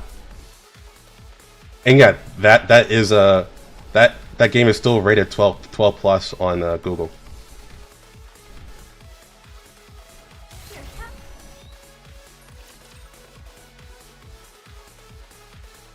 Yeah, Snowbreak doesn't compare. Azure Lane doesn't compare.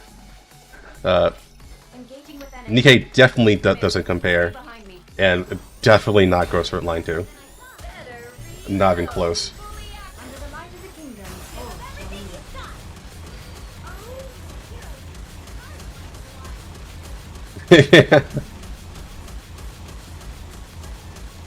Yeah, so when people complain that games like Ghost Frontline 2 is too lewd, they're just normies. They're really just normies.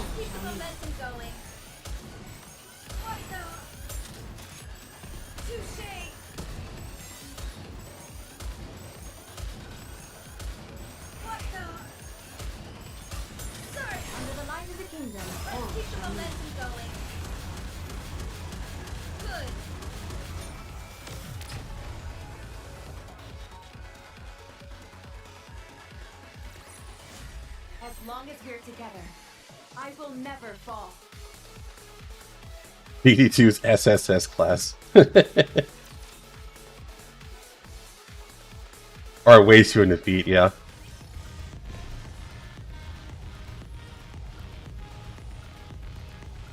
I will move as you wish. Encounter. With the dialogue. So basically, it's dialogue describing it, right? On what's going on, and not actually the actual animation. Yeah, that's basically what Nikke tries to do, as well. They keep it ambiguous, though. Like, I think the only thing that's even close, like for real, the only thing that's even close to BD2 is actually Love and D-Space. You playing it? Wow, that sucks. Yeah, they just don't know, man. They're ignorant.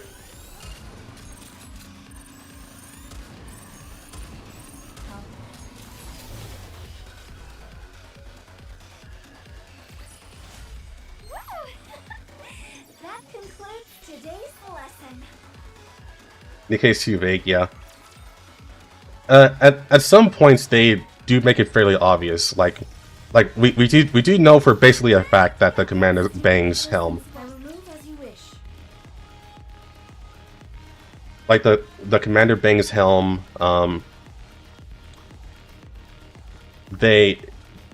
He bangs the bunny sisters. Watch over me.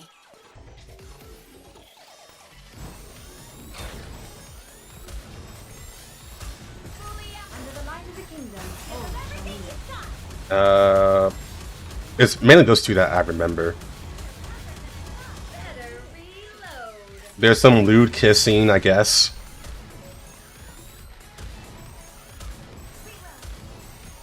Oh yeah, they banged Mary. Alright. They might have banged Mary? Summer Mary in particular?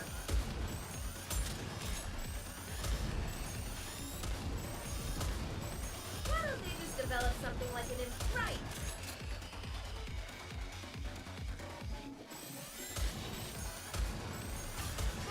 under the light of the kingdom. Oh, Everything you've got. Yeah, I don't know about Brady. I don't have her, so I can't say for sure. It gets wild? Okay. Good. Heroes recharge once in a while. Fully active. under the light of the kingdom. Oh, Everything you've got. I think slaps you. Is banging in canon though? Probably not. No, probably not.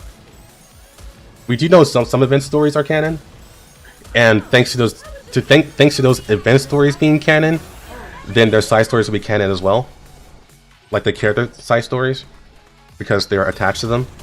Like for instance, we know that the summer stories are some story 1 and 2. They're both canon. did you see? Your king has won another victory. Any thoughts about Ruby? What about Ruby? About Ruby in particular? Are you asking for anything specific? Because I have watched Ruby before. But I'm wondering if you mean something specifically. Are you ready? I'll follow you closely, teacher.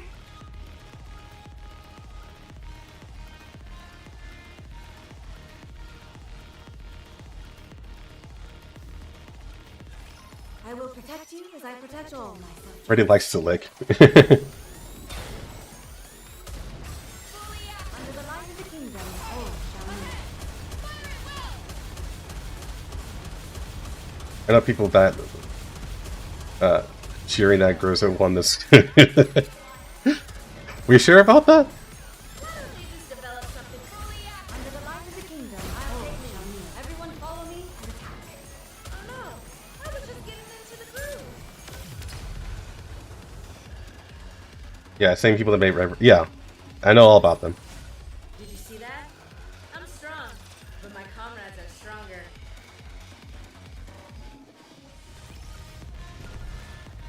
So about Ruby, since it was brought up, Ruby, Follow you closely, teacher. to make it relevant to what we're talking about, Ruby feels like Project Net.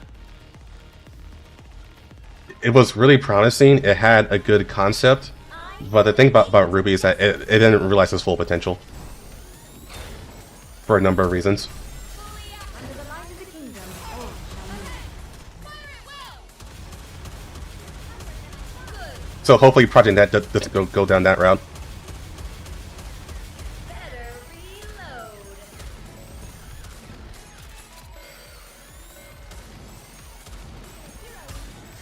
Under the light of the kingdom. Oh, shall we? Oh no, I was just getting into the groove. Yeah, so one thing about Groza being the canon wife, which is what I assume that is supposed to mean. Develop something like Infinite Magazine. I really do like that Ghost Frontline 2 took the time I'm strong. to establish Comrades are stronger. how close, or at least how compatible, the Commander and Groza are. Good student proceeding to target.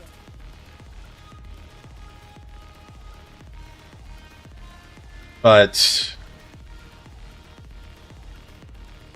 ever since the story started picking up, there's been a lot of intrusion. Like, all Dandelion needed was one scene. Literally just one scene. And everyone is already saying that Dandelion won over Groza. You know? Just develop something like an Infinite Magazine. Under the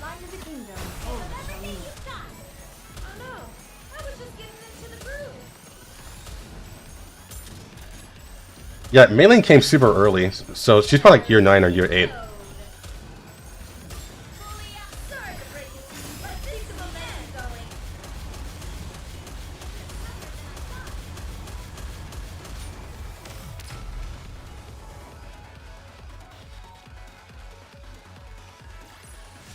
As long as we're together, I will never fall. Yeah, Springfield had a really, really good moment. Proceeding to target. Encounter And so Get ready. I know one thing, that Dandelion is a lot of people's favorite character. Especially if they play Ghost Frontline 1. Because Dandelion is a treat. Engaging with enemy. Commander, stay behind me. But the thing is that, like, her compatibility with the Commander in Ghost Frontline 2 is very, very, very easy to see as well. Like, it's very, very easy to see. So a lot of people who don't know about Dandelion, even they like her. And they're like, wife, wife, wife, wife, wife. Oh no, I was just getting into the groove. Oh yeah, they don't know the relationship that Klukai and Megdi has. If they did, they would understand. I'm strong, but my comrades are stronger. But I think that's just usual. They have to they have to learn about more about the relationship. A good student proceeding to target. Well, the Project Net. Project Net, I played it for an hour and a half. The big thing is that I just can't get any players. Time to show what a female student is capable of. So it's either me playing versus bots in PvP, or I just invite people to play. They had to watch it for your video, yeah. I agree with that. Or I had to invite friends to play co-op. And one thing I learned is that there are 2 servers. I'm on the Russian server, and I'm assuming most people are on the Philippines. So I will look into getting into the Philippine server Just develop something before beta ends, and if I actually get players, I'll stream it again. better. Reload. But as far as the game itself is concerned, I have repeated it multiple times, but you know, thumbnail and all that stuff, I don't mind repeating myself. That, I'm strong, but my comrades are stronger. The 2 main points. The first main point is that the game needs a clear vision. That's not. I can't see that yet, so that's its main problem. If they're trying to be a casual game, it needs to be as good as Snowbreak, and it's currently not as good as Snowbreak. If it's trying to be a sweaty game, it needs to be as good as, like, at the very least, maybe something like Stronova. And if it's not as good as either of those games, then it's going to falter. The second point is that what the game has right now, it needs more polish. And the polish isn't really there.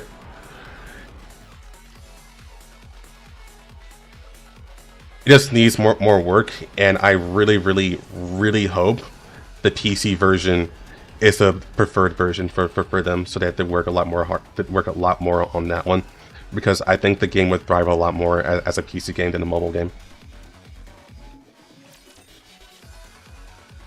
The gameplay is very stiff, yeah. Would you ever get Arknights to try? I do. I do want to give it a try. The issue is that it's very hard to fit into my rotation, because I am playing 2 accounts for Ghost Frontline 2. I still need to upkeep Ghost Frontline 1, although I don't really need too much in that, so that's a very, very minor point. And then I'm also still playing Nikke, and Nikke is still my favorite gacha game. I'm not playing it every day anymore because I'm set on campaign, so really I just need to make sure that my characters are leveled up well enough, that way I don't get stuck in campaign whenever it comes out. but I also want to play PGR. Under the light of the kingdom. There's also a lot of gacha games I do want to play. And Arknights is one of them because Enfield is coming out, and I do want to learn more about the lore before playing Enfield. But I know that's like a deep dive. I'll have to be a deep dive, or do a deep dive for that. So I don't know if I want to commit to that. It's something I'm thinking about. Gacha's supposed to take less time. They really don't. they really don't, honestly. They're a commitment.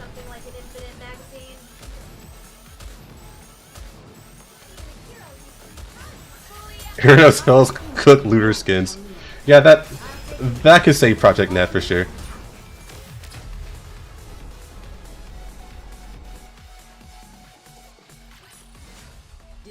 Dandelion wants Commander to give her a body and Yellow to collect herself.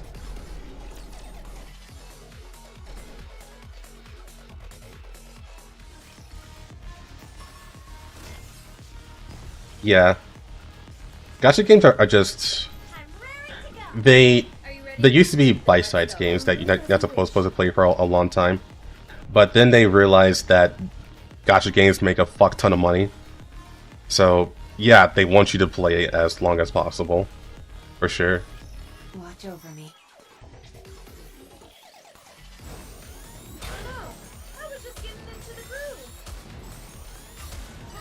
Under the light of the kingdom. I'll take me. Everyone follow me. Only playing Frontline 2 and Wuwa. Wuwa is a really good game. It's not for me personally, but it's a really good game. The new updates in Frontline 2 helped a lot in giving them more content. Boundary Push is a very fun mode. The only problem with Boundary Push is that it takes a long time to finish. But I am hoping that they'll be able to expand much further.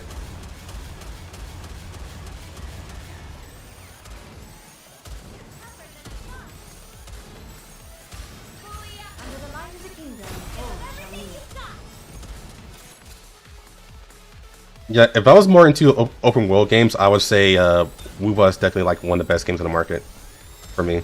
But I'm not into open world games.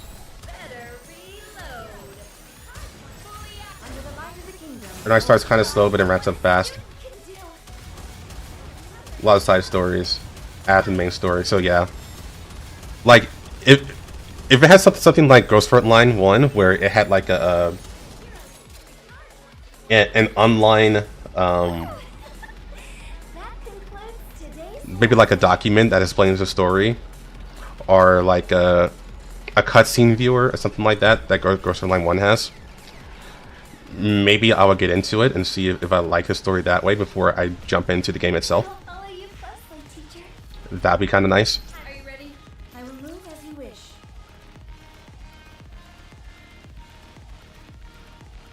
What about the new Arknights, so Enfield? Yeah, I do plan on playing Enfield and trying it out and see if I like it. I do want to try that. Engaging. That's like the one game on my list to try out. Under the light of the kingdom. Yeah, 3 is going to be the limit for most people, I think. And if you're playing three of them, they're probably going to be like fast games that you can jump in pretty easily to. That's not like match style? Yeah, which is why I want to play it.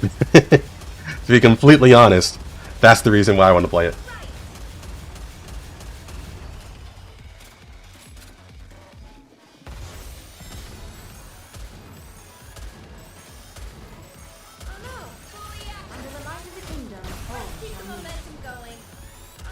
That's pretty funny.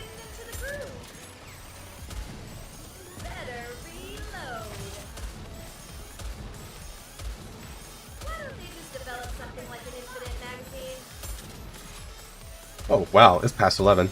Holy shit, I just noticed. Under the light of the Time flies when you're having fun. everyone follow me. I'm gonna end this stage. 15 seconds.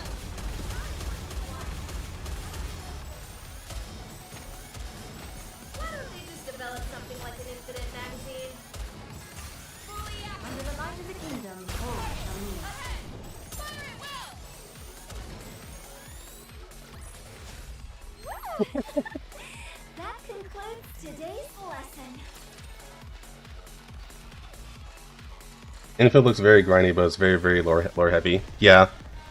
Honestly, it feels like a game that's up my alley. Just why I want to play it. I want Nikke game mode to Girls Frontline 2.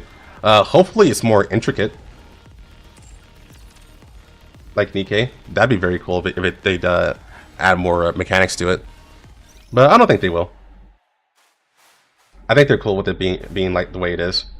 And leaving Nikke to do his Nikke things. Alright, it's past 11. That means it's actually past my bedtime.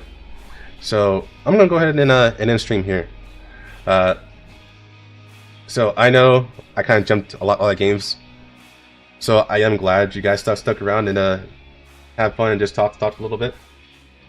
I will try to see if I can get to not get to the Philippines, but get the Philippine game for Project Net and see if I can get to people. And if that happens, I will stream it again, but it won't be tomorrow. I'll be too busy tomorrow. So we'll see you on Monday. I'll see you guys then. Take care.